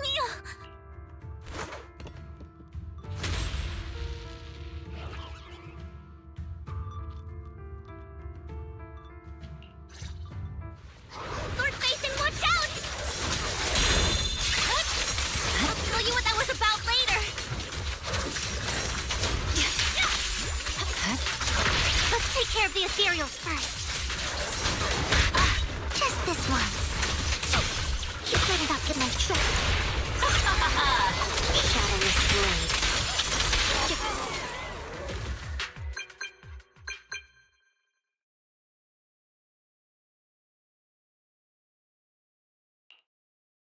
You two took longer than I expected. Did something happen? We searched the coordinates the mayor provided. Most of them were already empty. No dormant sacrifices. Camille, the Exaltists have been actively destroying the dormant sacrifices. The Exaltists? There's no reason for them to go after the sacrifices, right? Vivian is telling the truth. I saw it too. And one of them is someone I once knew. I thought she would leave the Exaltists after Landon's death. But she stayed. Do you have a history with the Exaltists, Vivian? When I was a child, I stayed with the Exaltists for a while. Back then, Landon was one of the most respected figures among the Exaltists in this region. A lot happened. And after Landon died, I left. I can't turn a blind eye to the sacrifices. I know all too well how many lives have been lost bringing them into existence. Ever since I learned a sacrifice had appeared in Janus Quarter, I haven't been able to stop worrying. I won't let history repeat itself. That's why I asked Hugo to investigate, starting with the Sacrifice Corps. Vivian. Please stop. I'm not looking for comfort. I'm just recounting the story for you to understand the situation. We've got bigger things to focus on. But when I do need comforting, I'll come straight to you. I hope you'll make time for me, Lord Phaethon. Just so you know, I'm not the easiest to console. No worries. I'll totally have your back until you're feeling better. Okay. Back to the matter at hand. That conversation between those two TOPS employees back in the Hollow is still bothering me. They said Hartman had a backup plan. And that got me thinking about some news that was quietly swept under the rug. Lately, there have been mining accidents in Ravenlock-controlled areas. Many workers have died. The families were paid off with huge settlements, way more than usual. No protests, no controversy, and the issue was buried. But considering the Ravenlock's financial position, why would they be so generous with payouts? That sounds sketchy. Are you saying they made up the accidents and the workers' deaths? Precisely. I don't think those workers died in mining accidents. I'm planning to reach out to some old friends, see if they've heard anything about this. Do you have time, Lord Phaethon? My contacts are just near 6th Street. Care to join me? I'm in. Let's go together.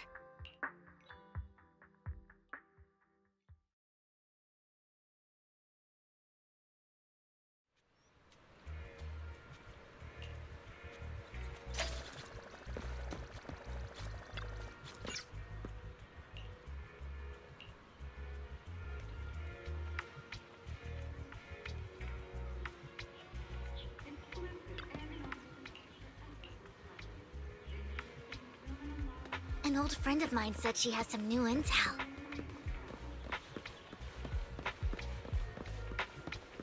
She's like a mentor to me. I learned a lot about data scraping on the internet thanks to her. I'm hungry. Rain! Long time no see. Yeah, it's been a while. Rain? You two knew each other? Yeah, Faithin. Long time no see.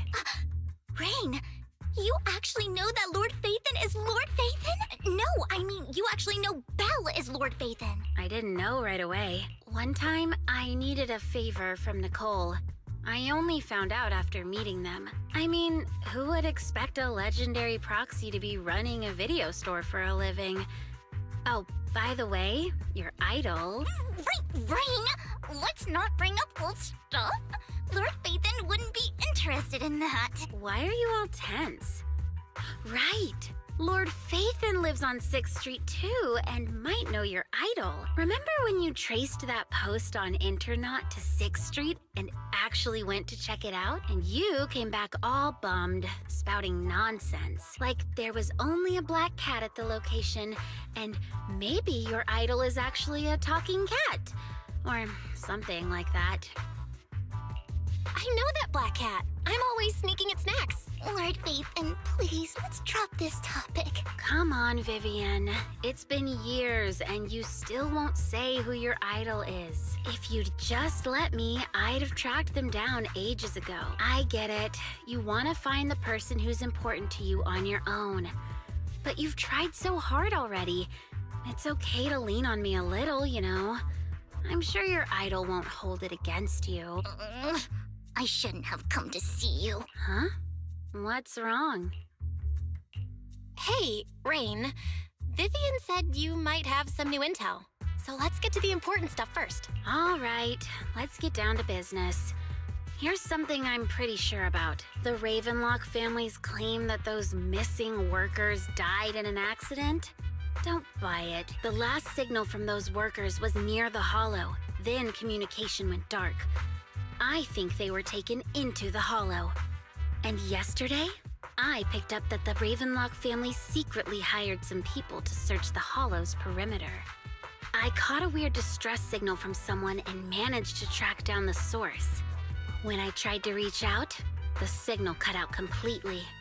The last trace of the signal was near Lumina Square. Finding someone in real life isn't really my thing, so that's where you come in. Okay, we'll check things out. You just said this is something you're sure of. Do you have anything you're unsure about? I dug up some info online, and one thing stood out. A few days ago, there were some creepy sounds coming from an abandoned warehouse by the port. The place was locked up, so no one could see what was happening inside. Not sure if it's related to your search. If you don't find anything useful around here, it might be worth checking out. Well, that's all I have for you. Thank you, Rain. Don't get all emotional on me now. I'm just helping out a friend. This one's on the house. Consider it payback for the favor you did me last time. But if you still want to find your idol, hit me up. I've been curious for what... All right, don't worry about it. I'll manage it myself. Stop being so nosy, Rain. Nosy? Nah, just professionally curious. What kind of person is worth all this searching, huh? But honestly, whoever they are in real life, they've become a part of you. You've come a long way in this search, Vivian. I much prefer the person you are now. So if you find this person, don't chicken out. Go meet them. People will appreciate you for who you are. Rain. I might not care about the real world or what it'll be like, but I hope everyone I know can live a good life. I'm counting on you to save the world, guys. All right, I have other business to take care of, so I'll leave the rest to you.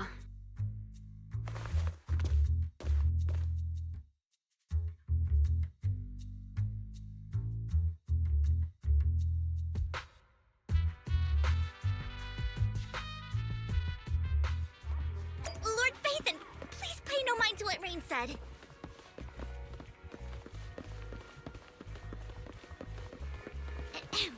That big guy's up ahead. let's hurry.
One Diddy Boo is just too cute, right? I didn't know you helped it too. I knew Lord Phaethon was the best in the whole world.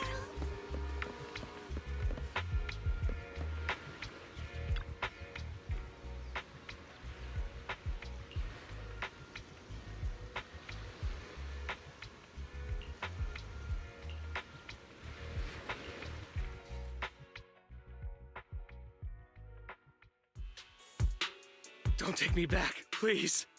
I was wrong. I know I messed up. I don't want your money anymore. Please, no. Calm down. Who are you? I won't say anything. Just let me go. I don't know anything. I swear, I know nothing. We're not PubSec, the HIA, or the Ravenlock family. We won't force you into anything. There's no need to be afraid. What do you want from me then? We simply want to know where the Ravenlock family took you and what they made you do. I can't say. I can't tell you. I have a family. They'll hurt them. You never saw me. Please, just stop asking. Don't you wish to see your family? I don't deserve to see them. It's my fault. I was greedy. I did this to myself. But your family must miss you dearly. I'm sure they won't blame you. No, it's my fault. It's all on me. I don't want to drag them into this. If the whole ship is sinking, no one on board can escape. I'm just a nobody. And right now, there's nothing I can do to change anything. If you care about your family and friends, now is your chance to stop the disaster before it's too late. Even a butterfly flapping its wings can send a tsunami surging across the ocean. No one knows how this will turn out, but if you do nothing now, the only thing waiting for you at the end will be regret. We're not here to turn you in, and we won't force you to confront them. You'll be safe with us. I'll help you return to your family. But you must tell us precisely what happened. Hartman offered a huge amount of money, looking for workers to go into the Hollow to guard something. The money was way too good. We all kind of figured something wasn't right. I thought it was just smuggling or guarding some kind of illegal ether resources, so I signed up. After we sent in our applications, Hartman's men took us into the Hollow. The first place we went, there was a strange box. When we got there, they handed us some pills, saying they'd improve our aptitude for ether, for us to last longer in the Hollow. But after I took them, everything went fuzzy. Something was definitely off about those pills. When I woke up, I saw my coworkers dead in front of me. And there was blood all over my hands. They said something about me being a good experiment, moved me somewhere else, and locked me up. They wanted to inject me with something. I got scared and didn't know what was gonna happen. But then a blonde guy found me, gave me a carrot, and let me go. So I escaped. I didn't want to kill anyone. I don't know. It wasn't your fault that your coworkers died. You were just a tool in their hands. Do you remember the place they first took you? Do you know what was in that box? I only remember the first place was like a rooftop.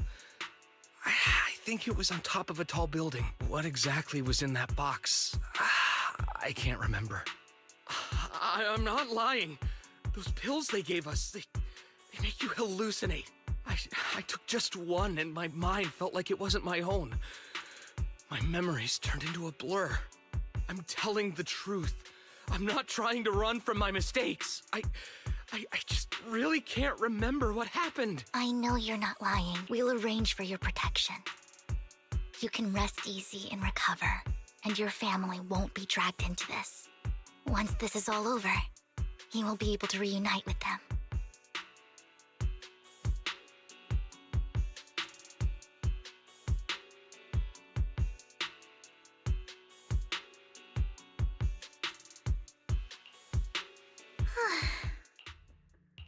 I've been meaning to say this for a while, Vivian. You're just so calm and decisive when things get tough. Totally different from the impression you gave me at first. Actually, I wasn't always like this. I used to run away when things got tough. There was even a point where I just wanted to disappear. As if my very existence was the source of suffering. I wondered. Perhaps leaving it all behind could put an end to the pain. Whoa. It's hard to imagine you like that. I mean, you had this super intimidating vibe when we first met. Well, I was on a mission at the auction when we first met. And just as Rain said, I've come a long way from who I used to be. Speaking of Rain, it's still wild to me. I never thought you and I would have mutual friends. And you even know one Denny Boo. Can you believe we might have passed each other so many times without even realizing it? Enough about me. Tell me more about you, Lord Phaethon. Where have you been? And what have you experienced? Looking back, I feel like I've been through a lot lately. My brother and I even lost our Phaethon account. Oh, everything started when the Cunning Hares took something from the Red Fang gang.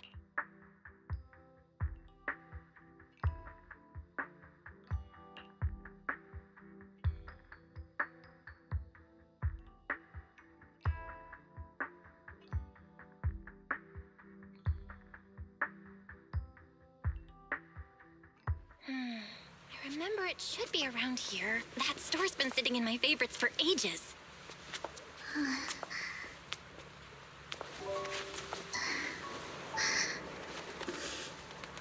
Lord Phaethon! What's up? I've seen that black cat on 6th Street. That harmonica in the outer ring you mentioned. I've heard it before, too. I've even been to the monument outside Hollow Zero. But none of that was a coincidence. It was me.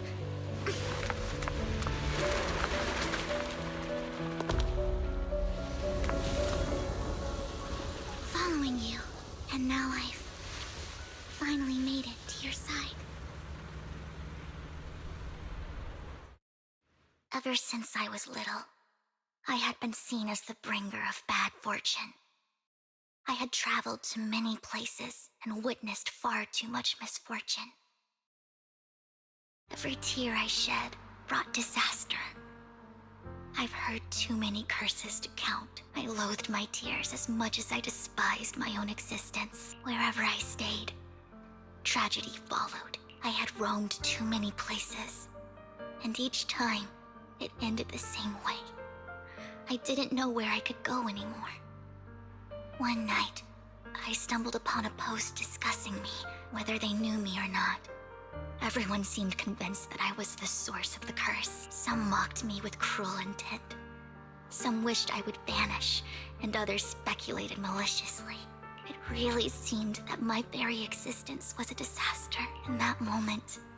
As darkness enveloped the city, I saw lights flickering to life all around New Eridu. So many lights. And not knowing where to go, I thought, if only I could disappear into those lights. I made up my mind. And right then, my phone rang. I decided to take one last look. I wanted to know who left me my final message from this world. It was you, Lord Vathan. Wait, really? Me? Yes. And I checked with the other Lord Vathan. You were the one using the account at that time, but I know you probably don't remember it. After all, it was just an ordinary day, with an ordinary post and meaningless comments on mine. But for me, it was the night I finally realized where I could go. I wanted to walk the paths you had walked, see the sights you had seen. And then, one day, share it all with you, face to face. What did I even say in that comment? I can't remember off the top of my head. Well, you'll have to figure it out for yourself. I'm not telling you. Huh? No! So, Lord Vathan, thank you, not only for that comment you made that day, which was a silver lining for me, but also for giving me the courage to become who I am today. The Vivian standing right in front of you now. Lord Vathan, I truly like who I've become.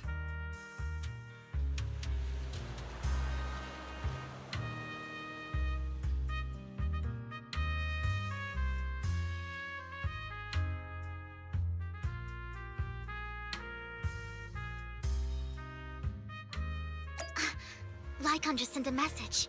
There's an update. Let's head back to the video store and go over the details together.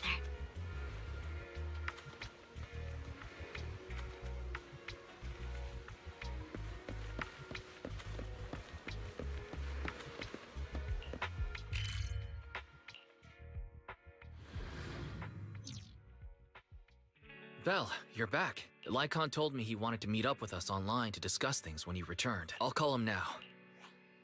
Master Proxy, Miss Vivian. The gentleman Rena brought back has stabilized and calmed down now. Based on his account, we've identified where Hartman is hiding the core. He also mentioned that Hartman plans to trade the core with a group of people. We suspect that this group consists of members from the Exaltists. I knew it. Now that we have the location, it would be splendid if we could seize the sacrifice core before they do. Precisely.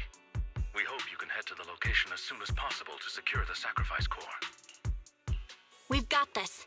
I have other matters to attend to, so I'll leave the retrieval of the sacrifice core in your capable hands. The mayor's friend that he mentioned before will also be assisting you this time. The target coordinates have been shared with her, and she'll meet you there. Please ensure your safety, and I wish you all the best.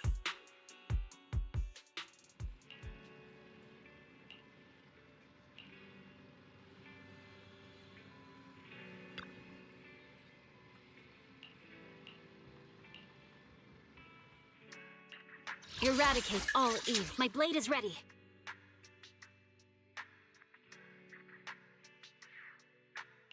This is the... I'm here, so we're good.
I'm hungry.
I'm here, so we're good.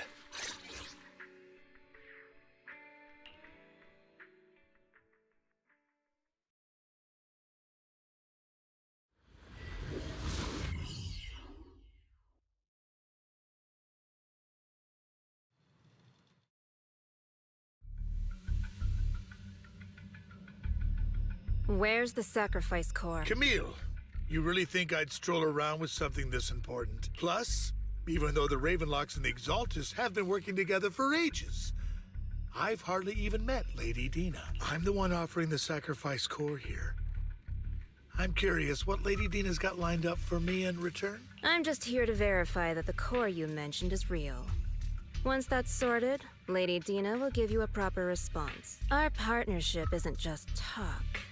We need to be sure you have what we need before moving forward. Sure thing. I'll take you to where I keep the core. Once you verify it's legit, have Lady Dina come over. We'll lay everything on the table face to face. All right. Lead the way. It seems Hartman is trying to bargain for more. What a greedy and insatiable man. It's just that... why would they only send Camille for something as important as the sacrifice core? And I can't shake the feeling that Camille doesn't want Hartman and Dina to meet. Why is that? Who's this Dina he just mentioned? Is she the leader of the Exaltists? Kind of. Lord Vathan, I really think we should hurry. We must get to where Hartman keeps the core before anyone else does. I've got a shortcut planned, but there are gonna be ethereals along the way. I'll let you handle them, Vivian. Don't worry, Lord Vathan. You're in capable hands. I'll ensure your safety.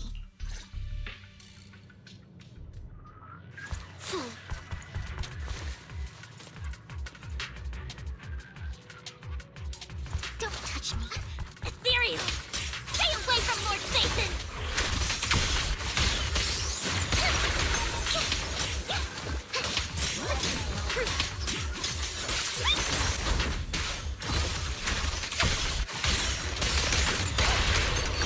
What's up?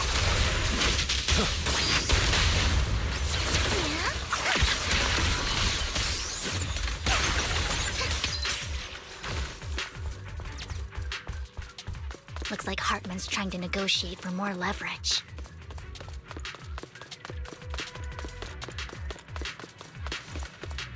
Let's get out of here before we're spotted.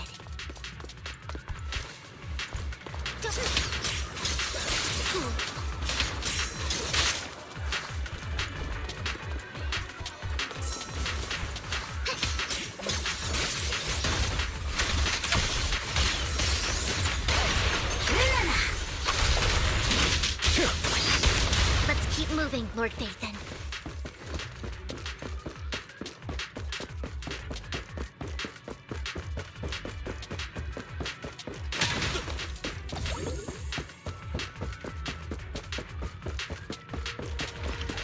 Leave the enemies to me, Lord Vathan.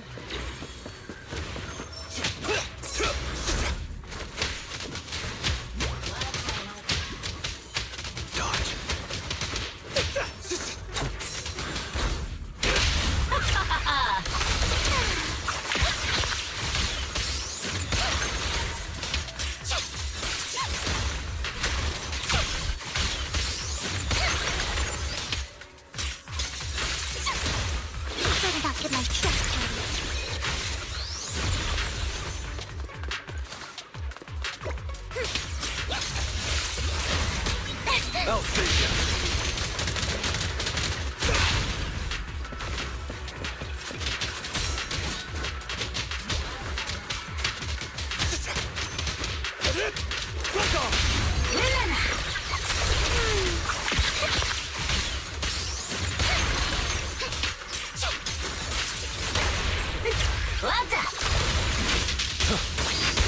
They're still over there. Looks like they're arguing.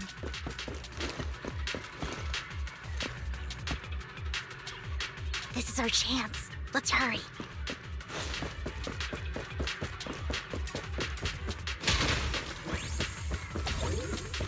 No matter who has the sacrifice core, Hartman or the Exaltists, it would be really dangerous.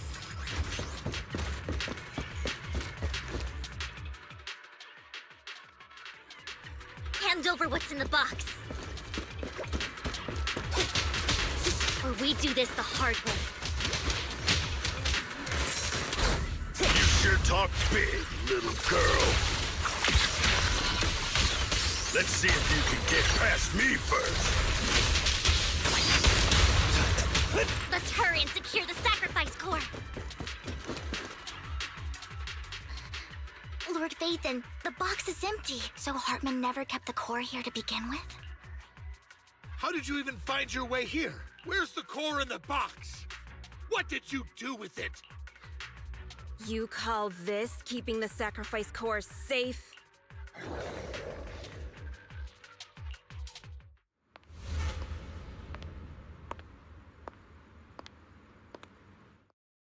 Vivian, it's been ages. Dina! Oh my, you actually remember me. So sweet. Look at you, thriving. I thought you'd totally forgotten about our past. So, tell me, do you ever dream about the people you've killed? Are they crying in your head all night? Back then, I had no idea. You had no idea? While you were soaking up all that love from Daddy and everyone else, you had no idea what was going on? I wasn't... Lady Dina, Miss Vivian didn't actually... Camille, when did I say you could meet up with Hartman today? I just wanted to make sure the sacrifice core is legit. I was worried Hartman might try to pull a fast one on us. Really? So loyal. I thought you'd be more like the old days. Just a few words from Vivian, and you'd be plotting my demise.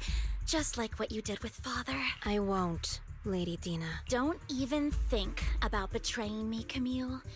You owe me for what went down back then. However, I do understand your worries. This core, it's fake. No way! I got this straight from Hugo! It can't be fake! How can you just claim it's fake without any proof? Ugh, seriously?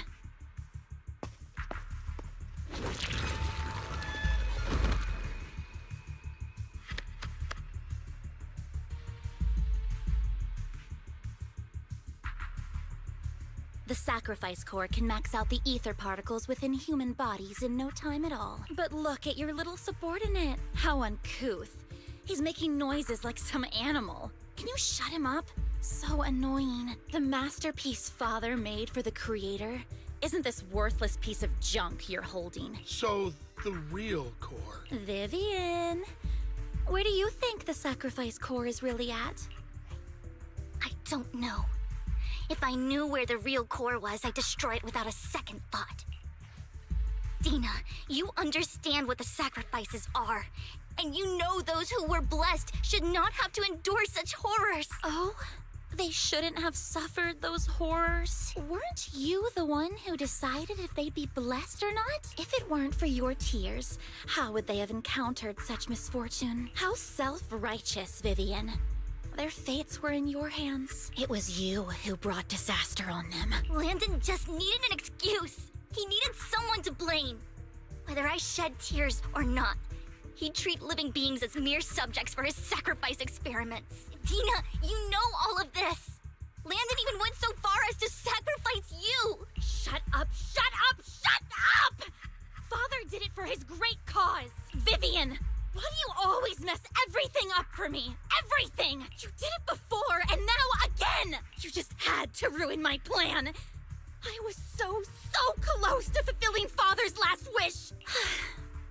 If you don't give me the sacrifice core, be prepared to become food for the ethereals. I told you I don't have the sacrifice core. Otherwise, I would have destroyed it already. Lord Phaethon, find the right moment to retreat.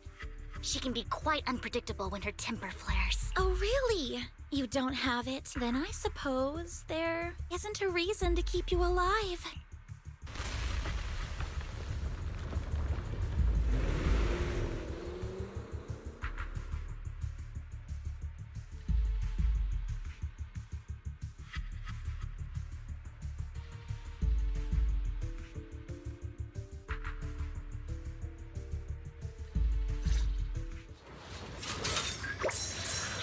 More ethereals are coming.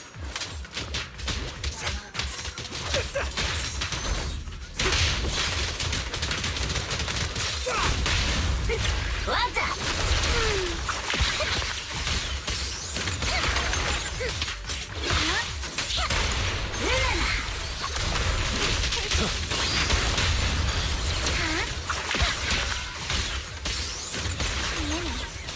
No chance to get out of this.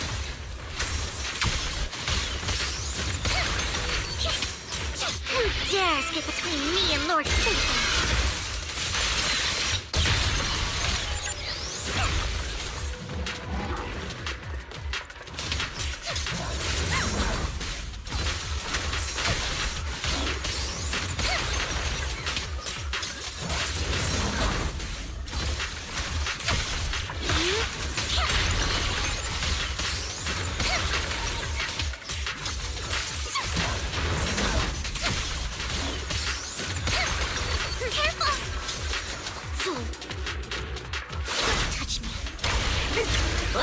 Let me show you how it's done.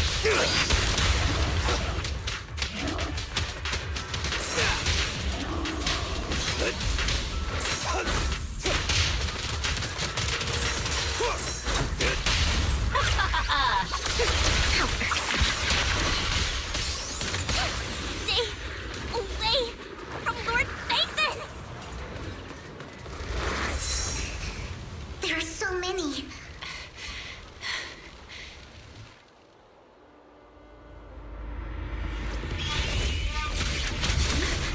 It's ink?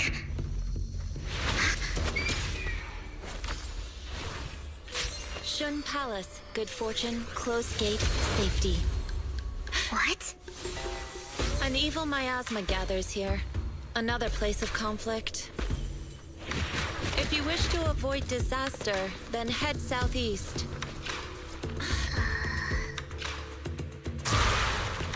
Now! Thank you.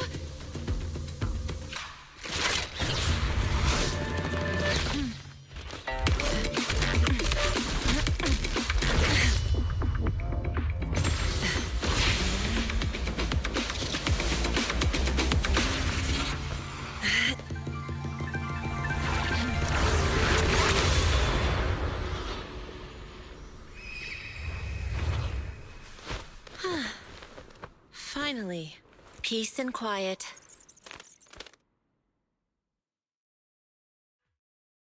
You must be Belle, right? Mayflower mentioned a special partner might need my help.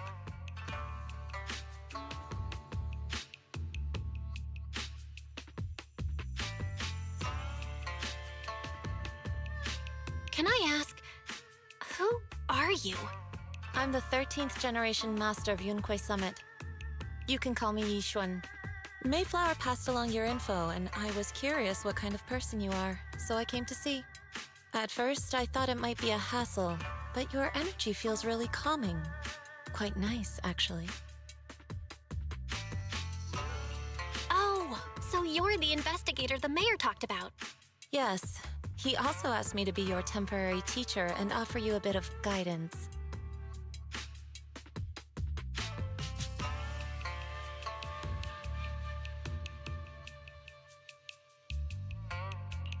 Guidance? What exactly does that mean? Unfortunately, this isn't the right time or place to talk. I have some investigation work to catch up on, and it seems you've got quite a lot on your hands, so let's part ways for now. I'll find a good time to visit you soon.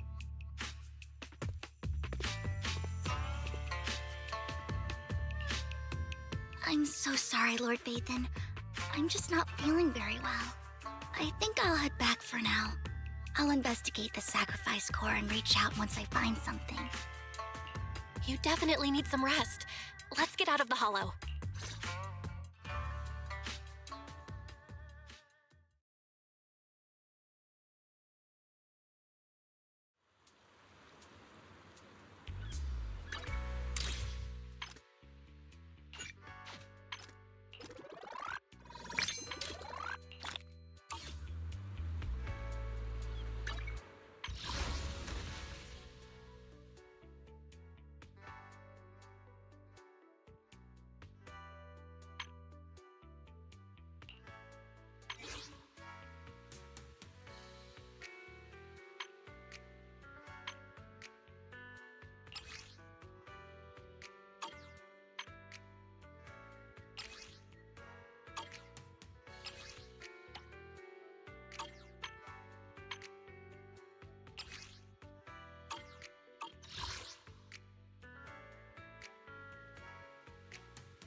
What brings you here this time?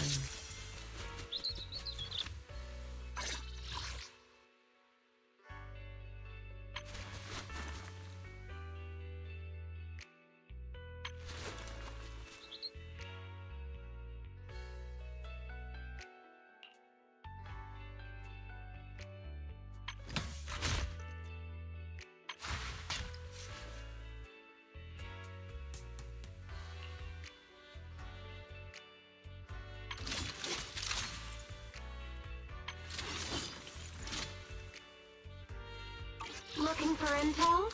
Or hiring me for a job? What brings you here this time?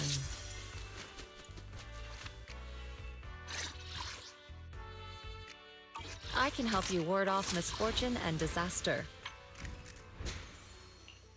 Ooh, we really harmonize. My lawyer. Do you want me to? Is the concert starting? Man is iron, rice is steel. I make a mean chitlins meal. Ooh, we really harmonize. Is the concert starting?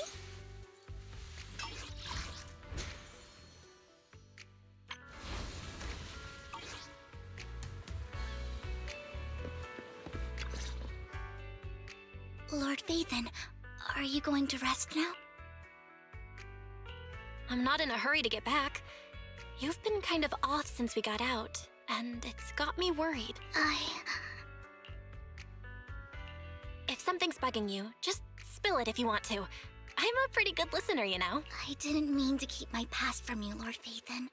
When I was little, people thought I brought misfortune, so no matter where I went, no one wanted me around for long. Then, one day, Landon adopted me and brought me to the Exaltus. There, I met Dina, who was so kind to me, treating me like a dear sister. She told me her father, Landon, was a great man who'd one day make everyone stop fearing the Hollows, so all life could live freely inside and outside of them. Dina helped Landon pick people for the blessing, and everyone in the Exaltus respected her greatly. Those who received the blessing would have a better ether aptitude, allowing them to enter the Hollow freely without fear of sudden disaster. Back then, Dina would chat with me every day, always about the Exaltists and her father. But things between us shifted when Landon asked me to step in for Dina. Landon told me I didn't only bring misfortune, and that if I listened to him, I could actually help people. After that, he'd take me to meet people, and if I shed tears, he'd give them a blessing medicine. Those who got the blessing could dodge calamities. At first, I was ecstatic, thinking I could help others. I shared my joy with Dina, but that was when she started to pull away from me. The blessing medicine. Please tell me that wasn't the sacrifice serum Bringer had? Yes. To be precise, it was an early version of the sacrifice serum. Landon's medicine wasn't stable. The medicine Landon developed could boost abilities quickly, but also sped up the development of ether corruption. In the end, most people turned into ethereals, and a few became sacrifices, losing all human consciousness. The ethereals were killed while the sacrifices were given to the higher-ups of the Exaltists. The Exaltists wanted the sacrifices to hold human consciousness, so Landon's medicine was seen as a failure, and he gradually lost influence within the Exaltists. One day, I saw Dina, and tears streamed down my face. In a bid to save his reputation, Landon decided to let his own daughter receive the blessing. I had always thought that getting the blessing was a good thing, until I saw terror in Dina's eyes that day. That evening, I broke Landon's rules for the first time, and followed him out of the Exaltist's residence. I trailed him to the Hollow, where I witnessed someone who had been blessed becoming corrupted. In the end, that person became an ethereal. Then, without hesitation, Landon killed him. Before Landon returned, I went back to the residence and snuck into his study. And there, I uncovered the truths I just told you. And just a few days later, it was time for Dina to be blessed. I wanted to save her and stop anyone else from getting deceived. So, that day, I told everyone present that Landon should be the one to receive the blessing, not Dina. At first, Landon argued, and no one believed me, but in front of them all, I looked at him and let my tears fall.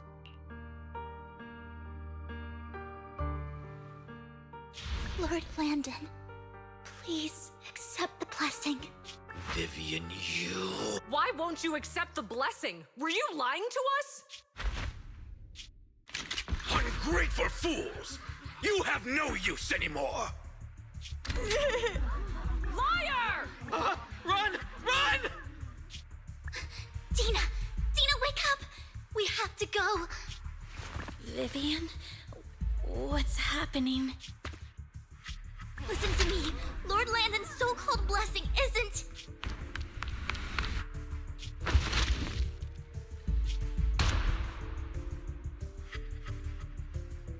Father!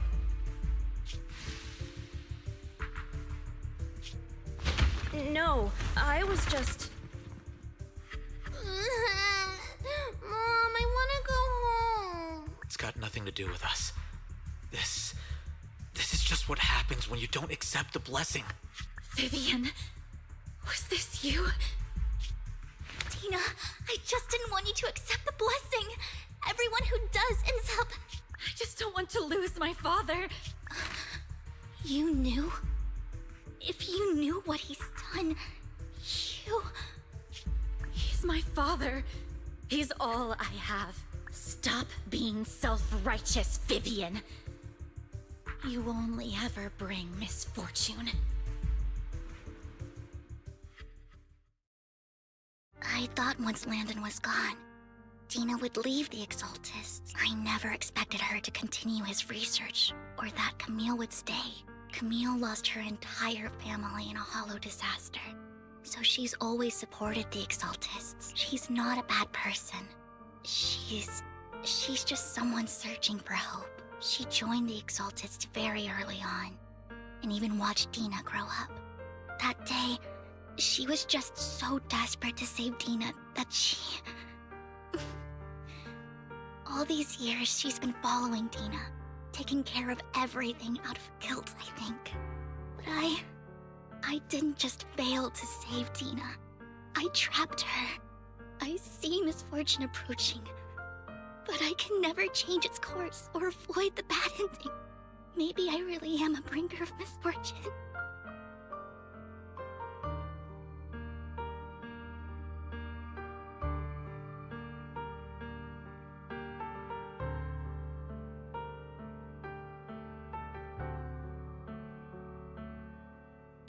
No way. You're not the one bringing bad luck. Whatever went down with the Exaltists, Landon used you. As for Dina and Camille, they know the truth, and they just made their choices. The Hollows and the disasters they caused took more than just their loved ones. But not all survivors cling to obsession and hatred like they do. Lord Phaethon. You need to believe in yourself. You're currently resolving the sacrifice crisis with your own effort. I remember you saying you really like yourself now. So what's changed? Yes, that'll always be true. Thank you for listening to my story today. Years have gone by, but I've never had the courage to face all this. Maybe Dina and I were meant to meet today, so I could finally spill it all out. It lightens my heart a little. Lord Phaethon, you truly are a wonderful listener. Whenever you're feeling down, don't hesitate to come to me. I will. It's been such a long day. You must be exhausted. I'll track down the location of the sacrifice core and let you know what I find. Good night, Lord Phaethon.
Incoming ad break.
Shawl, I didn't expect you to be working here. Perfect. I was just Check out covering the someone's Fando shift. Pet Cafe to play The with screening me. here is super strict, and I was afraid the supervisor would realize I was new and subbing for someone, so I hid in the control room during the supervisor's inspection. So I happened to bump into this guy, a blonde man wearing a hat, and I think he was checking some footage. Then he logged that footage into the tape he brought. Later, I found that part of the footage had been wiped. Blonde, wearing a hat. Could it be Hugo? Do you know him? I think it's him. If it were Hugo. I think I know where he would hide the tape. Thank you, Shaw. You were a big help. Great! You also helped me a lot when I started working. I used to make mistakes all the time. If it weren't for you cleaning up my messes, I would have been fired ages ago. So I'm happy I could help you too. All right, go ahead and do what you need to do. We'll catch up another time.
If I'm not mistaken, you and Vivian share the same goal. Silence is no good for negotiation. I just don't want Dina to reach a point of no return. Hasn't she already reached that point with what she's doing? The formula for the Landon serum was lost, but a batch survived, and Dina was able to develop a substance that can be used for mind control. She's trying to combine the two to make sacrifices that would obey human commands. If the dormant sacrifice and the remaining Landon serum are destroyed, we can put an end to this. Dina's concoction can't create sacrifices on its own. And the sacrifice core? That belongs to the creator, not her. Although I find Landon's methods despicable, I can't deny that the Exaltists and the Creator are leading us in the right direction. I just don't want Dina to spend her life trapped by her father's mistakes. I mean, no offense, but I find your protectiveness rather weird. I will confirm the location of the dormant sacrifice and find the chance to relay the information to you. I do not want any of my people to be going into danger. As for the sacrifice core, I can only guarantee that it will not fall into her hands. As for how things will ultimately play out, The Creator will guide me.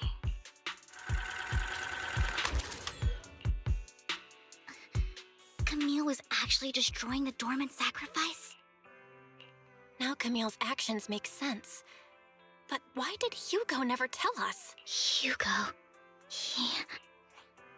Belle, Lycon said there's something urgent he needs to discuss with us right now. All right, let's patch him in. Master Proxy, I apologize for disturbing you. We have just learned that the Ravenlock family will host a banquet tonight. This banquet is rather special, as they're allowing members of their family to invite business partners to attend. With Hartman at the center of controversy, there are many members of the family who are eager to use this opportunity to replace him. The mayor has been spreading rumors of a young tycoon who inherited a sizable fortune and is looking to partner with a person from an old and influential family. This information has lured a young man named Burton from the Ravenlock family. So, you want me to pose as this tycoon and use Burton to infiltrate the banquet? Correct. And Hartman's study is also located within the venue. I see. Hartman's study might hold valuable information. So, what should I do? You can attend as her +1. +1? Lord Phaethon, please go with me! Master Proxy, it seems Miss Vivian requires your presence, so... Yes, just your presence will help me immensely! All right, then let's go together. I'll send you the time and place for the meeting with Burton. If you encounter any danger, please evacuate immediately or contact me for backup. I hope everything goes well for you tonight.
Miss Banshee, I believe I've shown you my sincerity. Now how about you? Sincerity? My presence here is a show of sincerity. If we're to work together, Miss Banshee, you should drop your pretentious act. I am well aware of the ways of the Ravenlock family. If I were to come empty-handed, I probably wouldn't even be able to make it out the front door tonight, since I agreed to come with you and even brought along my most precious companion. Does that not show my deepest sincerity? No need for such an off-color joke. Our door is always open for those coming or going. We both know what's what, so let's cut the small talk. I know far more about how the Ravenlock family made their fortune than most here. I am also well aware of why Hartman, despite such a massive scandal, still remains in power. Oh? Do tell. Exaltists, blessing, sacrifice, Landon. Where would you like me to start? How did you know that? No, who are you? Don't be so tense. If I'm not mistaken, it's about time the banquet began. My companion and I are practically famished. Is this how you treat your guests? By letting them starve? Perhaps when we've had our fill, we'll remember where the sacrifice is hidden. You know where the sacrifice is? So, can we go get something to eat now? And I'm also looking forward to receiving a special dessert from you. We can discuss what you wish to know while we enjoy dessert. Of course. I wouldn't let such an important guest discuss matters on an empty stomach. As for dessert, I will prepare it myself, and I guarantee it will satisfy you. I'll come find you later. I wish you a pleasant evening.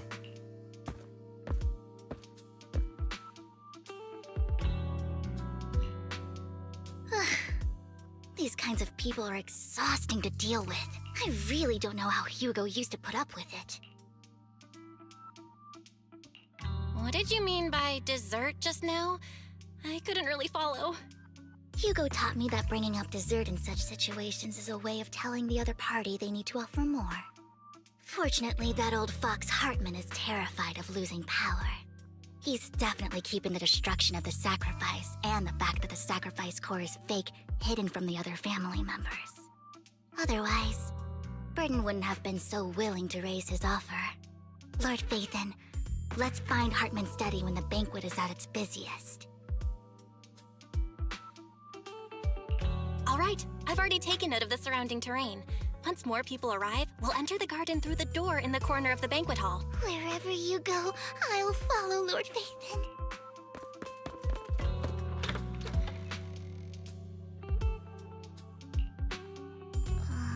Isn't this going a bit too well?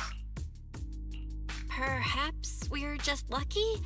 Plus, their security measures outside were so tight. Maybe it's more lax inside.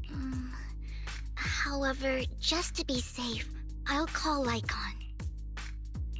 Let's check Hartman's recent correspondences for clues. I still have concerns about the sacrifice core. Right. Though the core he gave Dina was fake, Hartman might have left a trick up his sleeve and hid the real one. Then let's split up.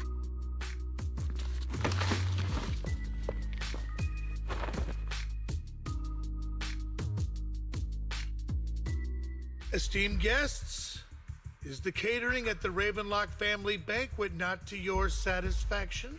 So much so that these two distinguished guests felt the need to come to my humble office to scavenge for food. Don't want to come out? Well, after all, you don't have long left. Burton, that greedy idiot, fell for the mayor's trap. But I never expected that he would bring you into my territory. I suppose I should thank him. Otherwise, I would have had to go to great lengths to eliminate you. Vivian, Phaethon, give Hugo my regards. Tell him I shall be taking the wealth and power of the Ravenlock family for myself.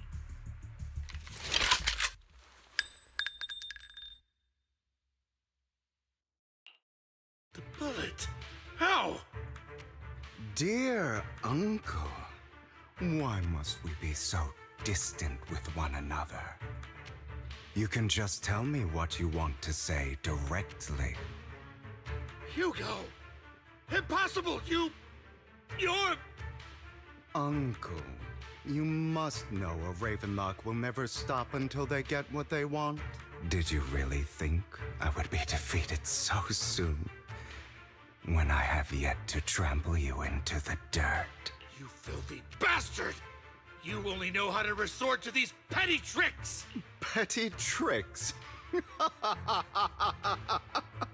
Perhaps you'd like to know what I managed to accomplish using this faked death of mine, my dear uncle.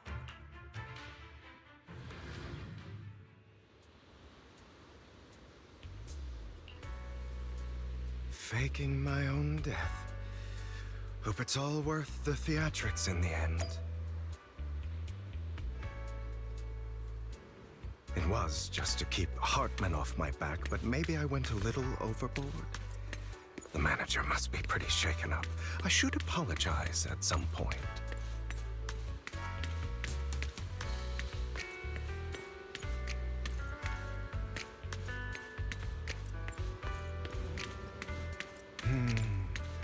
Guess I'll also bring Lycon along.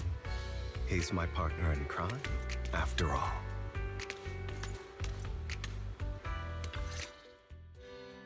You're taking longer to rest than I expected. Lycon, you think too highly of my physical capabilities. Well, thank you for your cooperation. I must say, if nothing else, at least your acting skills have improved. Why do you look so angry? You should be happy. We pulled that off together with flawless teamwork and managed to fool everyone. Drop your foolish facade. I'm glad you still remember the code we set all those years ago. And thank you for ensuring your sleight of hand didn't deteriorate. Oh, right. I should also thank the blood bag hidden in my clothes and our other props. Do you remember when we last used this? Sometimes I really don't understand you. Have you never thought about what the consequences would be if I didn't understand your code? If I decided against helping you? Or if I just couldn't control my strength properly? You'd understand it. Of course, if things really did go awry, I had alternative plans. You wouldn't be so arrogant as to think I'd bet everything on you, would you? You're insane. Aw, I'm flattered. So what exactly is the purpose behind all this? Surely after going to such great lengths to erase your own existence, you don't just plan to hide here and reminisce about the past with me. Don't try to brush this off. I've already helped you enact your plan. Tell me the truth. Don't get your tail in a twist. I have more plans that require your assistance, so naturally I would not hide anything from you. Simply put, as things stand, whether as Hugo Vlad or as Mockingbird, I am doomed to die. Seems you've made quite a few enemies. As a member of the Ravenlock family, I negotiated with Edmund and managed to obtain resources from Tops for my future plans. I also confirmed what attitude they held toward your master, the Mayflower family. Meanwhile, I used my identity in Mockingbird to strike a deal with Hartman and gather information on their collaboration with the remnants of the Exaltists.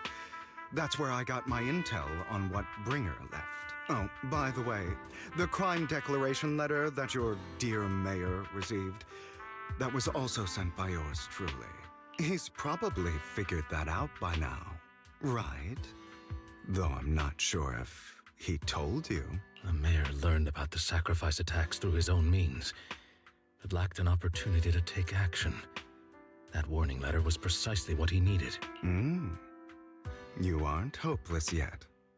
How delightful. In short, I'm more well-informed than your lot because I get around, dealing with all these different important figures. But of course, it comes at a cost. It's only fair. After all, you can't hide the smoke from a wildfire. Rather than trying to carefully tame it and risk setting yourself alight, it's better to let it burn free. When I helped you put on your little act, killing you in front of everyone, you left the sacrifice core to Hartman. That was intentional too, then? Oh, yes. And it worked like a charm, didn't it? Now no one cares for me anymore, and all eyes are on Hartman. A perfect situation for keeping the Ravenlock family in check while dealing a cutting blow to the Exaltists behind them. Another crucial point is Vivian and Phaethon. I must sever any ties they have with me or Mockingbird. Although I feel bad for Phaethon about what happened, but it had to be done. That's the only way they would be safe, allowing the plan to continue. I noticed that you never turned your blade toward Master Proxy. So, those words you said back then were also... I will bloody my hands. I will carry the weight of my sins. I will become the Abyss. Obviously, it was all an act. My acting has always been impeccable, as you know. Hugo, you're taking such a tremendous risk. Why? Would you believe me if I said it's for justice? But unfortunately, it's not. I want revenge on the Ravenlock family. And I will make sure that despicable excuse for a human being, Hartman, suffers a slow, torturous end. Of course. I also promised Vivian that I would help her investigate the whole thing with the Exaltists. That's all. You don't look too good. Is it your wounds? No. This is the first problem I plan to resolve. Lycon, do you have a place that is sufficiently discreet, quiet, and can take a lot of damage?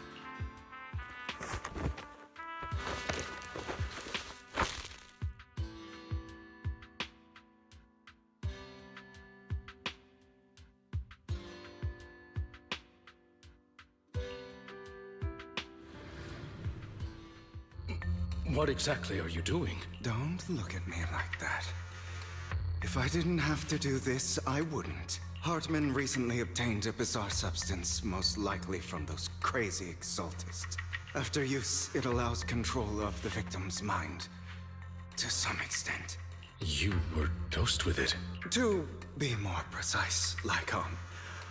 I deliberately allowed Hartman to put this drug in my cup to facilitate our previous collaboration.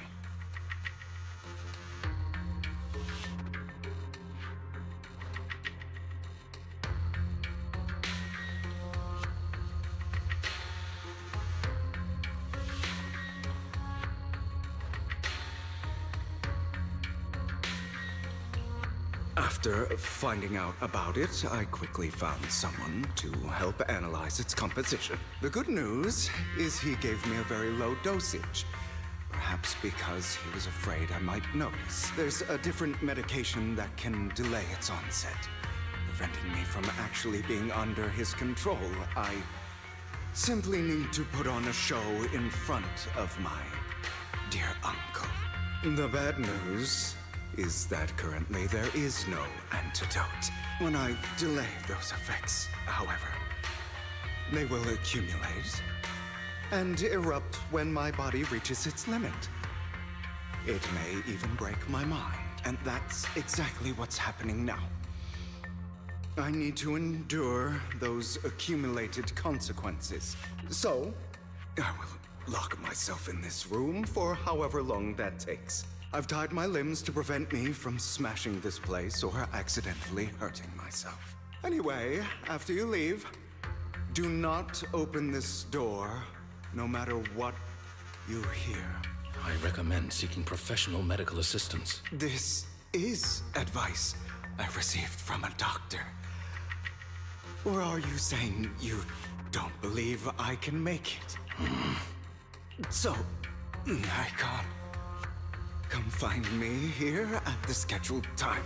All you need to do is smile and await my victory. What if I want to stop you? You know you won't succeed. You never have. And you never will. Well, time is short. Let's begin. I understand. Don't die, you stupid bastard.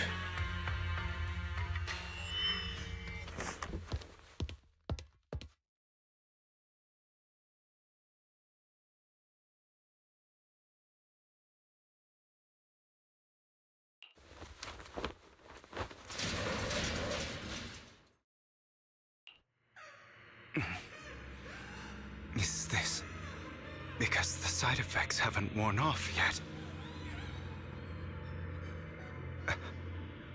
Lycon's late. I'm surprised. Or is something wrong with time itself? Looks like someone's over there. Might as well go ask.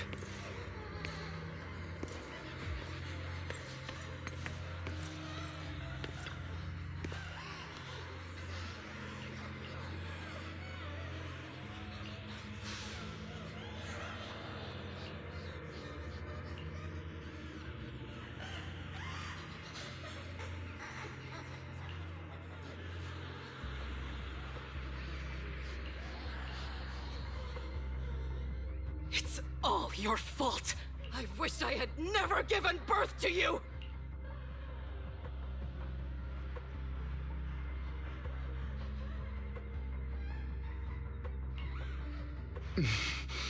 Oh, everything will get better if you just die, right?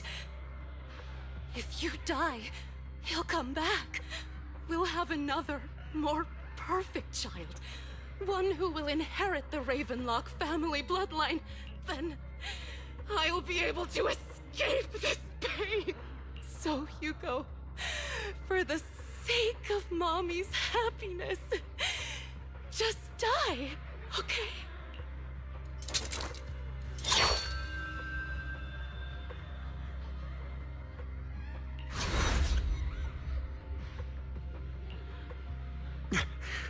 So, I wasn't awake yet after all. That's because you don't want to wake up again. Who are you? I am you. Hidden deep within your heart. Your most true self. You want to kill her, don't you? Your so-called mother. Every time she beat you without reason. When she tried to gouge out your eyes. When she sold you into that hell. Laughing all the while. You wanted to be the one to end her life. Why not admit your hatred? As you are, you can hunt her down and make her pay for the living hell of a childhood she made you suffer. Yes, I hate her. I hate her because she was foolish and shallow, greedy and stupid. I hate her because she doesn't deserve to be a mother. She did everything she could to try and get into the Ravenlock family, believing she could live a life of luxury without having to do anything and never realizing she was a pawn, discarded from the very beginning. So she chose to blame me. Blame me for my heterochromia. Blame me for my very existence. But I won't kill her, because I know it won't change anything. She was incapable of loving me, just as she is incapable of loving herself. Have you been brainwashed by that dog? Keeping up the act of being some magnanimous and forgiving fool? Don't compare us. I've simply come to understand love or hate. I make my own choices, and they have nothing to do with anyone else. She sold you to the Ravenlock family for a huge sum of money. She used that money to start a new life without you. While she was indulging herself, you were going through hell in the Ravenlock Manor. Does it not torment you? Do you not feel the hatred? Do you not want to demand answers? Kill her. Only by killing her can you be truly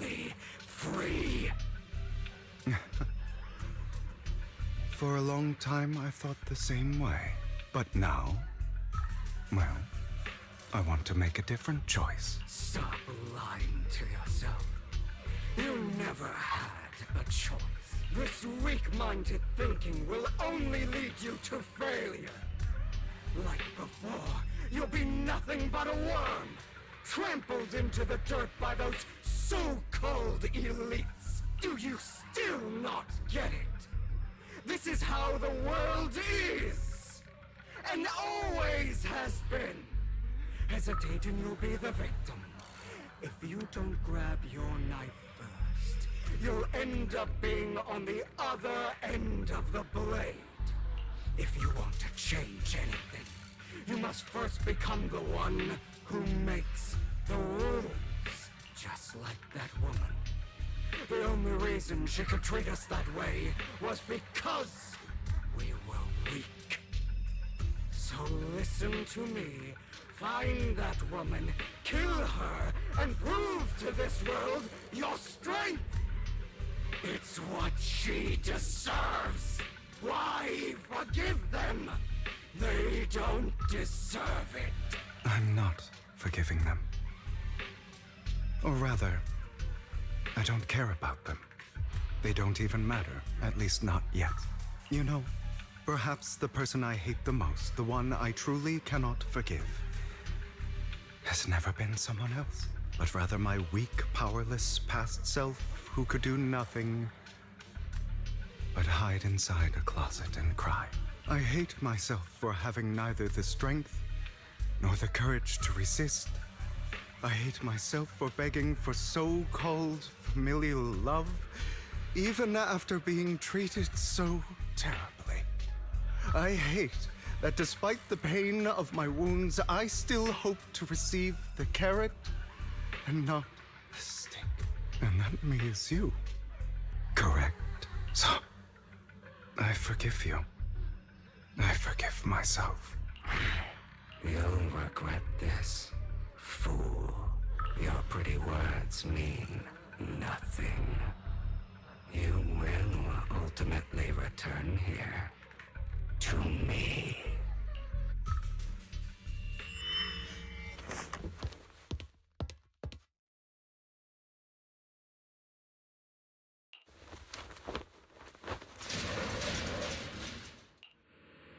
I see. This is still an illusion. I wonder who's going to show up this time.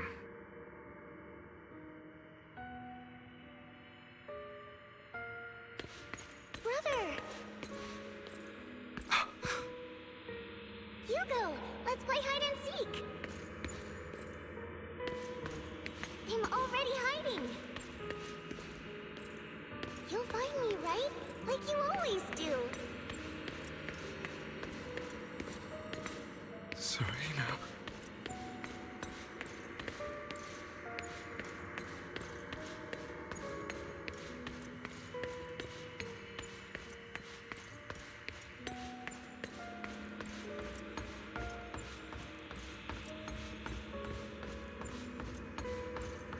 You're looking in the wrong place. I found an even better hiding spot this time. Harder to find than any place you showed me.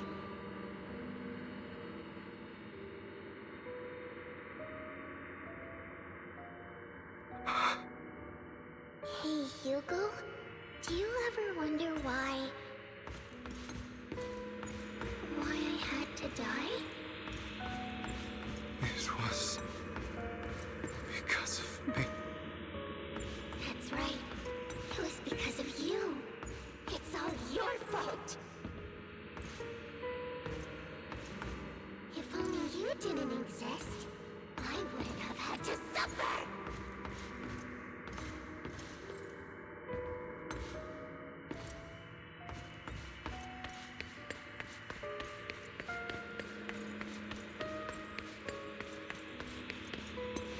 Still looking in the wrong spot. I can't believe you still haven't found me after all this time.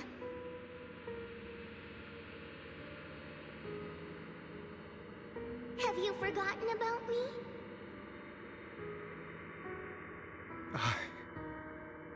I haven't forgotten.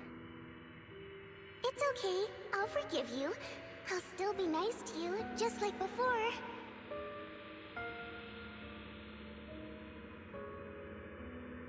I was the only one who was ever nice to you, wasn't I? Yes. Then tell me, why do good people always suffer? Why is kindness always punished instead? Tell me, Hugo, why?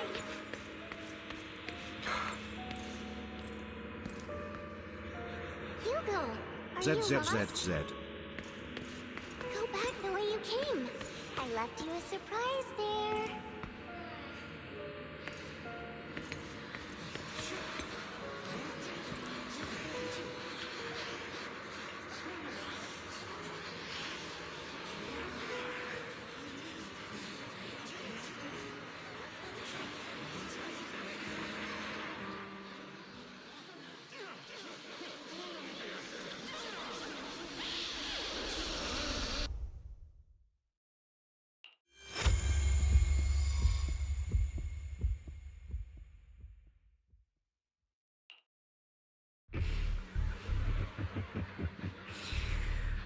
I told you that you would eventually return.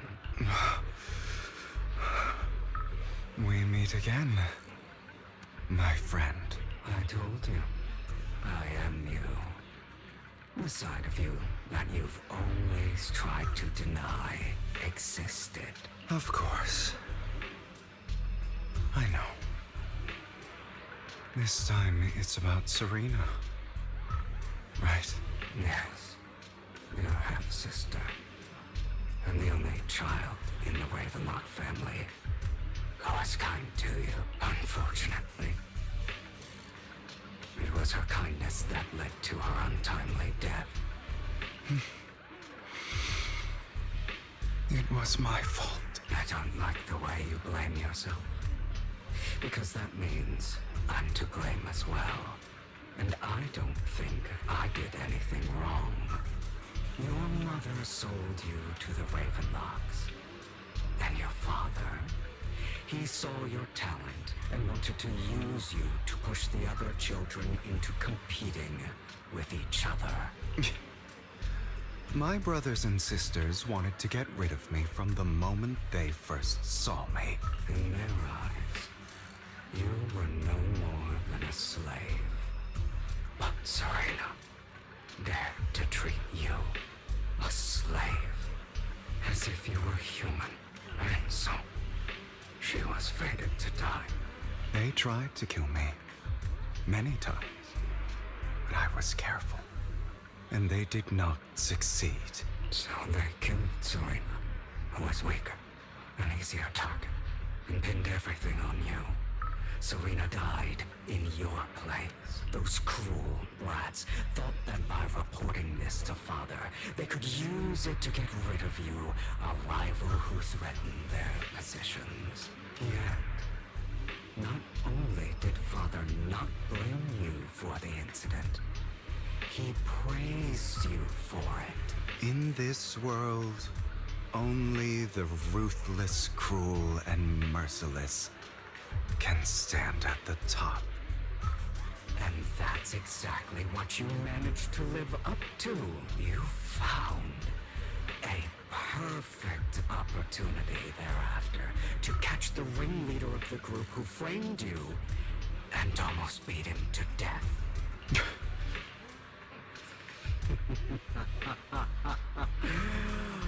Oh, you should have seen the expression on your face back then.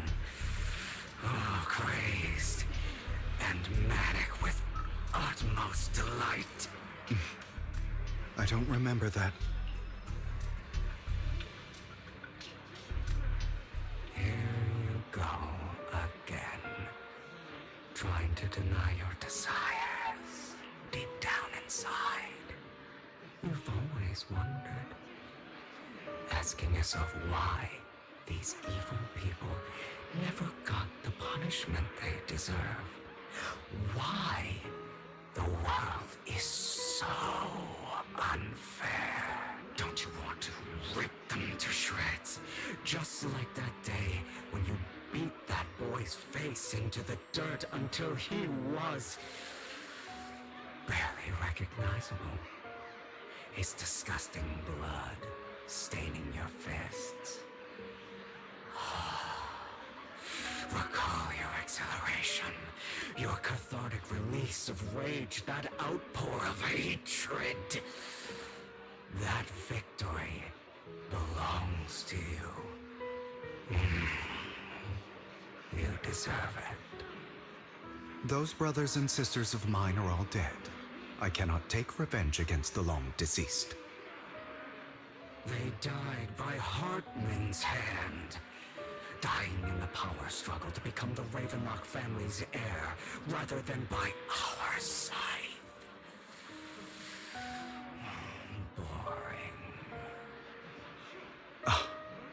Boring. I find it hilariously ironic. Children who would murder their own kin for scraps of power dead at the hand of their uncle who followed their example. Is that not karma? Power struggles pitting kin against each other, betrayal, suspicion, and hatred between people of the same blood. It's like a curse, written into the Ravenlock family's genes.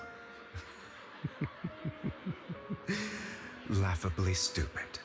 Don't forget, my dear, that the same blood flows through your veins.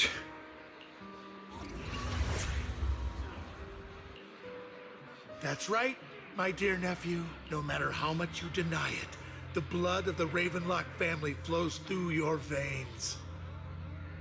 Survival of the fittest. Only the strongest deserve to live. Only the strongest deserve to rule. This is the path of success that has led the Ravenlock family to victory countless times. A blessing and a curse etched into your flesh and blood.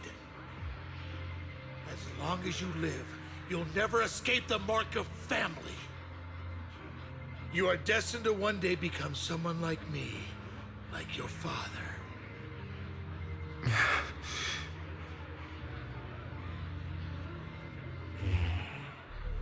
Is that fear I sense?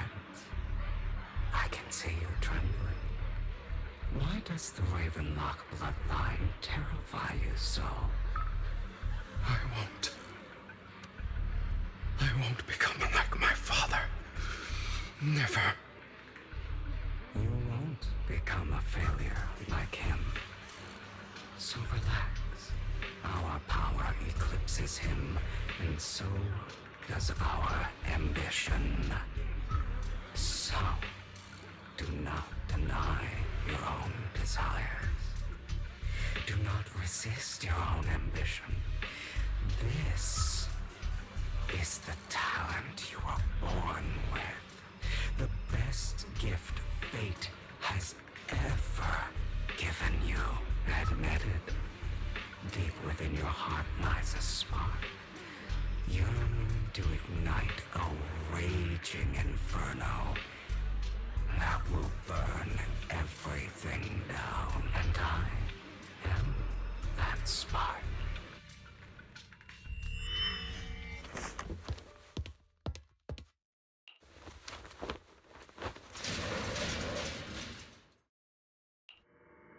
Lygon. Never thought I'd be this genuinely thankful to see you.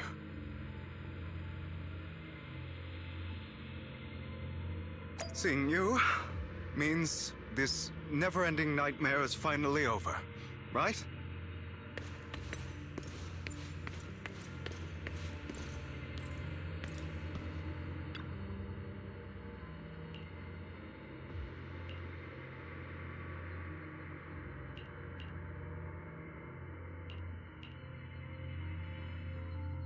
I don't want to hear something like that from you. You have no idea what that man, my father, is really like. A person who stops at nothing for their own interests and ambitions. Just like what you're doing right now. And what do you think I'm doing this for? All of this was part of your plan. You knew where the Ravenlock family was going to be, so you set Mockingbird's target there. To seek revenge, you plotted to assassinate your own father, but he was too vigilant, and you failed. After almost being assassinated, your father was furious and locked everyone in the hall, but was unable to find the assassin. And what a coincidence that a hollow disaster just occurred in the vicinity. So he used it to eliminate all the unfamiliar faces there, turning them into victims of the hollow, an easy feat for the Ravenlock family. So, the one who killed innocents was my father, not me. You knew what choice an extremist like him would make, and you used the chaos to once again attempt an assassination. This time you succeeded. You killed your own father at the cost of innocent lives. Admit it, Hugo. You don't care about anyone else. The only thing you care about is your revenge. How is that any different from your father? Enough. I'm tired. I may hate him for betraying me, but he wouldn't say something like that. What? You aren't Lycon. You're the other me. Hidden deep within my heart.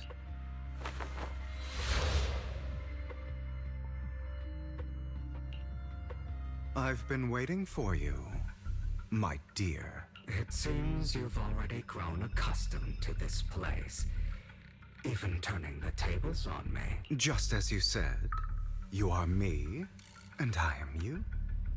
There's no such thing as having an advantage over oneself. We are ultimately one and the same. Forever inseparable. Then you should know what I want to say. When you and Lycon split, you didn't even try to clear up the misunderstanding, didn't deny or argue against what he said. Because you realized that deep down, he was right about you. You just hadn't acted on it yet. Some people live only to bring more suffering into this world. Sometimes, murder is what brings justice back into this world. For that, I must stain these hands in blood. That's right. Just like what you said before you faked your death. Were those words really just an act? To slay the dragon, you must first become one with sharp claws, winding fangs, and strength enough to destroy anything. You know the truth better than anyone. If you hadn't hesitated and instead seized the first opportunity to kill your father, none of what followed would have happened. Innocent civilians wouldn't have died. Your partner wouldn't have lost an eye and both legs trying to save people. And Mockingbird would have never gotten to that point. You can save more people. Save good people. Save more lives than the evil ones you take. I've spent countless hours in regret over that incident. So why not submit to your true nature? You want to be the judge, jury, and executioner of this world. And you can. I wasn't responsible for Father's death. The true mastermind is my uncle, Hartman. His schemes to kill the head of the family were all so he could take control. Mockingbird was simply unlucky enough to get caught up in it. So, for a behemoth like the Ravenlock family, with its roots so deep, a single person's death, regardless of who that person is, wouldn't change anything. Of course, whether it's Tops, the Mayflower family, or even the entire world, it's actually all the same. I refuse to be dragged down by pointless hatred any longer. You foolish, stubborn idiot. Do you understand the power of hatred? Have we not come this far precisely because of it? Or are you going to follow Lycon and Jack's twisted logic? Come on. You don't actually trust anyone? Otherwise, why would you hide this whole scheme of faking your death from them?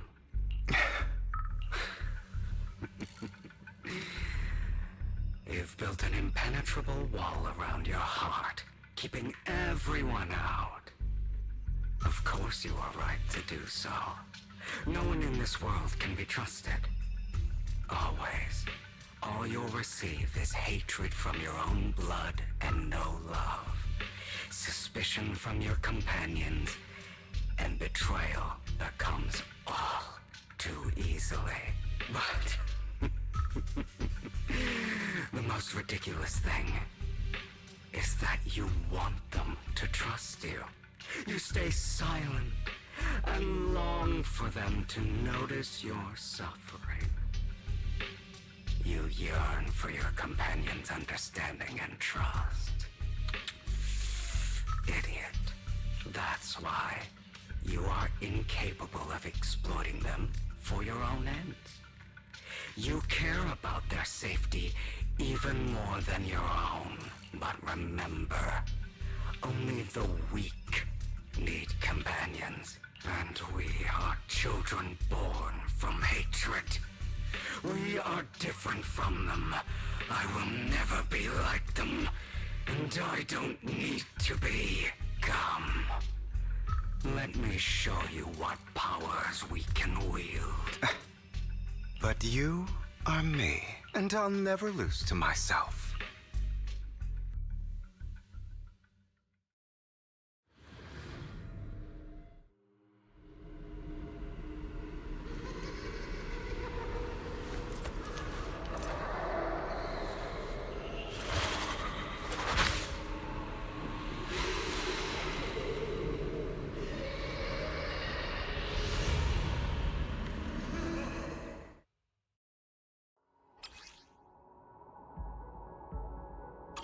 Think about all the injustice you've suffered. My way, if you choose to forgive, you're betraying yourself. You know that. Letting you consume me would be the real betrayal to myself.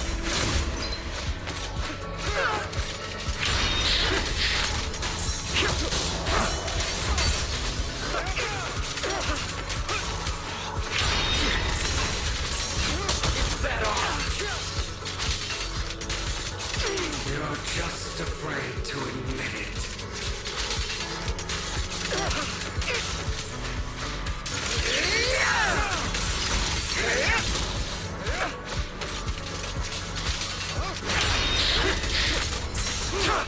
You're too scared to face your truth. Are you trying to kill me? You think you can just get rid of me? Without me, you are nothing. For what it's worth, thank you. Don't be afraid. You and I are inseparable. You're part of me, just as I am part of you. Fancy words won't change anything. No. It's not just platitudes. I finally understand now. Some pain only fades when it's seen, when it's accepted. So I won't fight you anymore. I won't hate myself anymore. Weakness, hatred, malice, strength, forgiveness, justice.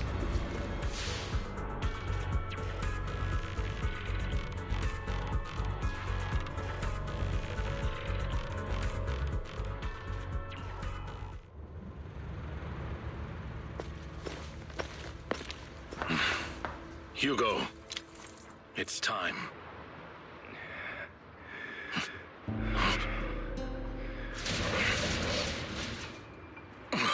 Hugo. Hugo, you... Did I scare you? I made it through. I won. No praise for me, my dearest partner.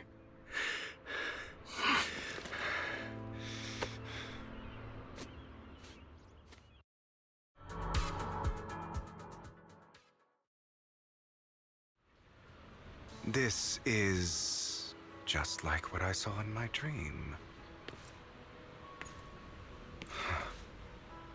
I guess there are still some lingering side effects.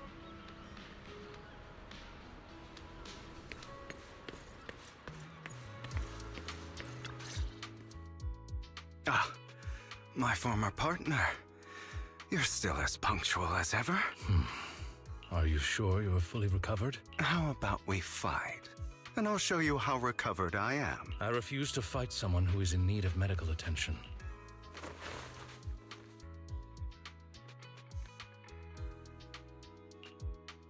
How thoughtful. I'm touched. Or perhaps is this simply part of Victoria Housekeeping's professional care? I'd rather you not starve to death.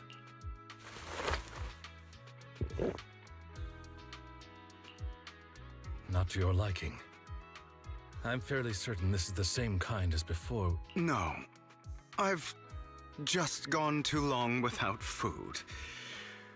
It feels a bit uncomfortable. Either way. Thank you. Now tell me, Incoming at break. what exactly happened in the warehouse? Just going a bit crazy from... you know what? Were you expecting anything else? But... I did have a very long dream.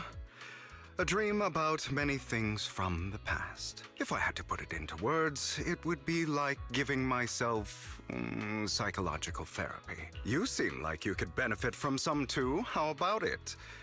Want to book a session with me? Trust me, I'm a pro. Seems you really have recovered. Well, of course. I'm feeling pretty great right now. Like I could argue with you all day on every petty detail of who exactly was in the wrong back then. I wanted to ask, what you said about Mockingbird before, when you faked your death, was that part of the act?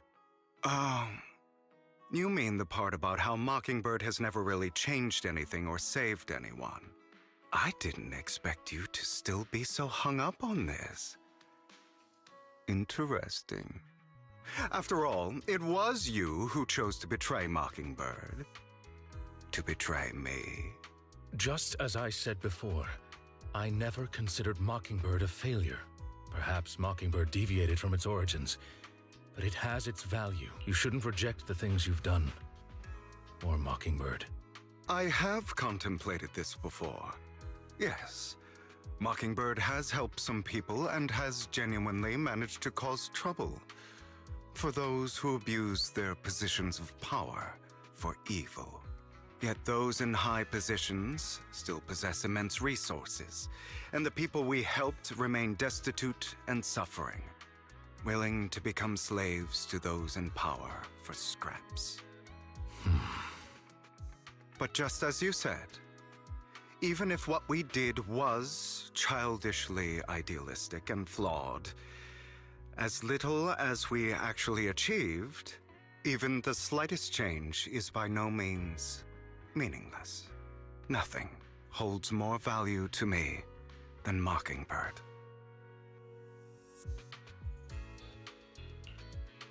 All right, let's catch up later. I still have things to do and need to wrap up my plan. I thought you would rest up first. As much as I would prefer that.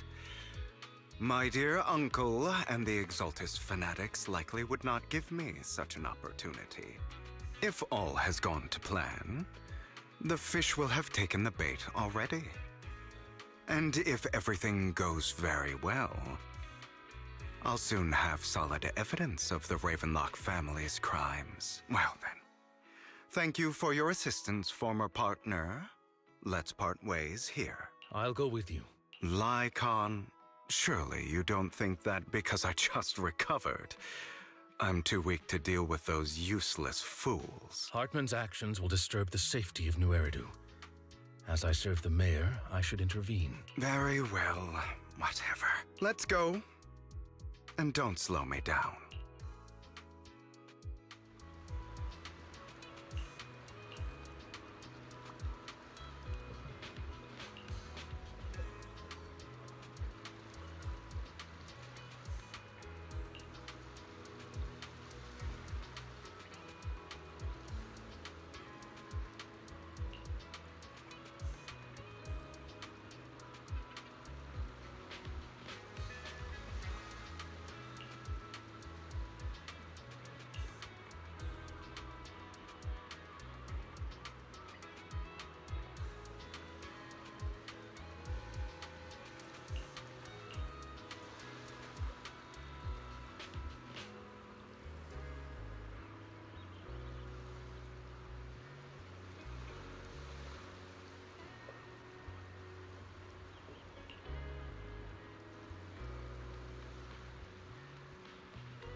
ZZZZ.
I'm sure you've heard about the missing workers from companies under the Ravenlock family, too.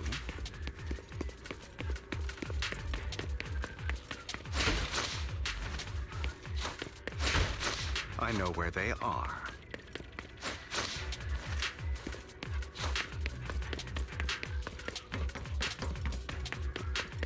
Those are Ravenlock's men. The workers with them are the victims who were tricked into going into the Hollow.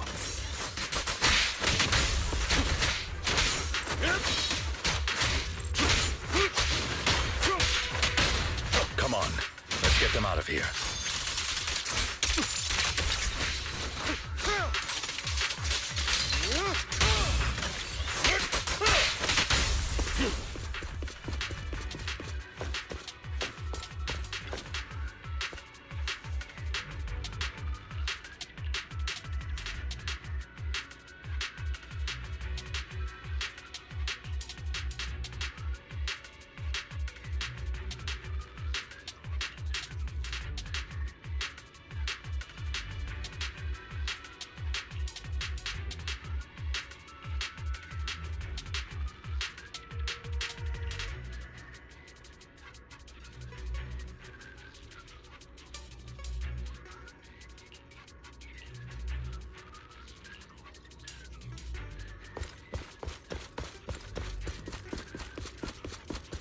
Bunch of nobodies. Annoying as hell. Kill them! You're welcome to try.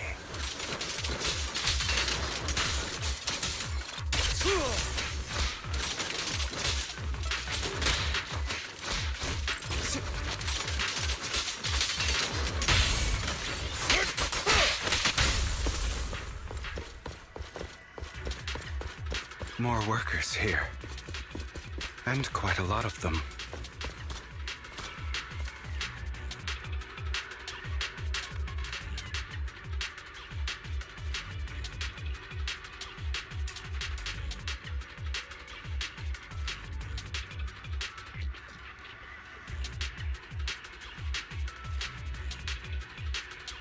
Is Hartman behind this, too?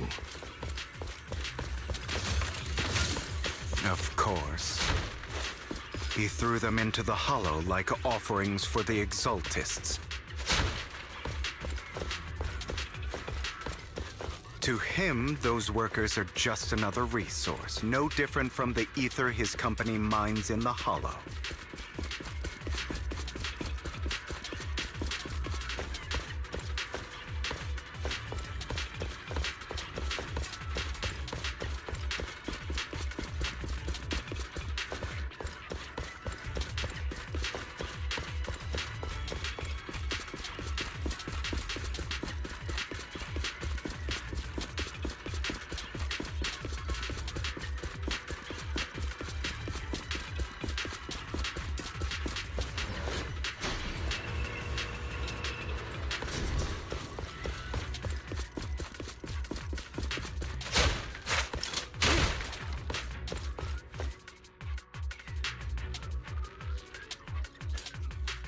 There's more over there.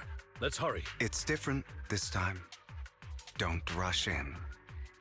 Let's listen in on what they're saying first. I still need more direct evidence to ensure the plan is absolutely foolproof.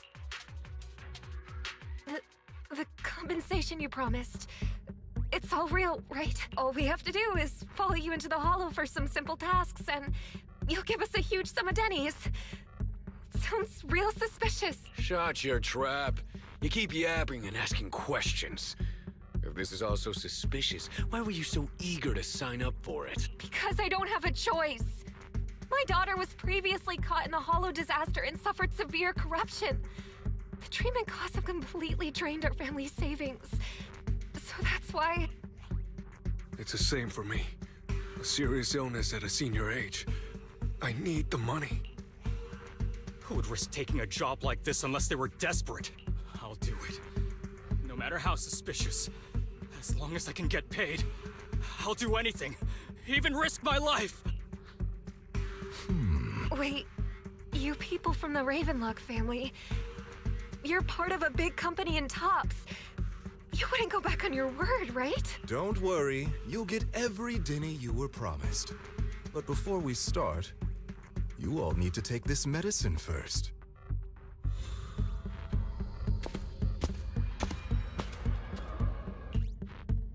Bro, should we really be doing this already? These workers keep talking. We're wasting time like this, and the sooner they take it, the sooner it'll be over. Consider it an early release for them. What? You didn't say anything about having to take pills before. Look, this is good stuff, all right? It'll increase your ether aptitude. There's tons of people who'd kill for something like this. Exactly! You'll be working in the Hollow for several hours. This is essential medication. You have to take it before we continue. If you refuse, then you can forget about the job. Of course, you won't receive the compensation either. Lycon, what are you doing? Rescuing those workers, of course. There's clearly something off about those pills. We can't let them take them. Now is not the right time. As I said, we need more evidence to ensure the plan works. And as I said many years ago, you can't exploit innocence to achieve your goal. So that's how you see it. If that's not what you want me to think, then explain everything to me. All right. It's a little complicated, but simply put, these workers will be fine. Of course, it's your choice to trust me or not. But if you try to rush in, I will stop you. I trust you.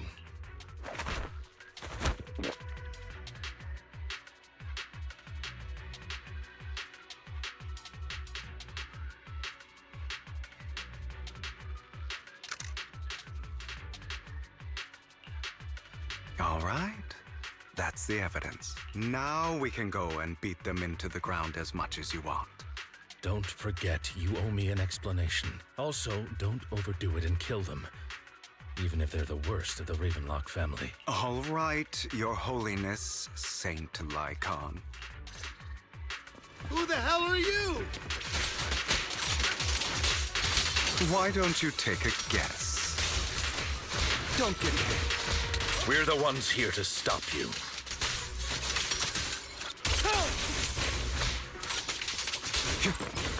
To be honest, I think I prefer the way you used to fight.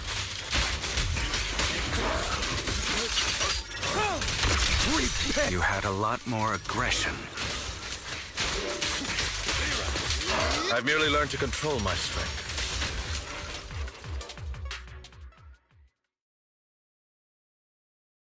Ah, damn it! Who the hell are you? How dare you mess with the Ravenlock family? Ravenlock. Savor the name while you can, for it will soon cease to exist. What's that supposed to mean? It means exactly what I said. I think this might be good for you. Sever your ties while you can. You still have a chance to walk your own path. The family's honor comes above all else. Is that really what you think? I saw the compassion on your face just now. You're not from the main family, right? That's why you were assigned to these trivial tasks. But in reality, there's no need for you to keep playing this boring game for them. I don't have a choice. From the moment I was born into the Ravenlock family, You always have a choice, if you're willing to act. All right, let's end the small talk here.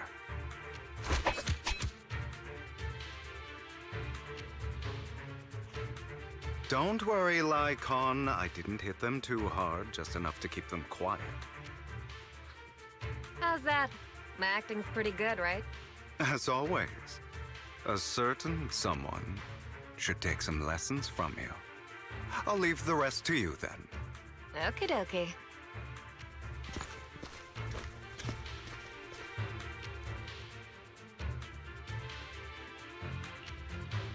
Okay, now can you tell me exactly what's going on here? As you can see, that worker just now was actually an informant of mine. The pills were swapped out with vitamin tablets. Outside of this batch, some workers have already taken the actual substance Hartman has. But rest assured, the antidote for it is already in development.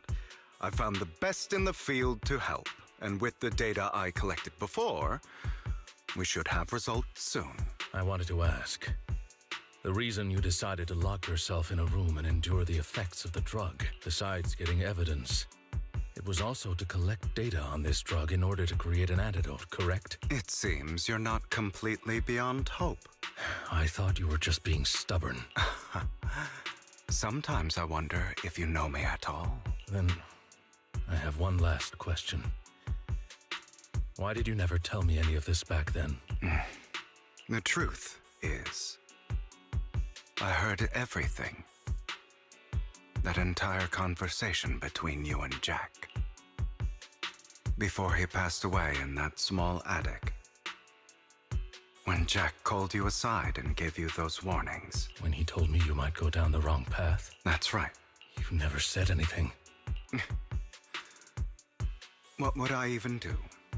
Scream and rage over your suspicions, or get on my knees and beg for you to trust me? You know there's no way I'd allow myself to do such a thing. Besides, back then, even I was confused about myself. Jack, he... It's all in the past. You don't need to explain anything to me. Enough. We should get going. If we're going to reminisce over the past, we should find a more suitable location. Nikon? That incident back then. I didn't do it. It was a scheme Hartman devised to take over the family. It was Hartman who killed my father, too. I only discovered the truth long after the fact. I did indeed attack my father, and I thought he was dead. But he wasn't. I couldn't kill him. And even before that, if I hadn't hesitated, none of what followed would have happened. Even now, I still think they deserve death. But I no longer care to personally deliver that fate. They're beneath me. And I have more important things to do. You? I know we may never agree on that point, Lycon. I once wanted to fight against those ugly truths that defined me, but I discovered that the more I rejected them, the more painful it became. So I could only accept that crazed, hateful, and malicious side of myself. As long as I know I will never become like my father, like Hartman, that is enough for me. You've changed, but I think that might be a good thing. Don't patronize me. You've changed a lot too, compared to before. I still disagree with Jack's words, and I won't forgive your betrayal. I will walk the path I believe is right, even if I must tread over thorns and through the mud. But I will also allow you to walk your own path, Lycon. Should I say thank you? You're welcome. Come to think of it, we haven't talked about your legs and eye. It was just an accident. Not your fault. I'm doing well now. I hope you are too. On the contrary, perhaps I should be the one apologizing. I misjudged you. I used to think you wanted power, that everything you did was for your own ambitions. I thought you wanted the power to pass judgment on all in this world, like a god. I am a god. I am my own god. Or you could say that in this world, everyone is their own god. There are many things that we are powerless to change. But there are also many choices we can make. Just as I said before, I am the only one who can kill me or save me. I'm glad you think that way. Let's go. I still have one last thing to do. To witness the end of Ravenlock.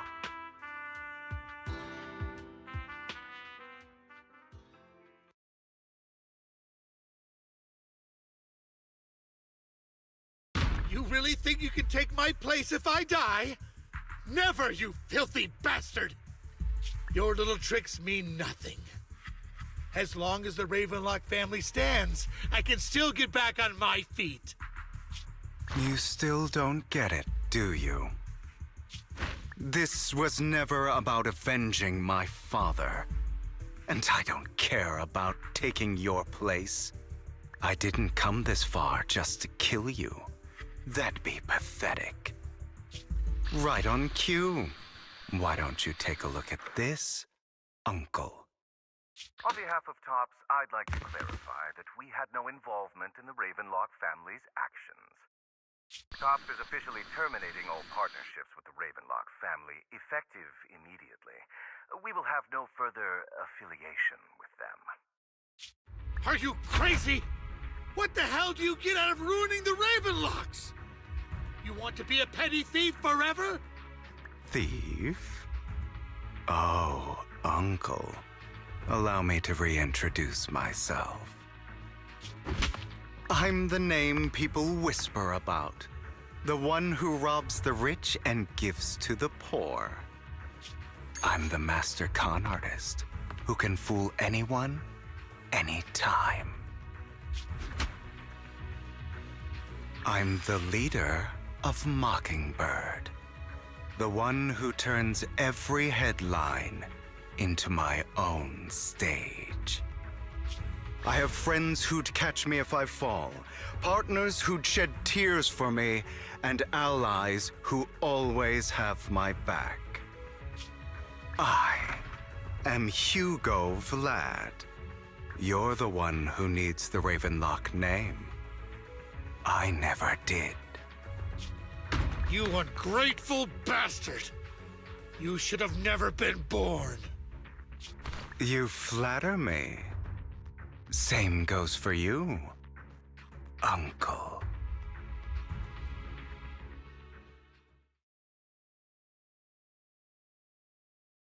You've done well, Vivian. You had better give me an explanation. And here I thought this would be a touching reunion. What's with all the anger? Hugo, I'm a member of Mockingbird too, and I mourned your death. Listen, Vivian. I don't want you or the people you cherish to get caught up in danger because of me.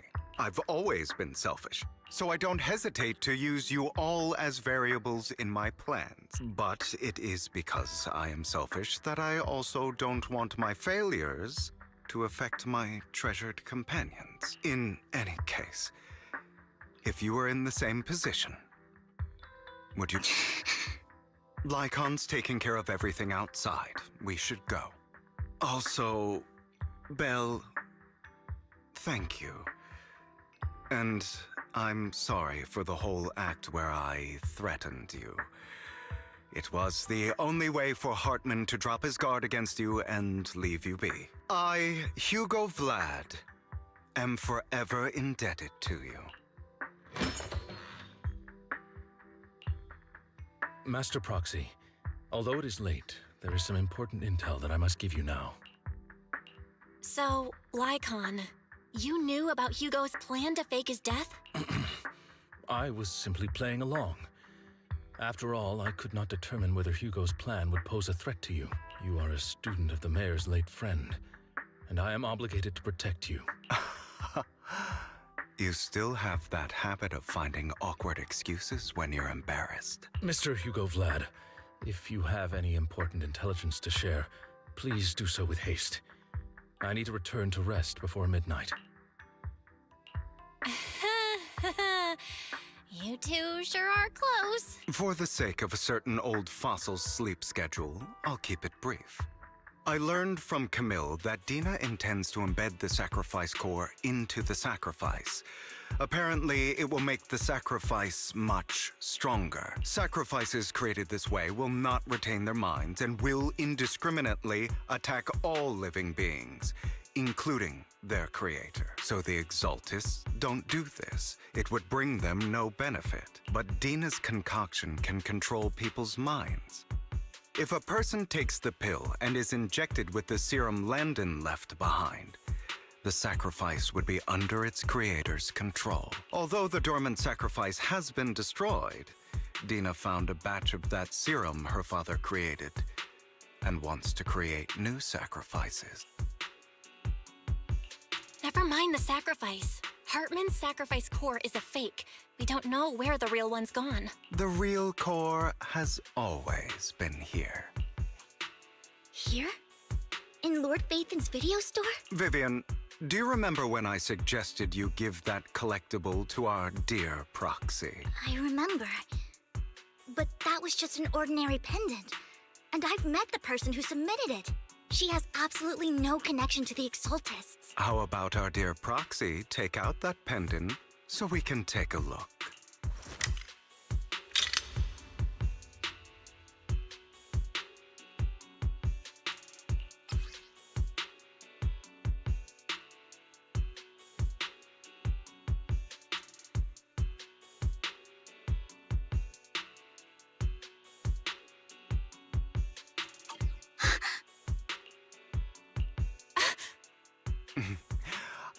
Take your surprised expressions as a compliment for my little trick. I will hand over this core to the mayor as agreed. Since he fulfilled his promise to protect Vivian and the manager while I was pretending to be dead, I won't go back on my promises. No wonder the mayor would promote rhetoric favorable to Mockingbird. I can't believe I thought he was actually being sincere. Since we have the sacrifice core, all we have to do now is stop Dina from using innocent people to make more sacrifices. Yes, and we need to destroy the last batch of Landon's serum. Hopefully with no options left, Dina will give up her obsession. All right, that's the important stuff.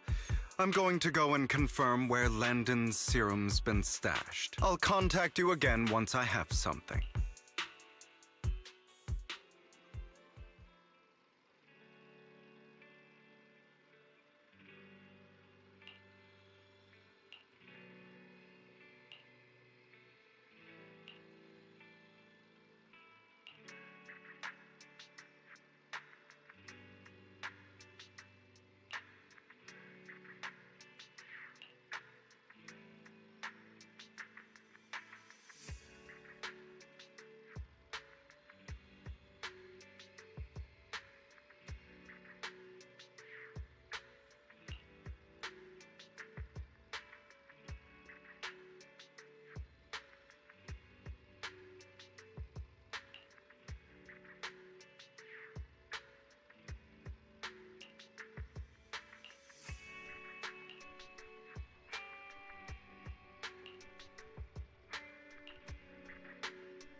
Landon's stash should be somewhere nearby.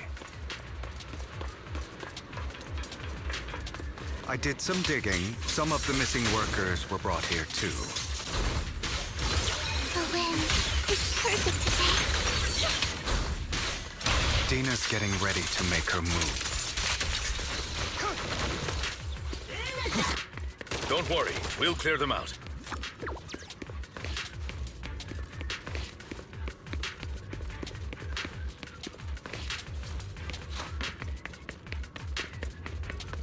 They're trying to destroy the goods! Stop them!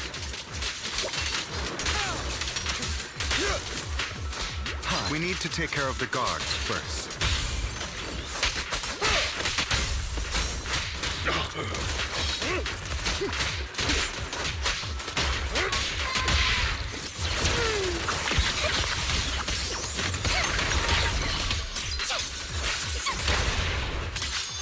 Some of the serum is stored in this warehouse.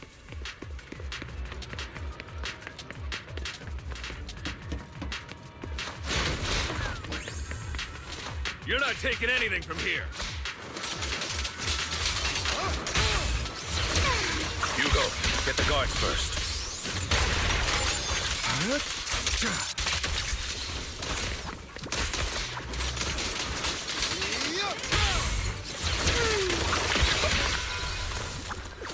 You just stepped into your own grave!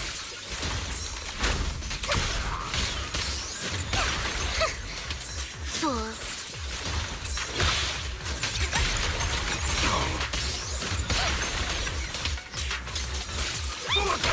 Stay calm now. Watch out!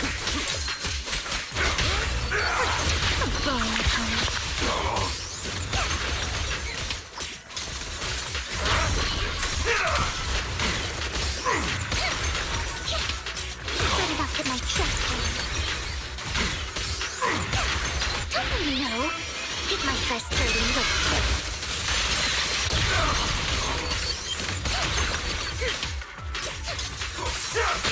Stay away from me. Truth is a beloved fairy tale.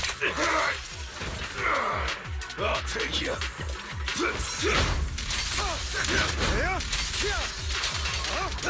Prepare to kneel before me. Move it!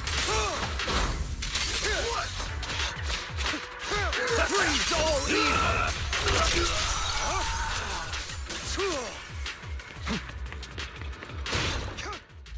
More of Landon's serum survives than expected. Fortunately, since they're still here, it means Dina hasn't executed the final step of her plan. There's likely a lot more stashed around here, and we have yet to locate the missing people. Our actions here won't go unnoticed.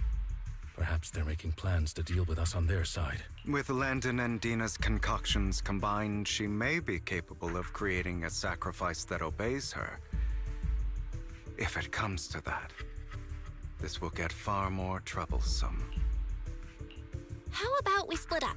Hugo and Lycon will destroy what remains of the substance around here, and Vivian and I will go search elsewhere. Very well.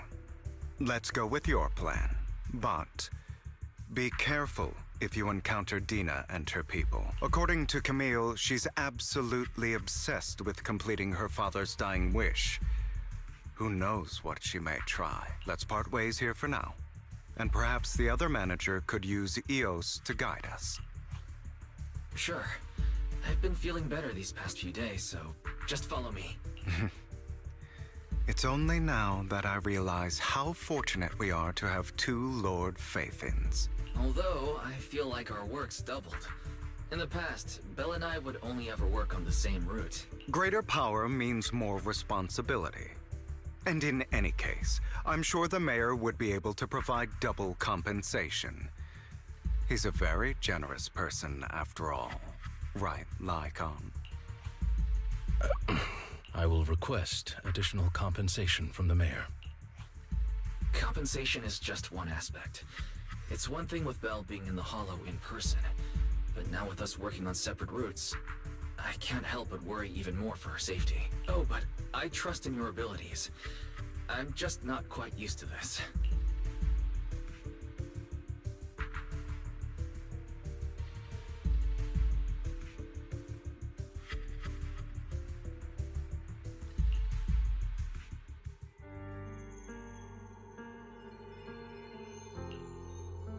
future I saw.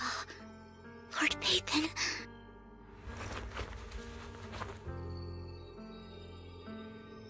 I'm sorry.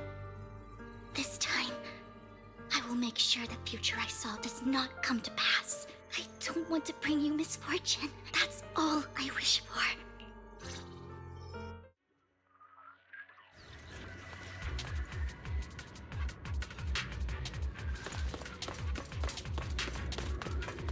Leave this to me, Lord Phaethon.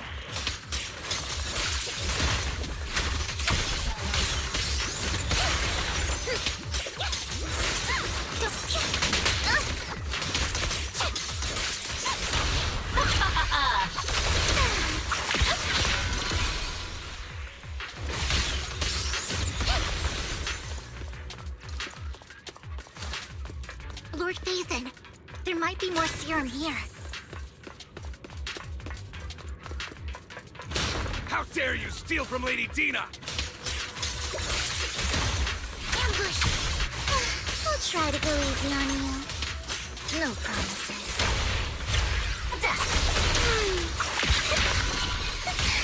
Idiot.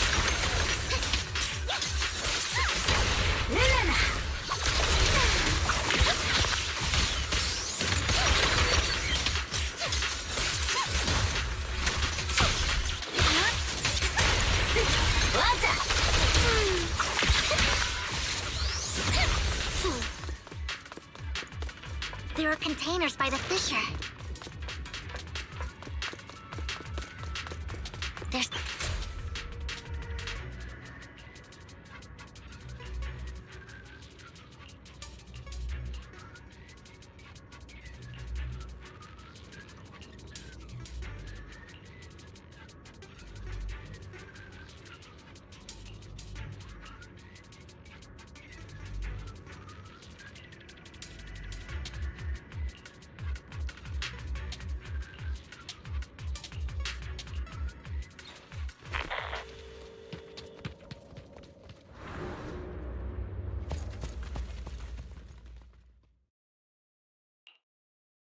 It must have been tough for you to find this place.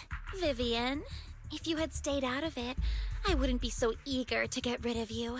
Those people have been taken to safety. You're all out of options. They're just mere test subjects. So what if they get away? There will always be people consumed by greed. And therefore, they will come willingly to me. In any case, what are a few sacrifices in comparison to the completion of Father's grand ambition? Dina, you deceived those people. They didn't come willingly to you.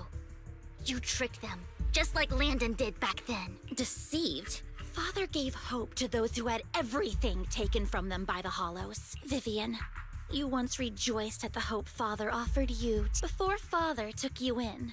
You were no more than an omen of disaster that no one wanted. It was Father who gave you shelter and a purpose for existing. Do you remember the first time you bestowed a blessing under Father's guidance? How did you feel when that person looked at you with adoration and gratefulness? That was the first time you felt hope. Like your existence had a purpose, right? Don't forget that it was Father who, through what you call deception, gave you hope. And you, what have you done? You basked in Father's attention and everyone's adoration, only to destroy everything. Do you think that by leaving the Exaltists, those people will live better lives? Of course not. Those who suffered under the Hollows will only continue on as walking corpses, without the hope Father gave them. Do you really think you're some sort of savior, Vivian? In the end, you're just an ungrateful brat who brings misfortune to those around her. It was you who destroyed everyone's hope. Not everyone wants to live in false hope, Dina. You say it's because of greed that people willingly become your sacrifices. Perhaps those people aren't entirely virtuous. But that greed is just wanting to live a better life beyond the Hollows. What you and Landon have done was never about giving people hope, but exploiting it. Stop lying to yourself. Deep down, you know what Landon did was cruel. No. Back then, when Landon wanted to inject you with the serum, the fear in your face was as plain as day. I saw it all clearly. If all of this is as righteous as you claim, then why did you make such an expression, Dina? Don't look at me with such pity! Father did nothing wrong. All of this is to make something of the Hollows other than disaster. That's everyone's only hope. Dina, it's not too late to stop. Stop living in this lie. You know what would happen if a sacrifice loses control and escapes the Hollow. It's not the Hollows that are to blame for those people's deaths, but the hope you keep talking about. That will cause more despair and claim more lives. That is merely the necessary sacrifice to accomplish a greater goal. No one deserves to be a sacrifice. Your hypocritical magnanimity disgusts me. I can always go and get more test subjects if they've escaped. And I will be able to replicate Father's serum with enough time.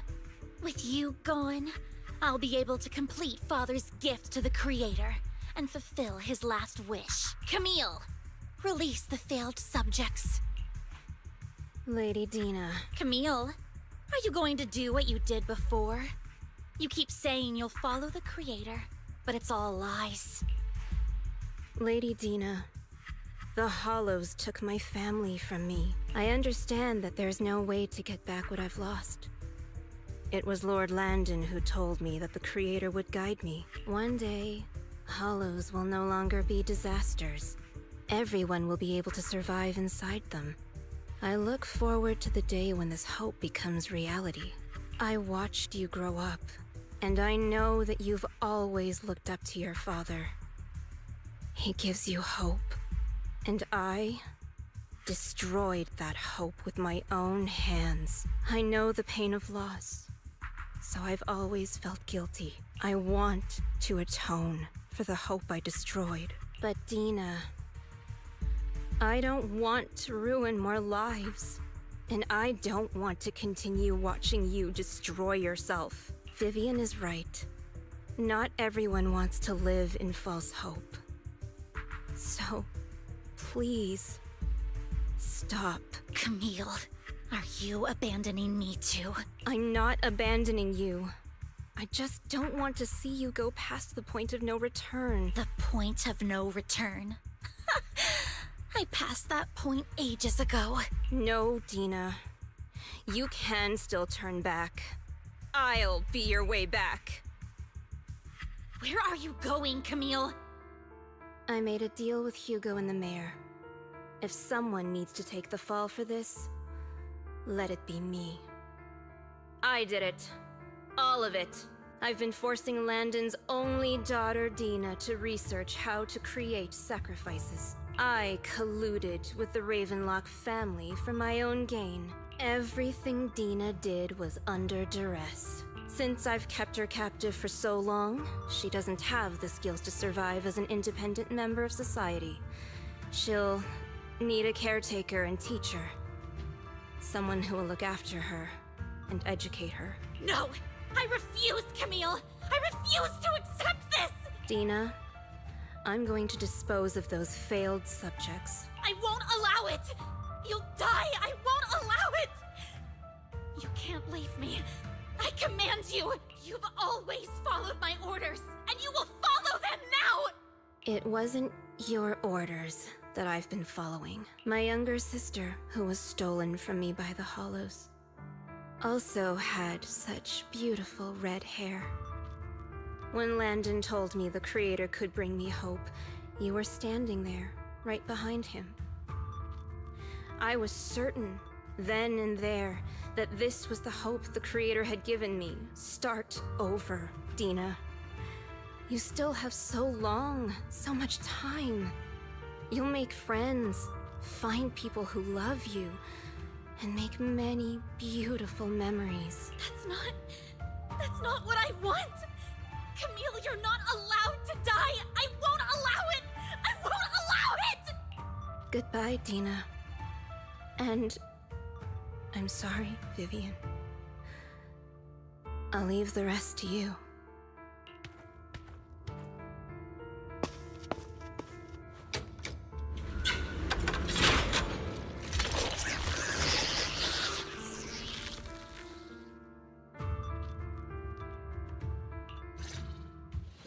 out these ethereals first. We can't let Camille's efforts go to waste.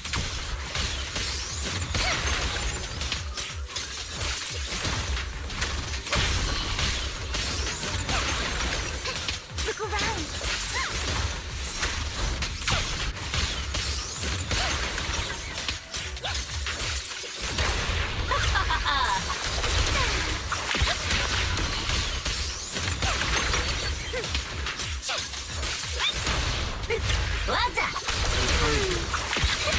Let's go after Dina, Lord Phaethon.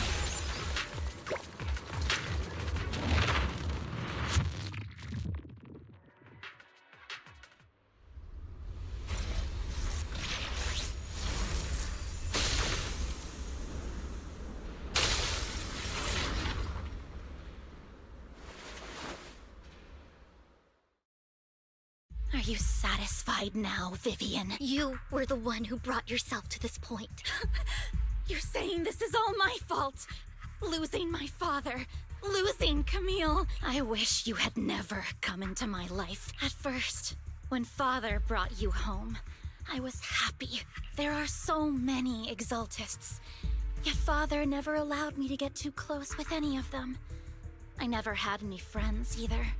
But when Father brought you back, he told me to take good care of you. That you were my first friend. I was also so happy the first time you took my place in helping Father select a person to receive the blessing, because it meant you were different from all those other people. You could stay with me, but soon I grew jealous. You took the attention that should have belonged to me. You even took Father's love from me. It's only because of my ability that Landon... I know, but... Vivian, jealousy is something you cannot control. Of course, the same goes for fear and hatred. I was terrified that one day you would look at me and shed tears. I knew if that day ever came, Father would not hesitate to force the blessing upon me. And when that day did come, I hated you for causing my father's death. Tina... You knew everything about what happened back then, so... Why are you still defending Landon? And why didn't you tell me back then? If I had known earlier, maybe I could have found a way. Because it's the only thing that makes me more special than you, no? It proves I had Father's trust. I was more useful to him. Vivian, you said you wandered without a home ever since you were young. Hated by anyone you encountered. You were happy to gain recognition from everyone and help Father when you were among the Exaltists. But in the end, you discovered you were being used, so you felt betrayed and hurt. Then, what about me? All I ever had was my father. I've never known a life outside of the Exaltists. Ever since I was young, my only purpose was to help Father select who was to be blessed. The only purpose I had was my father and the Exaltists. I've never been taught anything else, Vivian. It is what little value I have, and have ever had. In the end, you took even that from me, and completely destroyed it. You think you're doing good and fighting evil. You've only managed to affect a small part of your world. But have you ever wondered if maybe that's all there is to my world? I never wanted to hurt you. You are also my first friend. And that's why I wanted to save you back then. Save me? You and Camille all talk about saving me. Why don't you understand? To me, loss is so much more painful than death. Tina, you can start over. Everything Camille did was so you could live on. Let's leave the Hollow together. There are so many amazing places in New Eridu. This time, I'll take care of you. I've also met so many amazing people. I'm sure they'll love you too. Okay, Dina? Vivian, I can't forgive you. and I don't want to forgive you. I have nothing left. If what little hatred I do still harbor were taken from me, well, I refuse to be so pitiful. I won't apologize, Vivian.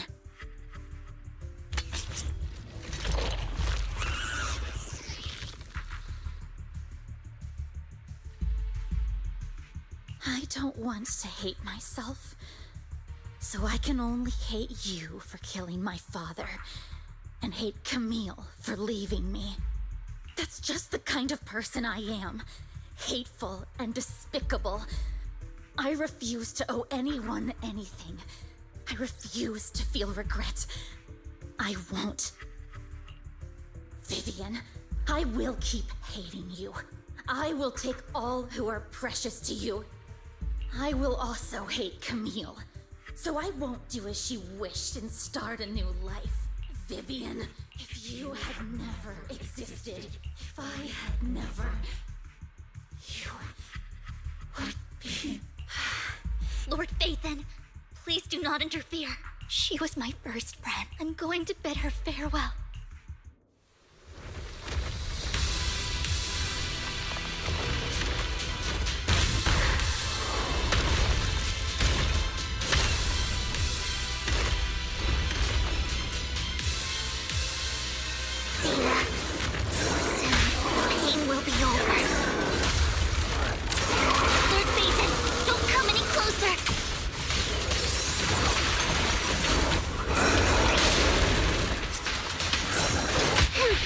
Get between me and Lord Phaethon.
What happened?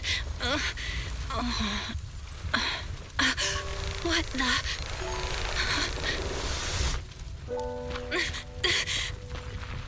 Vivian! Belle, don't come near me. This is my own choice. How's everyone? I will change the fate I saw. Vivian! I just want you to remember me when I looked my best. Vivian! Vivian, your body. I'm sorry you had to see me like this, but I don't want to be the one that only brings misfortune anymore. No, please. No. It's so warm, and the night is beautiful.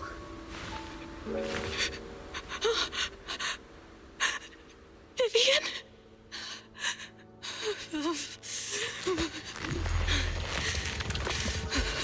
No. It can't end like this.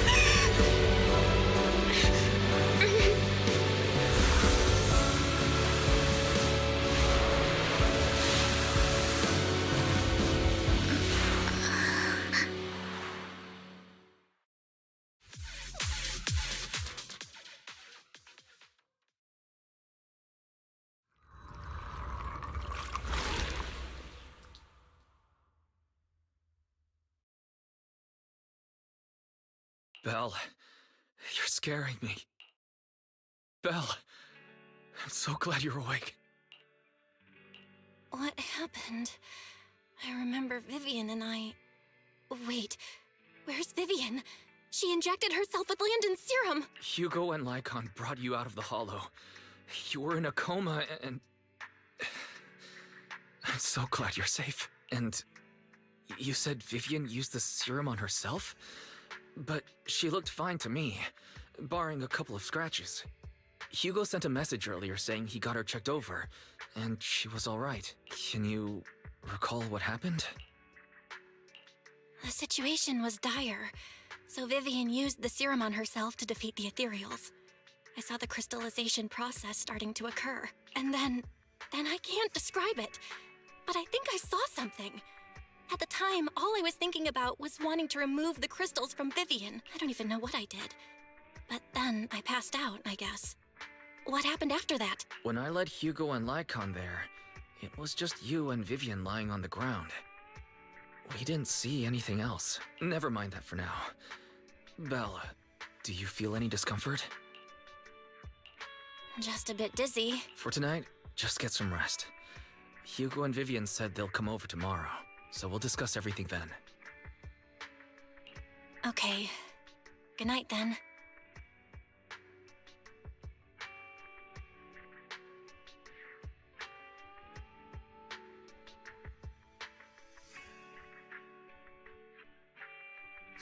Lord Phaethon! How are you feeling? No headaches? Leg pains? Heart palpitations? Loss of appetite? Vivian? I was just so worried. Sorry. Incoming at Anyway, rank. Lord Phaethon, I'm so glad you're okay. What happened this time was all my fault. You only became an ethereal to defeat Dina. If it weren't for you, neither of us would have made it out alive. So, what happened? Belle said she saw the crystallization process start, but I didn't see anything through EOS. Hugo, Lycon, did either of you guys see anything strange? Allow me to explain.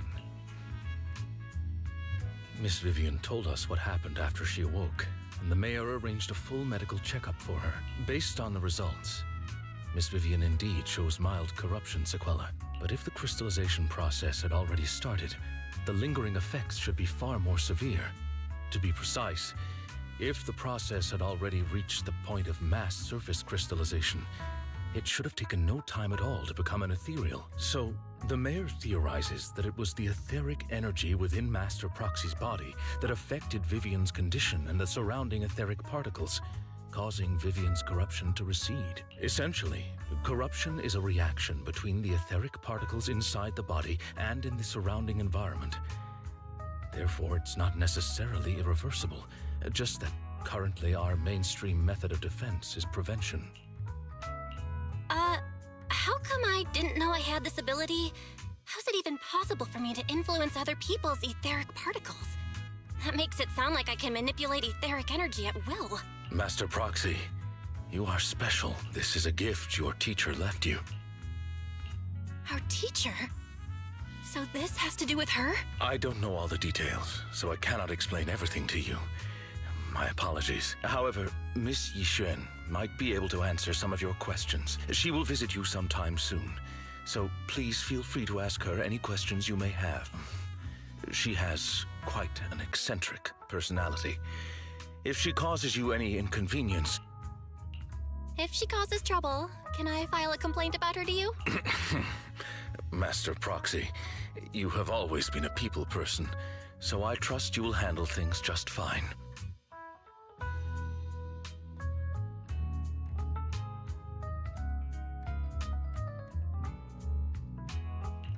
That just makes me more worried. In any case, the mayor has asked me to give everyone his most sincere gratitude. Unfortunately, the mayor could not come personally, but has promised everyone a favor.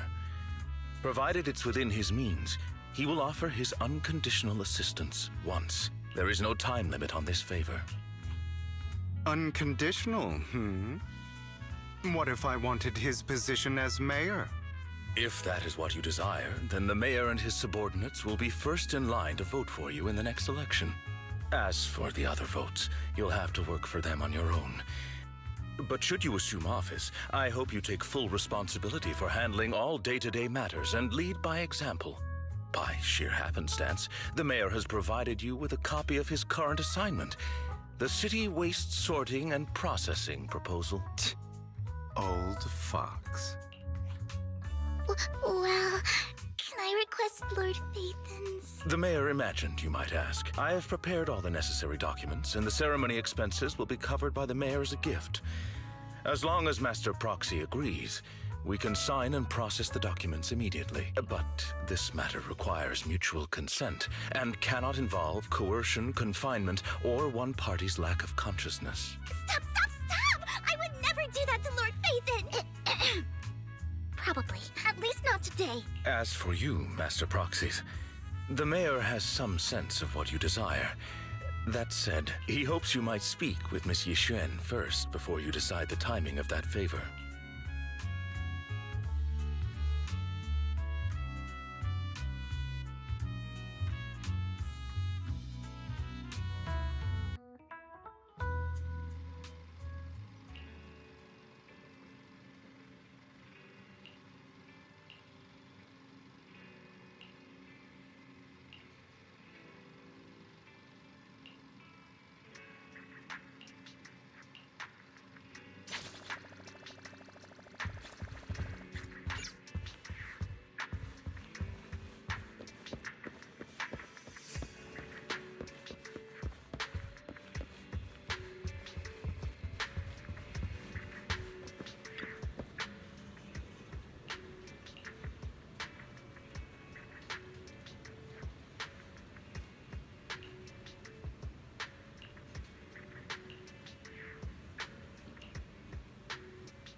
I did not expect that such a spiritual entity would exist here.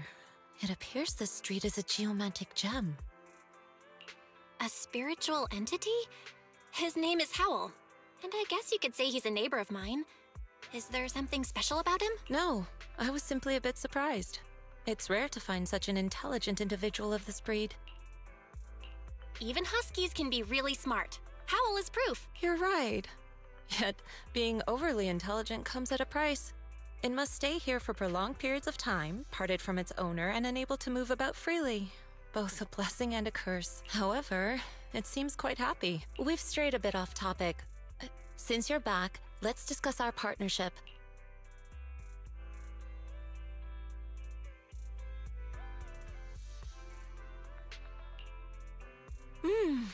Nice job. Good air circulation, excellent layout. Very suitable for a business. Your bamboo here are also very energetic. It seems your fortune is good when it comes to wealth. Didn't expect you to understand feng shui. Thank you for your blessings. But who exactly are you? I suppose this is our first official meeting since parting ways in the Hollow. Now that both of you are present, allow me to reintroduce myself. My name is Yi Xuan, a mystic from Yunquei Summit.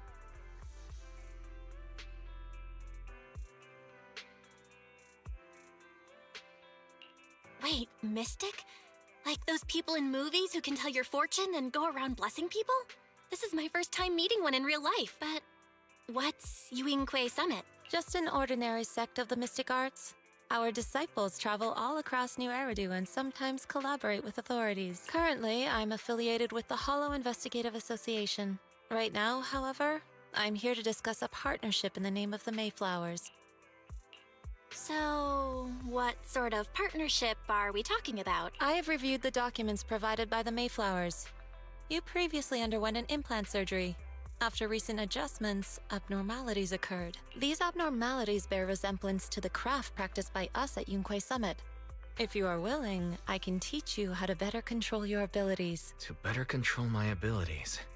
It sounds great, but there's no such thing as a free lunch. Since you're willing to teach us your technique, Shifu, you must want something in return. That's right. Mayflower will have you join me for some investigations. Looking at my divination results, this will be a complicated and very likely dangerous matter. He's still going over the details, but should have more information for you soon. You can wait until then to decide.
Please, help me check my fortune! Here's my pop. Look, doesn't this thick wealth line mean I'm about to strike it rich? I've looked it over, and your fortune is decent. Huh? You barely looked at it, and you're already done? You have good fortune. What? You don't believe me? I do. Thank you so much.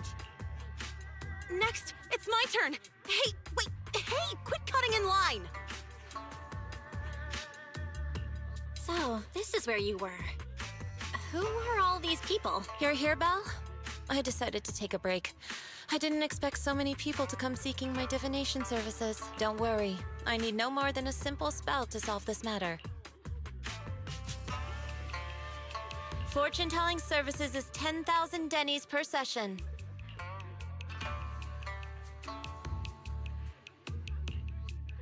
All gone? Good. It seems the Banish Wealth and Desire spell is still effective. Banish wealth and desire? That's a spell? This isn't the kind of craft you said you were going to teach us, is it? Our video store has a business license, and we'd get complaints if we charged unfair rates. Of course not. This is just a trick to deal with trouble. I'll take my time showing you the true craft of Yunquai Summit. For now, let's find that shop.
Yishuan Shifu. The store is right up ahead. Yes, this is the place.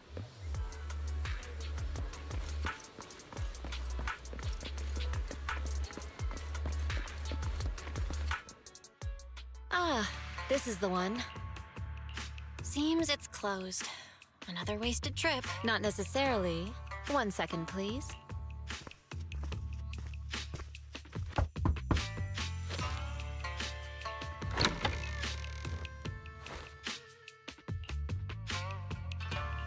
Huh? Is there someone inside? Relax. The boss prefers to do business with people they know. They like their peace and quiet, so they rarely open for customers. I'm an old acquaintance and just wanted to retrieve something. What a strange private business. Shifu, what exactly are you retrieving? Just some things needed for our future investigations. You'll know in time. Really? Shifu? I feel like you're always so mysterious. Rest assured, I'm not hiding anything from you. It's simply because the correct time has not yet arrived, so there is no need to rush. Since we've already obtained what we came for, let's part ways here. There will be plenty of time in the future. We will certainly meet again.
Let's go to bed early, Bill. Tomorrow's going to be a busy day. Gotcha. Nighty-night, Wise.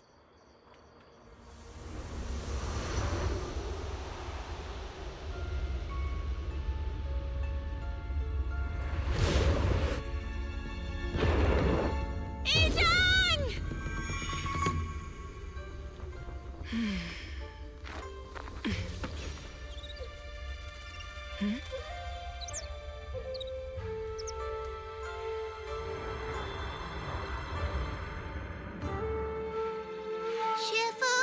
Shifu! Whoa!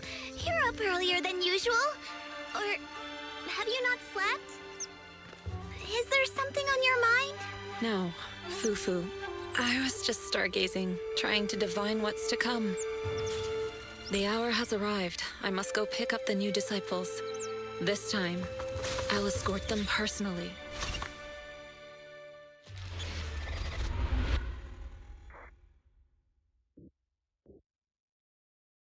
Oh.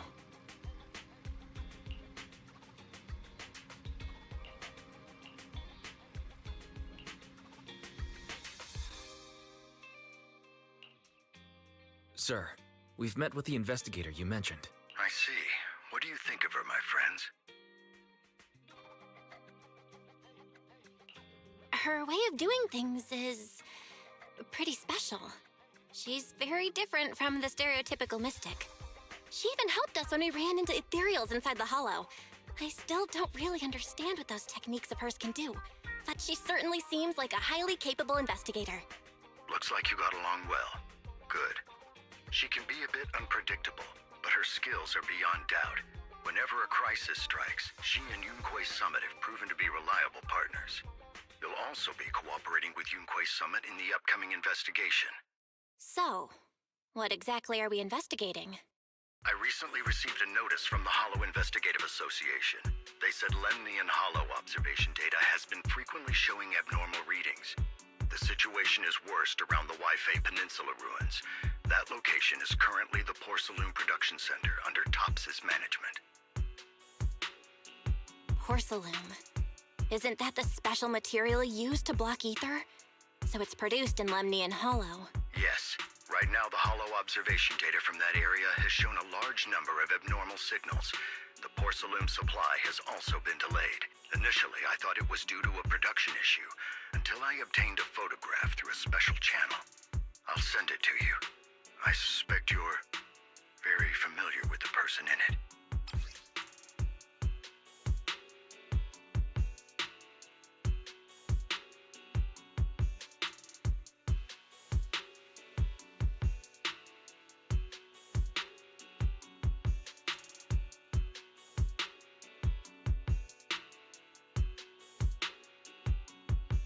It's our teacher, Carol Lorna. But how?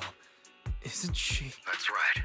Presumed dead during the fall of the old capital, though her remains have yet to be found or identified. I was equally shocked when I first saw this photo and initially questioned its authenticity. I've since had it examined, and the photo has been confirmed genuine.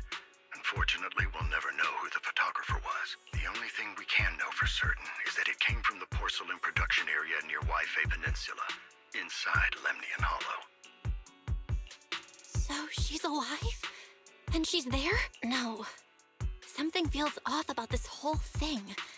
As much as I'd like for it to be true, we'd better investigate first before we draw any conclusions. I was thinking the same thing. Besides, if she's really there, then we need to be extra careful about keeping a low profile. We'll take the commission, sir. When should we head out? Good. Your reactions were much calmer than I expected. You are indeed her students. I've already spoken with Yixuan. She will be inspecting the situation in Waifei Peninsula as a special investigator. You can tag along under the guise of Yunquei Summit disciples. This will also be an opportunity to discover your potentials under her guidance. Leave the specifics of the operation to her. She just sent me a message saying she's getting ready to come meet you. Got it. We'll talk to her. Good. Then I'll leave the investigation to you. I hope everything goes swimmingly. Hmm?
Val, Wise, I'm here to pay you a formal visit as agreed. The mayor messaged me and said that you've accepted the commission. Is that right?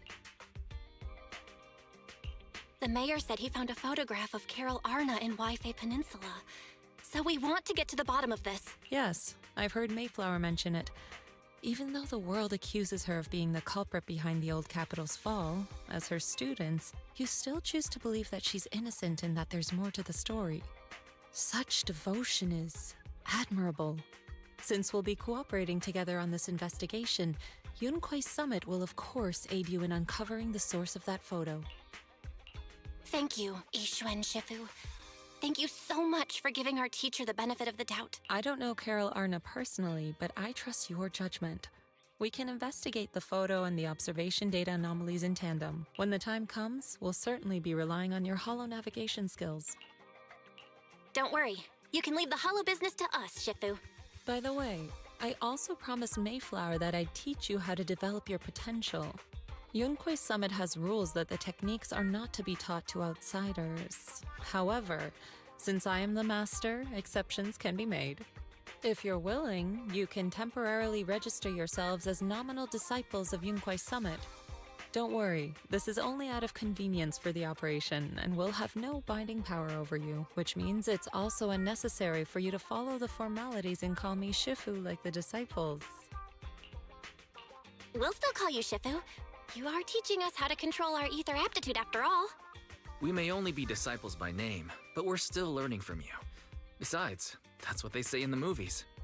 You're putting the cart before the horse, but I suppose it's fine. Since you're calling me Shifu, I'll make sure your fellow seniors take care of your daily needs once we arrive in Wi-Fi Peninsula. Also, take this. What's this? A Yunquai Summit Disciples uniform? Indeed. You are nominal disciples of Yunquai Summit now.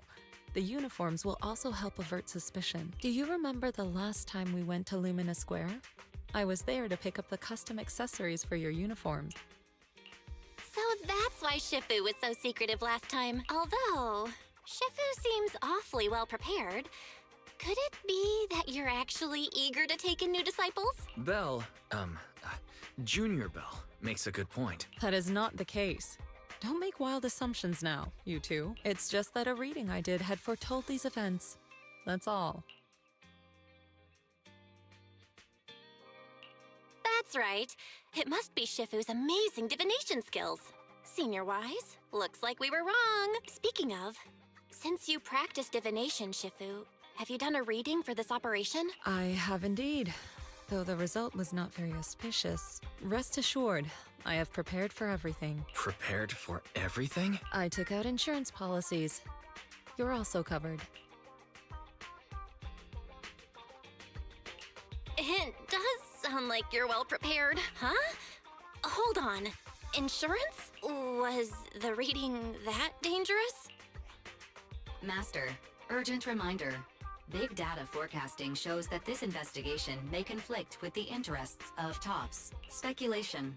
The probability of you encountering an accident is over 91.3%. It is recommended that you register Yixuan as an emergency contact. I will contact her when necessary. Fairy? What are you doing here? Oh, and who's this? A fellow mystic? Oh, that's our AI assistant, Fairy.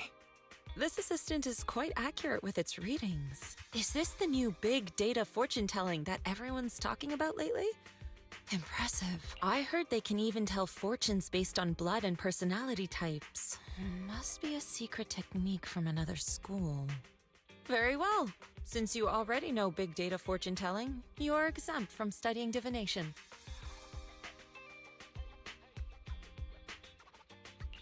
Hold on, we're getting off topic. We were talking about how the investigation would be very dangerous. My reading said the investigation will have many twists and turns, but it also said our misfortune could be turned into a blessing. There's no need to worry. I'll be with you. It's just better to be safe than sorry, hence the insurance. True. We should be fine with Shifu by our side. Mm-hmm.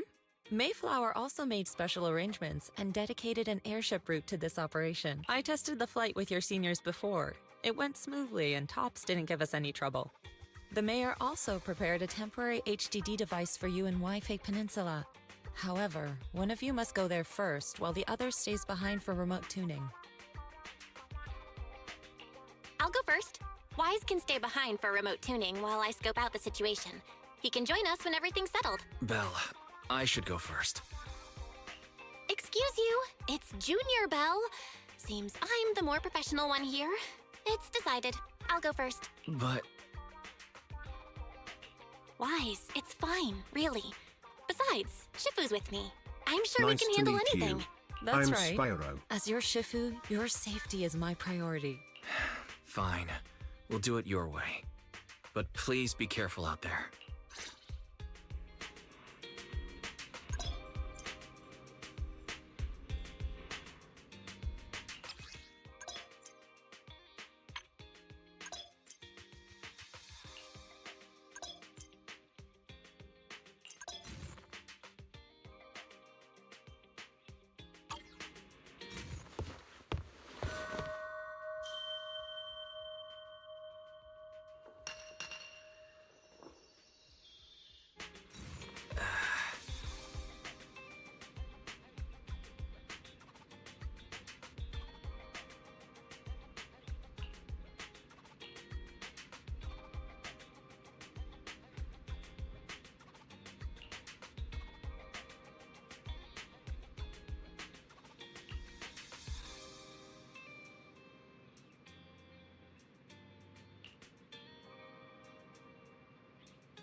Oh.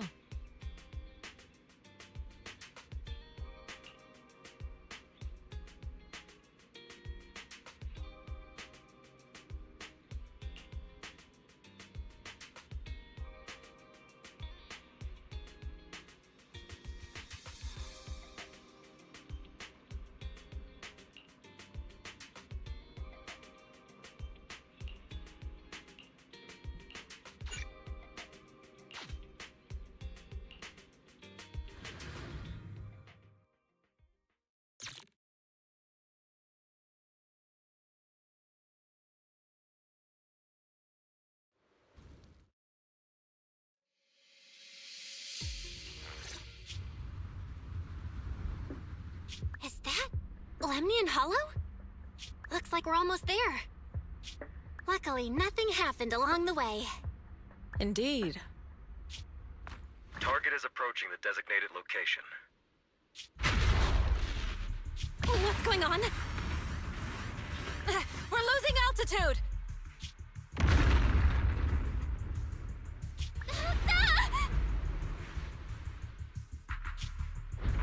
Target neutralized.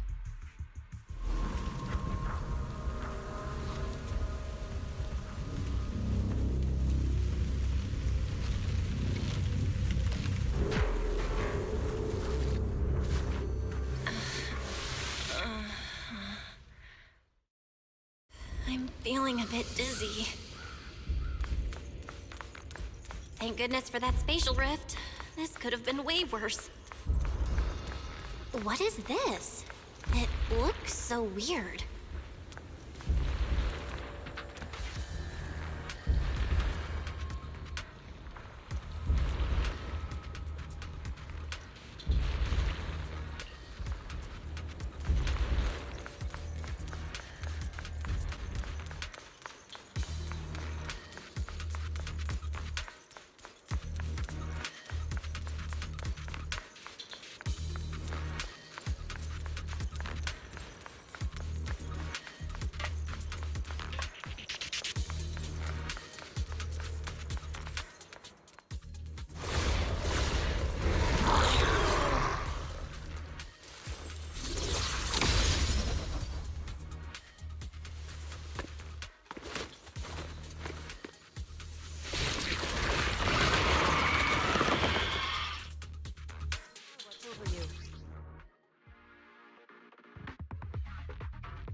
Shifu, you're here!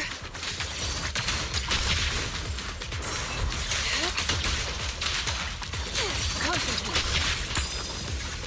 Be gone! Careful, focus! Shit! Concentrate!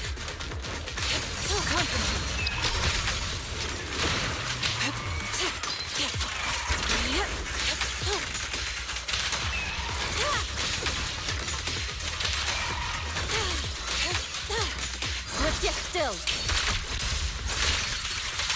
Scatter.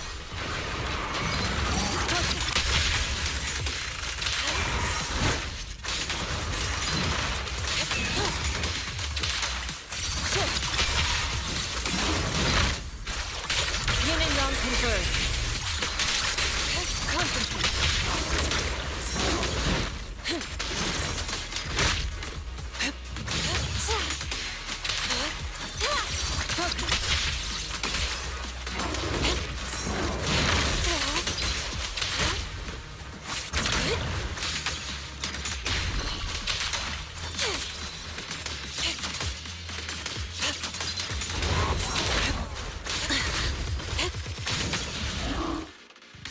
Well, there you are. Are you all right? Are you injured? I'm fine. Shifu came just in time.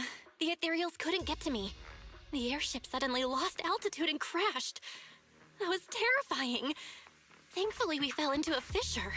It would have been really bad otherwise. Belle, there's something I need to tell you. I inspected the crashed airship and found evidence of an explosion. It seems that someone attacked us with a ranged weapon on the way. An attack with a ranged weapon?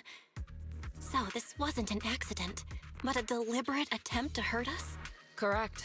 Just now, I spotted a few figures in the distance. It looked like they were keeping an eye on us.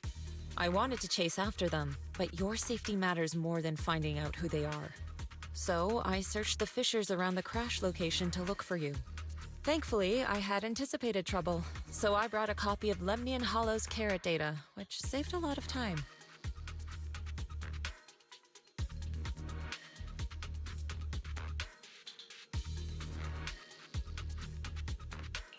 As expected of Shifu, you're so well prepared. But who were those people that attacked us? It doesn't matter. Your safety is what's most important. They won't dare approach now that I'm around. As for their identity, we'll find out who they are in time. but that can wait. For now, let's find a way out of the hollow and head towards Wi-Fi Peninsula.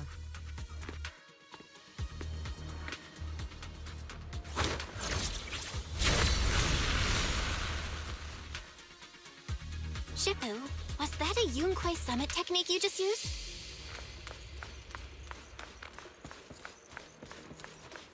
Indeed.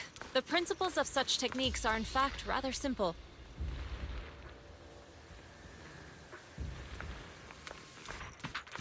Corrupted substances inside the hollow have different biofrequencies.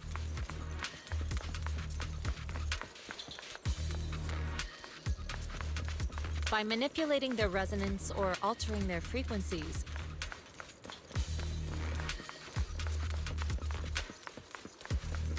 one can induce a change in their nature.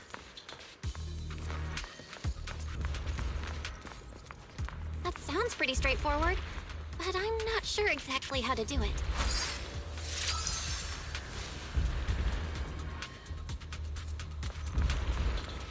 There's no rush. I'll teach you how to sense the biofrequencies later.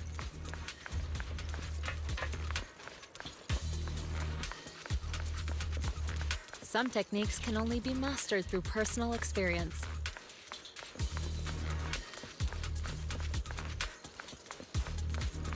Of course, this depends on your own talent and comprehension. Carrot data indicates a nearby fissure leading out of the hollow. Let's locate that first.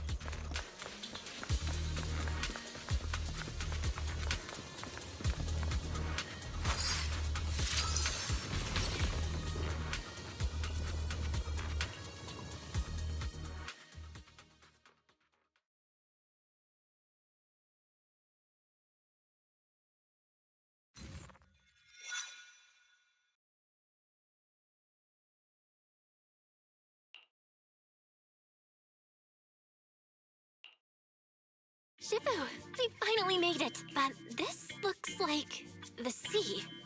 We're still a ways away from Wi-Fi Peninsula. How do we get across? Well, given our current options...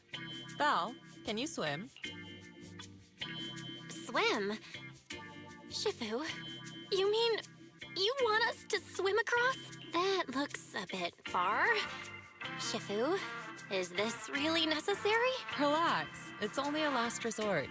The crash made a lot of noise. I'm sure someone will come and investigate. Besides, there's a waterway toward Failun Heights nearby. We should be seeing ships around. Thank goodness. Shifu, I really thought you were going to swim all the way over. Over there, a ship!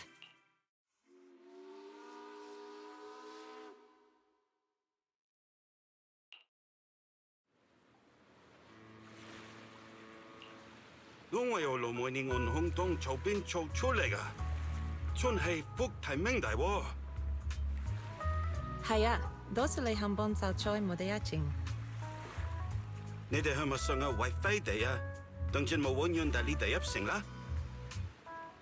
Sai, fongota henga min chatapla, buyoya leitsi podega. Lo lei feisam? Shifu, what are you saying?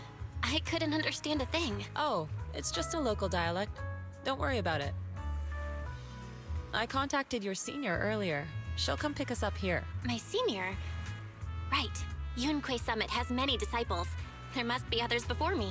And since Wise and I only just became disciples today, we're probably the juniors' juniors. That's right. I have a few other disciples. Since you joined last, you are indeed everyone's juniors. But don't stress over it. Just treat them normally. You can also ask them for help if you need anything. Shifu, what are my seniors like? I'm curious. Patience. You'll see soon enough. So, this is the place. You said someone will pick you up. Yes. I've contacted my disciple. She's on her way, so she should be here soon. Sorry to keep you waiting, Shifu. Fufu's here. Huh? Who's this? Aha! So you must be the little junior Shifu spoke of. Oh wait, you seem kind of familiar. Have we met before? I don't quite remember. Anyway, let me introduce myself again. I'm Fufu, and I'll be your senior here. Shifu was being all secretive before. I see now we have quite the interesting junior here. You've got nothing to worry about with Senior Fufu around. If anything comes up, I'll handle it. Thank you so much, Senior Fufu. If I have any questions, I'll be sure to ask. Uh-huh. Ask me anything. Food, entertainment, training. Oh, I know a great tea house nearby. Fufu, let's continue the conversation when we've returned to Suibian Temple. We've just exited a hollow. I'm sorry, Shifu. I got a bit too excited. I'll take you to the temple now. Oh, would it be okay if I showed Junior Belle around on the way back? Sure, I'll leave that to you. Then I'll see you back at Suibian Temple. Don't stay out too long. Got it. Oh, right. Let me pay the boat fare first. Thank you for helping us. How much do we owe you? Young lady, it sounds like you're all from Suibian Temple, yes? It's not my place to take your dennies, no. Huh? But it's what we owe you. I can't take your dennies. People like me wouldn't be alive if it weren't for you all back then. Anyway, you should go back and rest now. Oh, and make sure you steer clear of the hollow from now on. All right, we got it. Thank you so much. If you need any help in the future, come find us at Suibian Temple. Thank you kindly.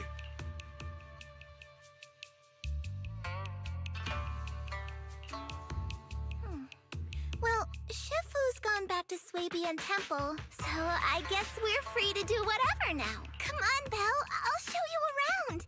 There's plenty of fun to be had here.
Junior Belle, this is your first time in Wi-Fi, right?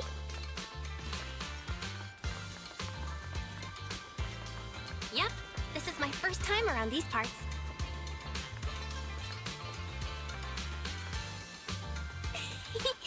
Then stay close to me or you might get lost.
Check this out! Wi-Fi's iconic cable car.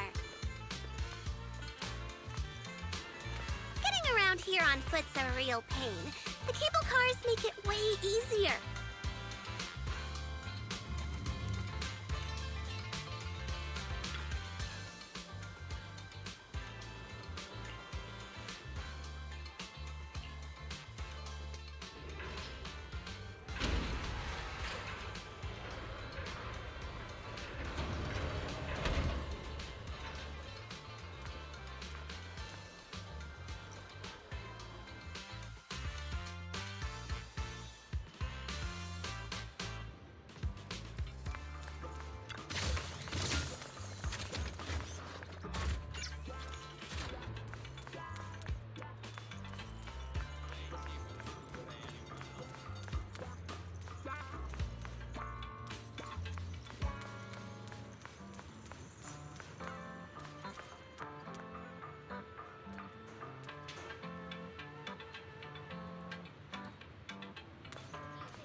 Incoming ad break.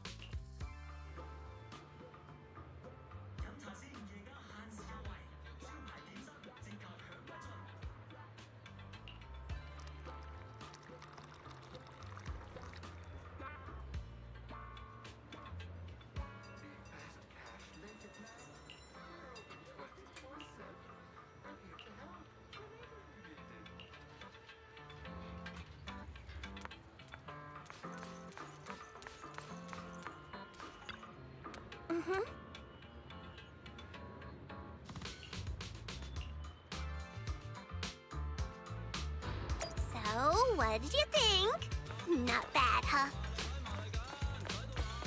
Yeah, the view from up there was really something. Glad you liked it, Junior Belle. The streets here are really cool, too. Come on, I'll show you around.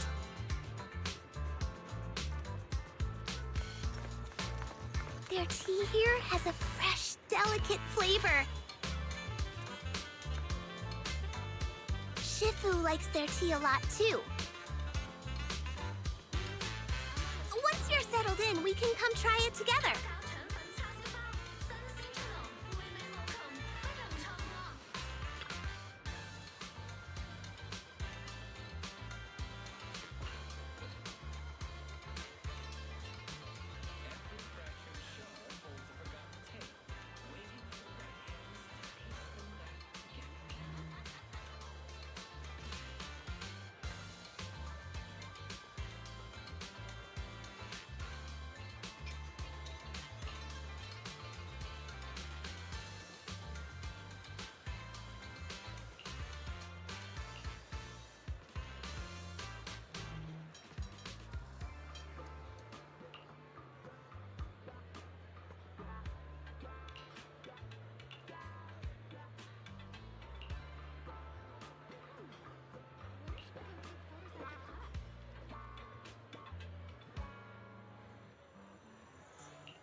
This shop is called Good Goods.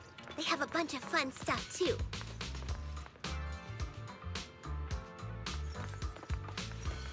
Let's come back later and pick up a few souvenirs.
Fluffy is full of adorable animals.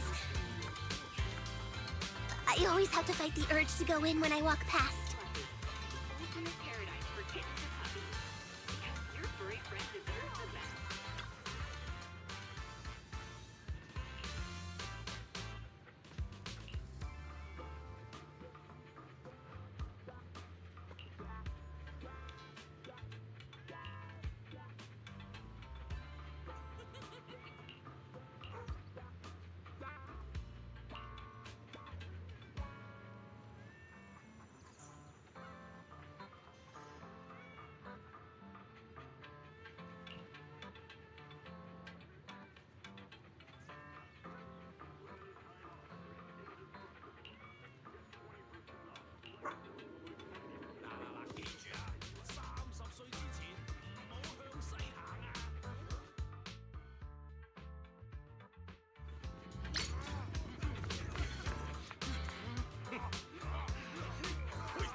Compensation you promised before. Why hasn't it been issued yet? When are the Denny's coming? I have someone sick at home waiting for medicine.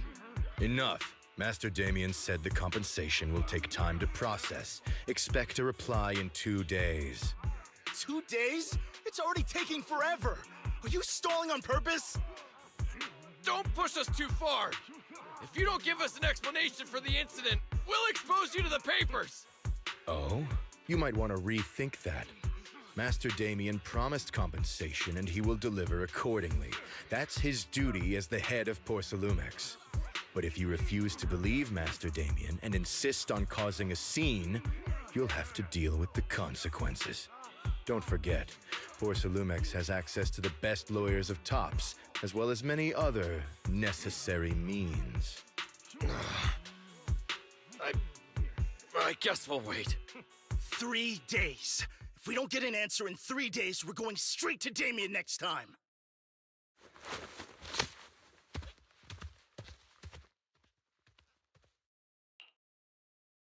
What were these guys arguing over? I thought there was going to be a fight. Something about compensation? A safety accident? Oh, yeah. The captain who rescued us mentioned that. Apparently, there was an accident at the Porcelain production site inside the Hollow. Those workers must be involved. I think they were asking Tops for compensation? Sounds like that Damien guy's the one in charge around here. Seems like he's hiding something. Yeah, you're right. Top subsidiary. It just sounds evil. If a shady company like that gets in my way, I'd give him a good beating. Just like the protagonist from the Demon Vanquishing Tiger. I'll teach him a lesson. The Demon Vanquishing Tiger? Oh, I remember that movie. I think the protagonist was a tiger thyran, a skilled mystic called... Oh, what was it again? Wait! My childhood idol! Though, I learned later on that she wasn't a tiger thyran like me. But I guess that couldn't be helped. Tiger thyrans are rare after all.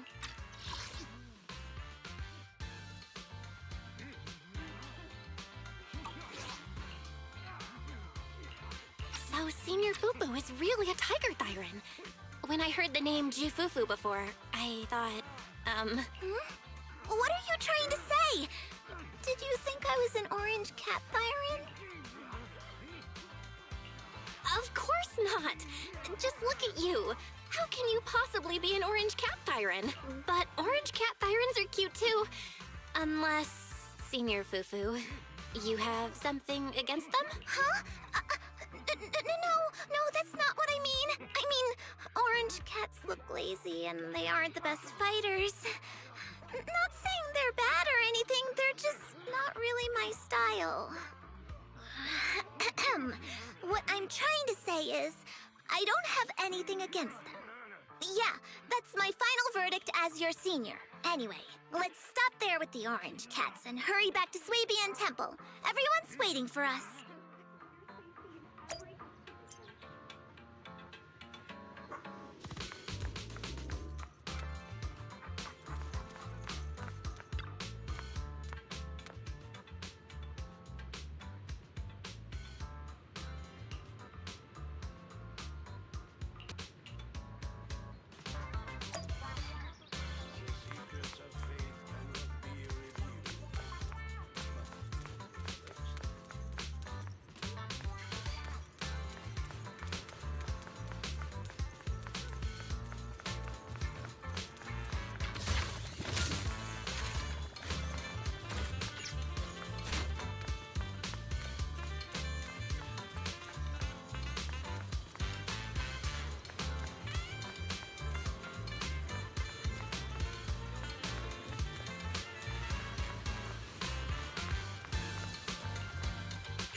Welcome, Junior, to the one and only Swabian Temple! Yinhu! Shuyan, the newcomer is here! Shh!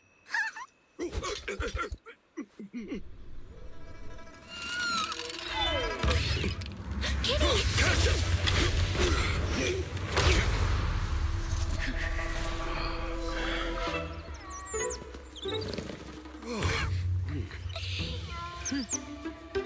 Shifu! Please excuse them. And welcome to Swabian Temple.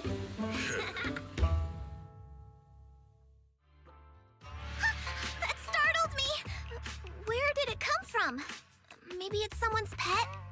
I'll find a safe place for it, then check with the neighbors to see if anyone knows where it came from. Fufu, since Belle is here, why don't you introduce her to everyone and give her a rundown of the temple? No problem. Leave it to me, Shifu. I'll take care of this little fella first. Belle, remember to come see me after. Got it, Shifu.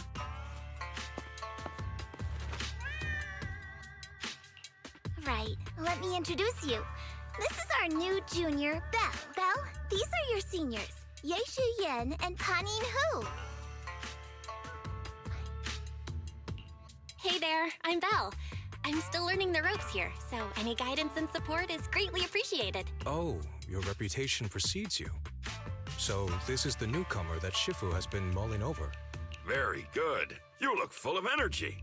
Come. You must be hungry. Oh, what would you like to eat? I'll cook something for you.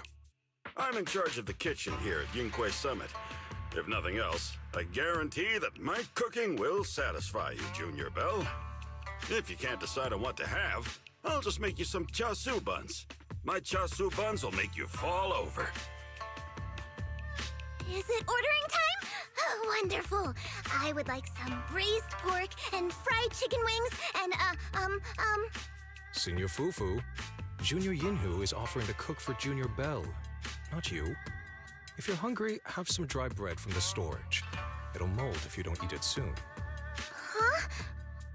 Oh, you're right. I should let Junior place her order.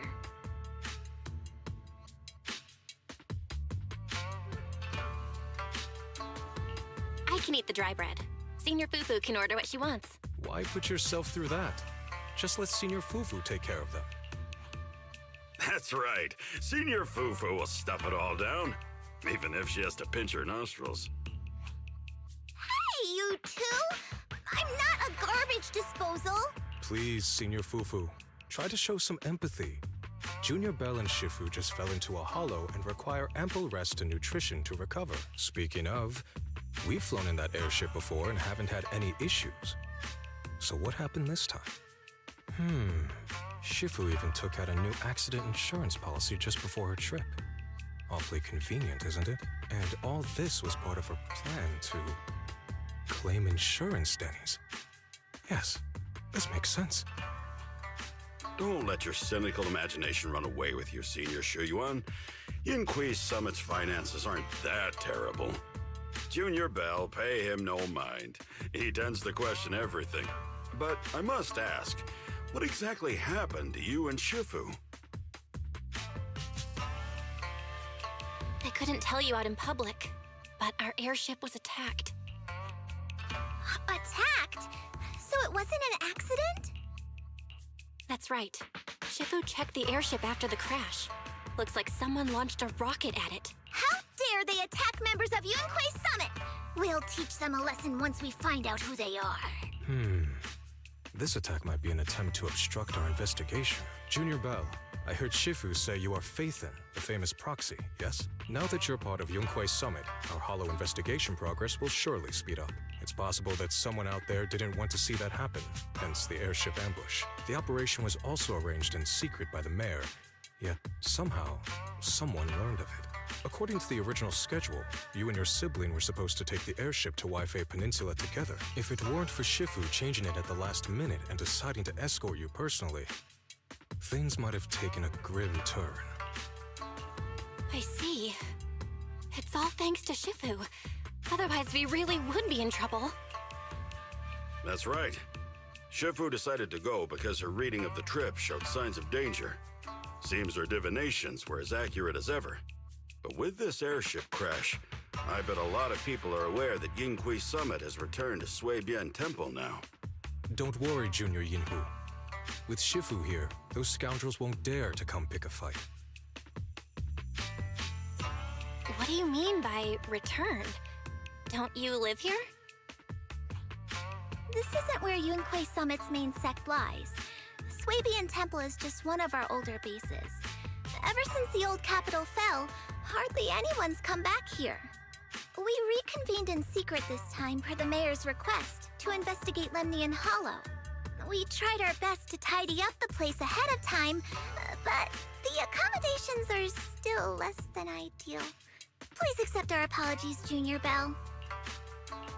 I see. It's fine. I'm not too picky about living conditions. Thank you all for going through the trouble.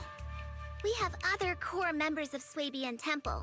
Right now, they're out on their own investigation missions. I'll save the introductions for when you meet.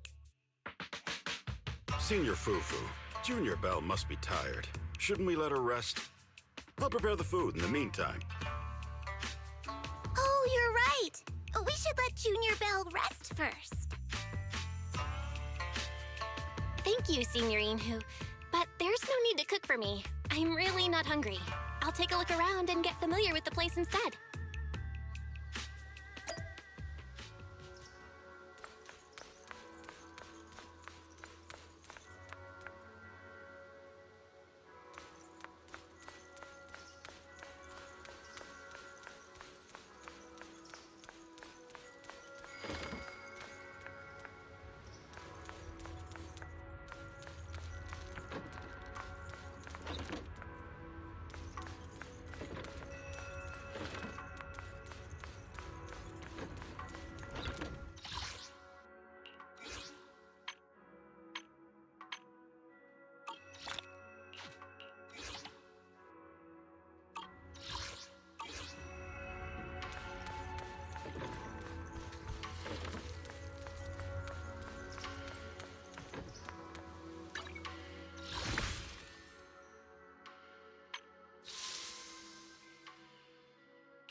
Belle, you're here.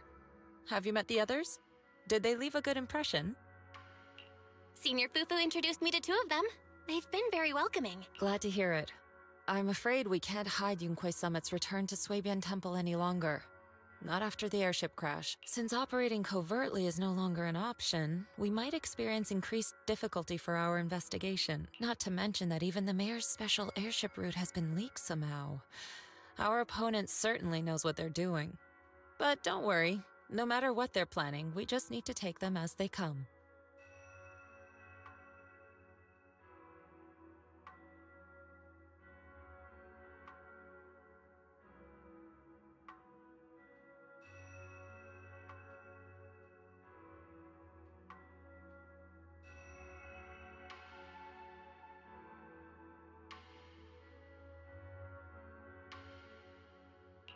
I'm glad you're here, Shifu. As for the investigation, yes, let's take it one step at a time. Well said. Anyway, why don't you familiarize yourself with the area? Swabian Temple doesn't accommodate visitors often, but at least it's quiet here. If you have any questions, you can come ask me, or Fufu and the others. Speaking of, I actually do have a question. Shifu, why is this place called Swabian Temple? Swabian means something like casual or whatever in the local dialect. The name came from a senior member of Yunquei Summit. It's said that when she was scouting for a base location, she spent an entire week here surveying the feng shui. When the original landowner then asked her why she was spending so much time there, she said she was just casually looking. In actuality, she was trying to hide the fact that this place had outstanding feng shui. Eventually, she bought the land to build the temple. The workers kept joking about it, and the name Swabian Temple stuck. And here I thought there's some deep philosophical meaning or something. So that's where it came from. As for the reason why it was abandoned, that goes back to when the old capital fell. Story for another time, perhaps. Despite the temple being uninhabited all this time, everyone still took turns to come here and clean up the place. Since our current objective led us back here, Paninhu and the rest returned earlier to set things up and check out the situation. If the investigation goes smoothly from this point on, then we should expect to live here for a while. You'll have access to all facilities throughout your stay. Understood? I'll casually look around too. You're a quick learner, aren't you? One more thing. Now that you are a nominal disciple of Yunquei Summit, as per tradition, every newcomer must receive a reading for blessings and to ward off misfortune. Come find me when you are ready.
I'm hungry.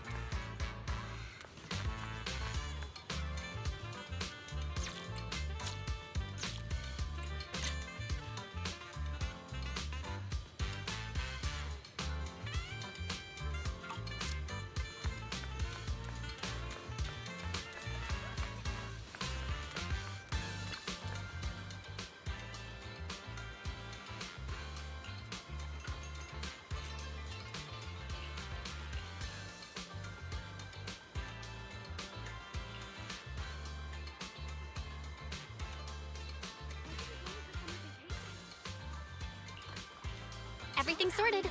Let's head back to Swabian Temple.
Belle, your room's all ready for you. Is there anything else you need?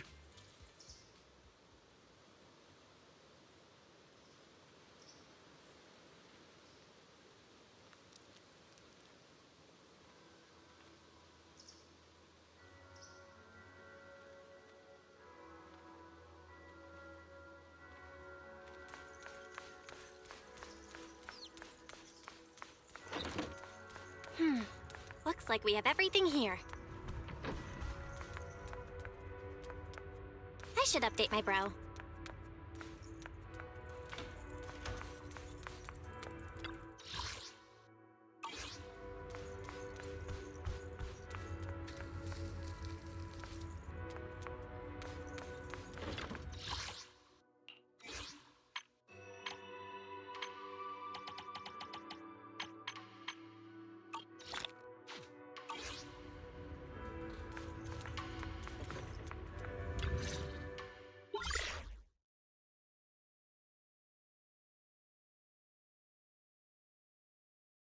Hello? Belle, can you hear me? I can hear you, but aren't you using the wrong title? You should be calling me Junior Belle. Belle, now's not the time for jokes. Shifu sent me a message earlier. She said that your airship had an accident and fell into the hollow. She also said you were attacked. What's going on?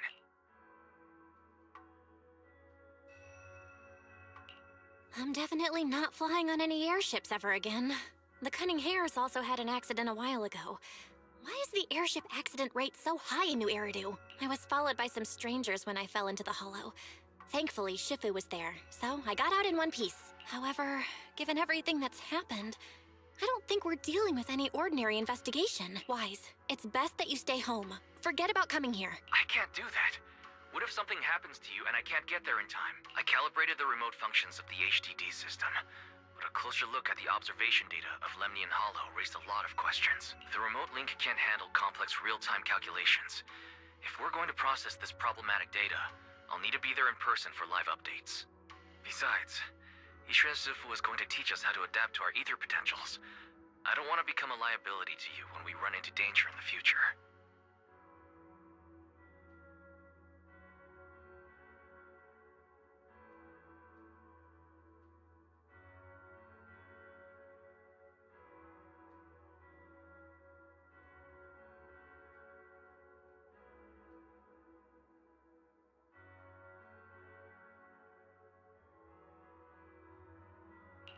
I get it, but it isn't safe right now.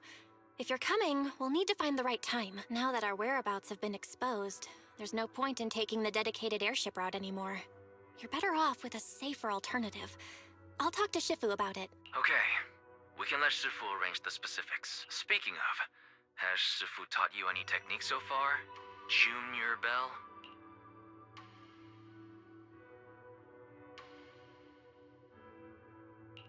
Of course!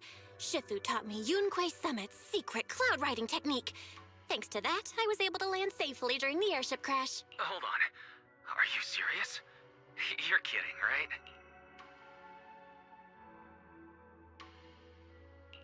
It's true! Shifu also said, with enough training, even Eos can take off and ride the clouds like that. I can't believe Yunquei Summit has such impressive techniques. Alright, that's it. I can't wait anymore. I'm on my way right now.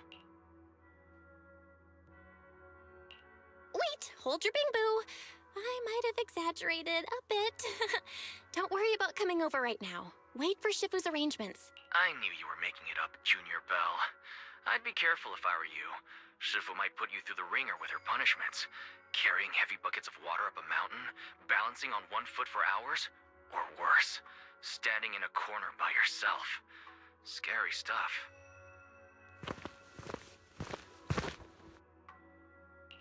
All right, I gotta go. Looks like something's happening over here, so I'd better see what's going on. I'll talk to Shifu about your travel arrangements. Got it. Please take care of yourself over there. I'll see you later.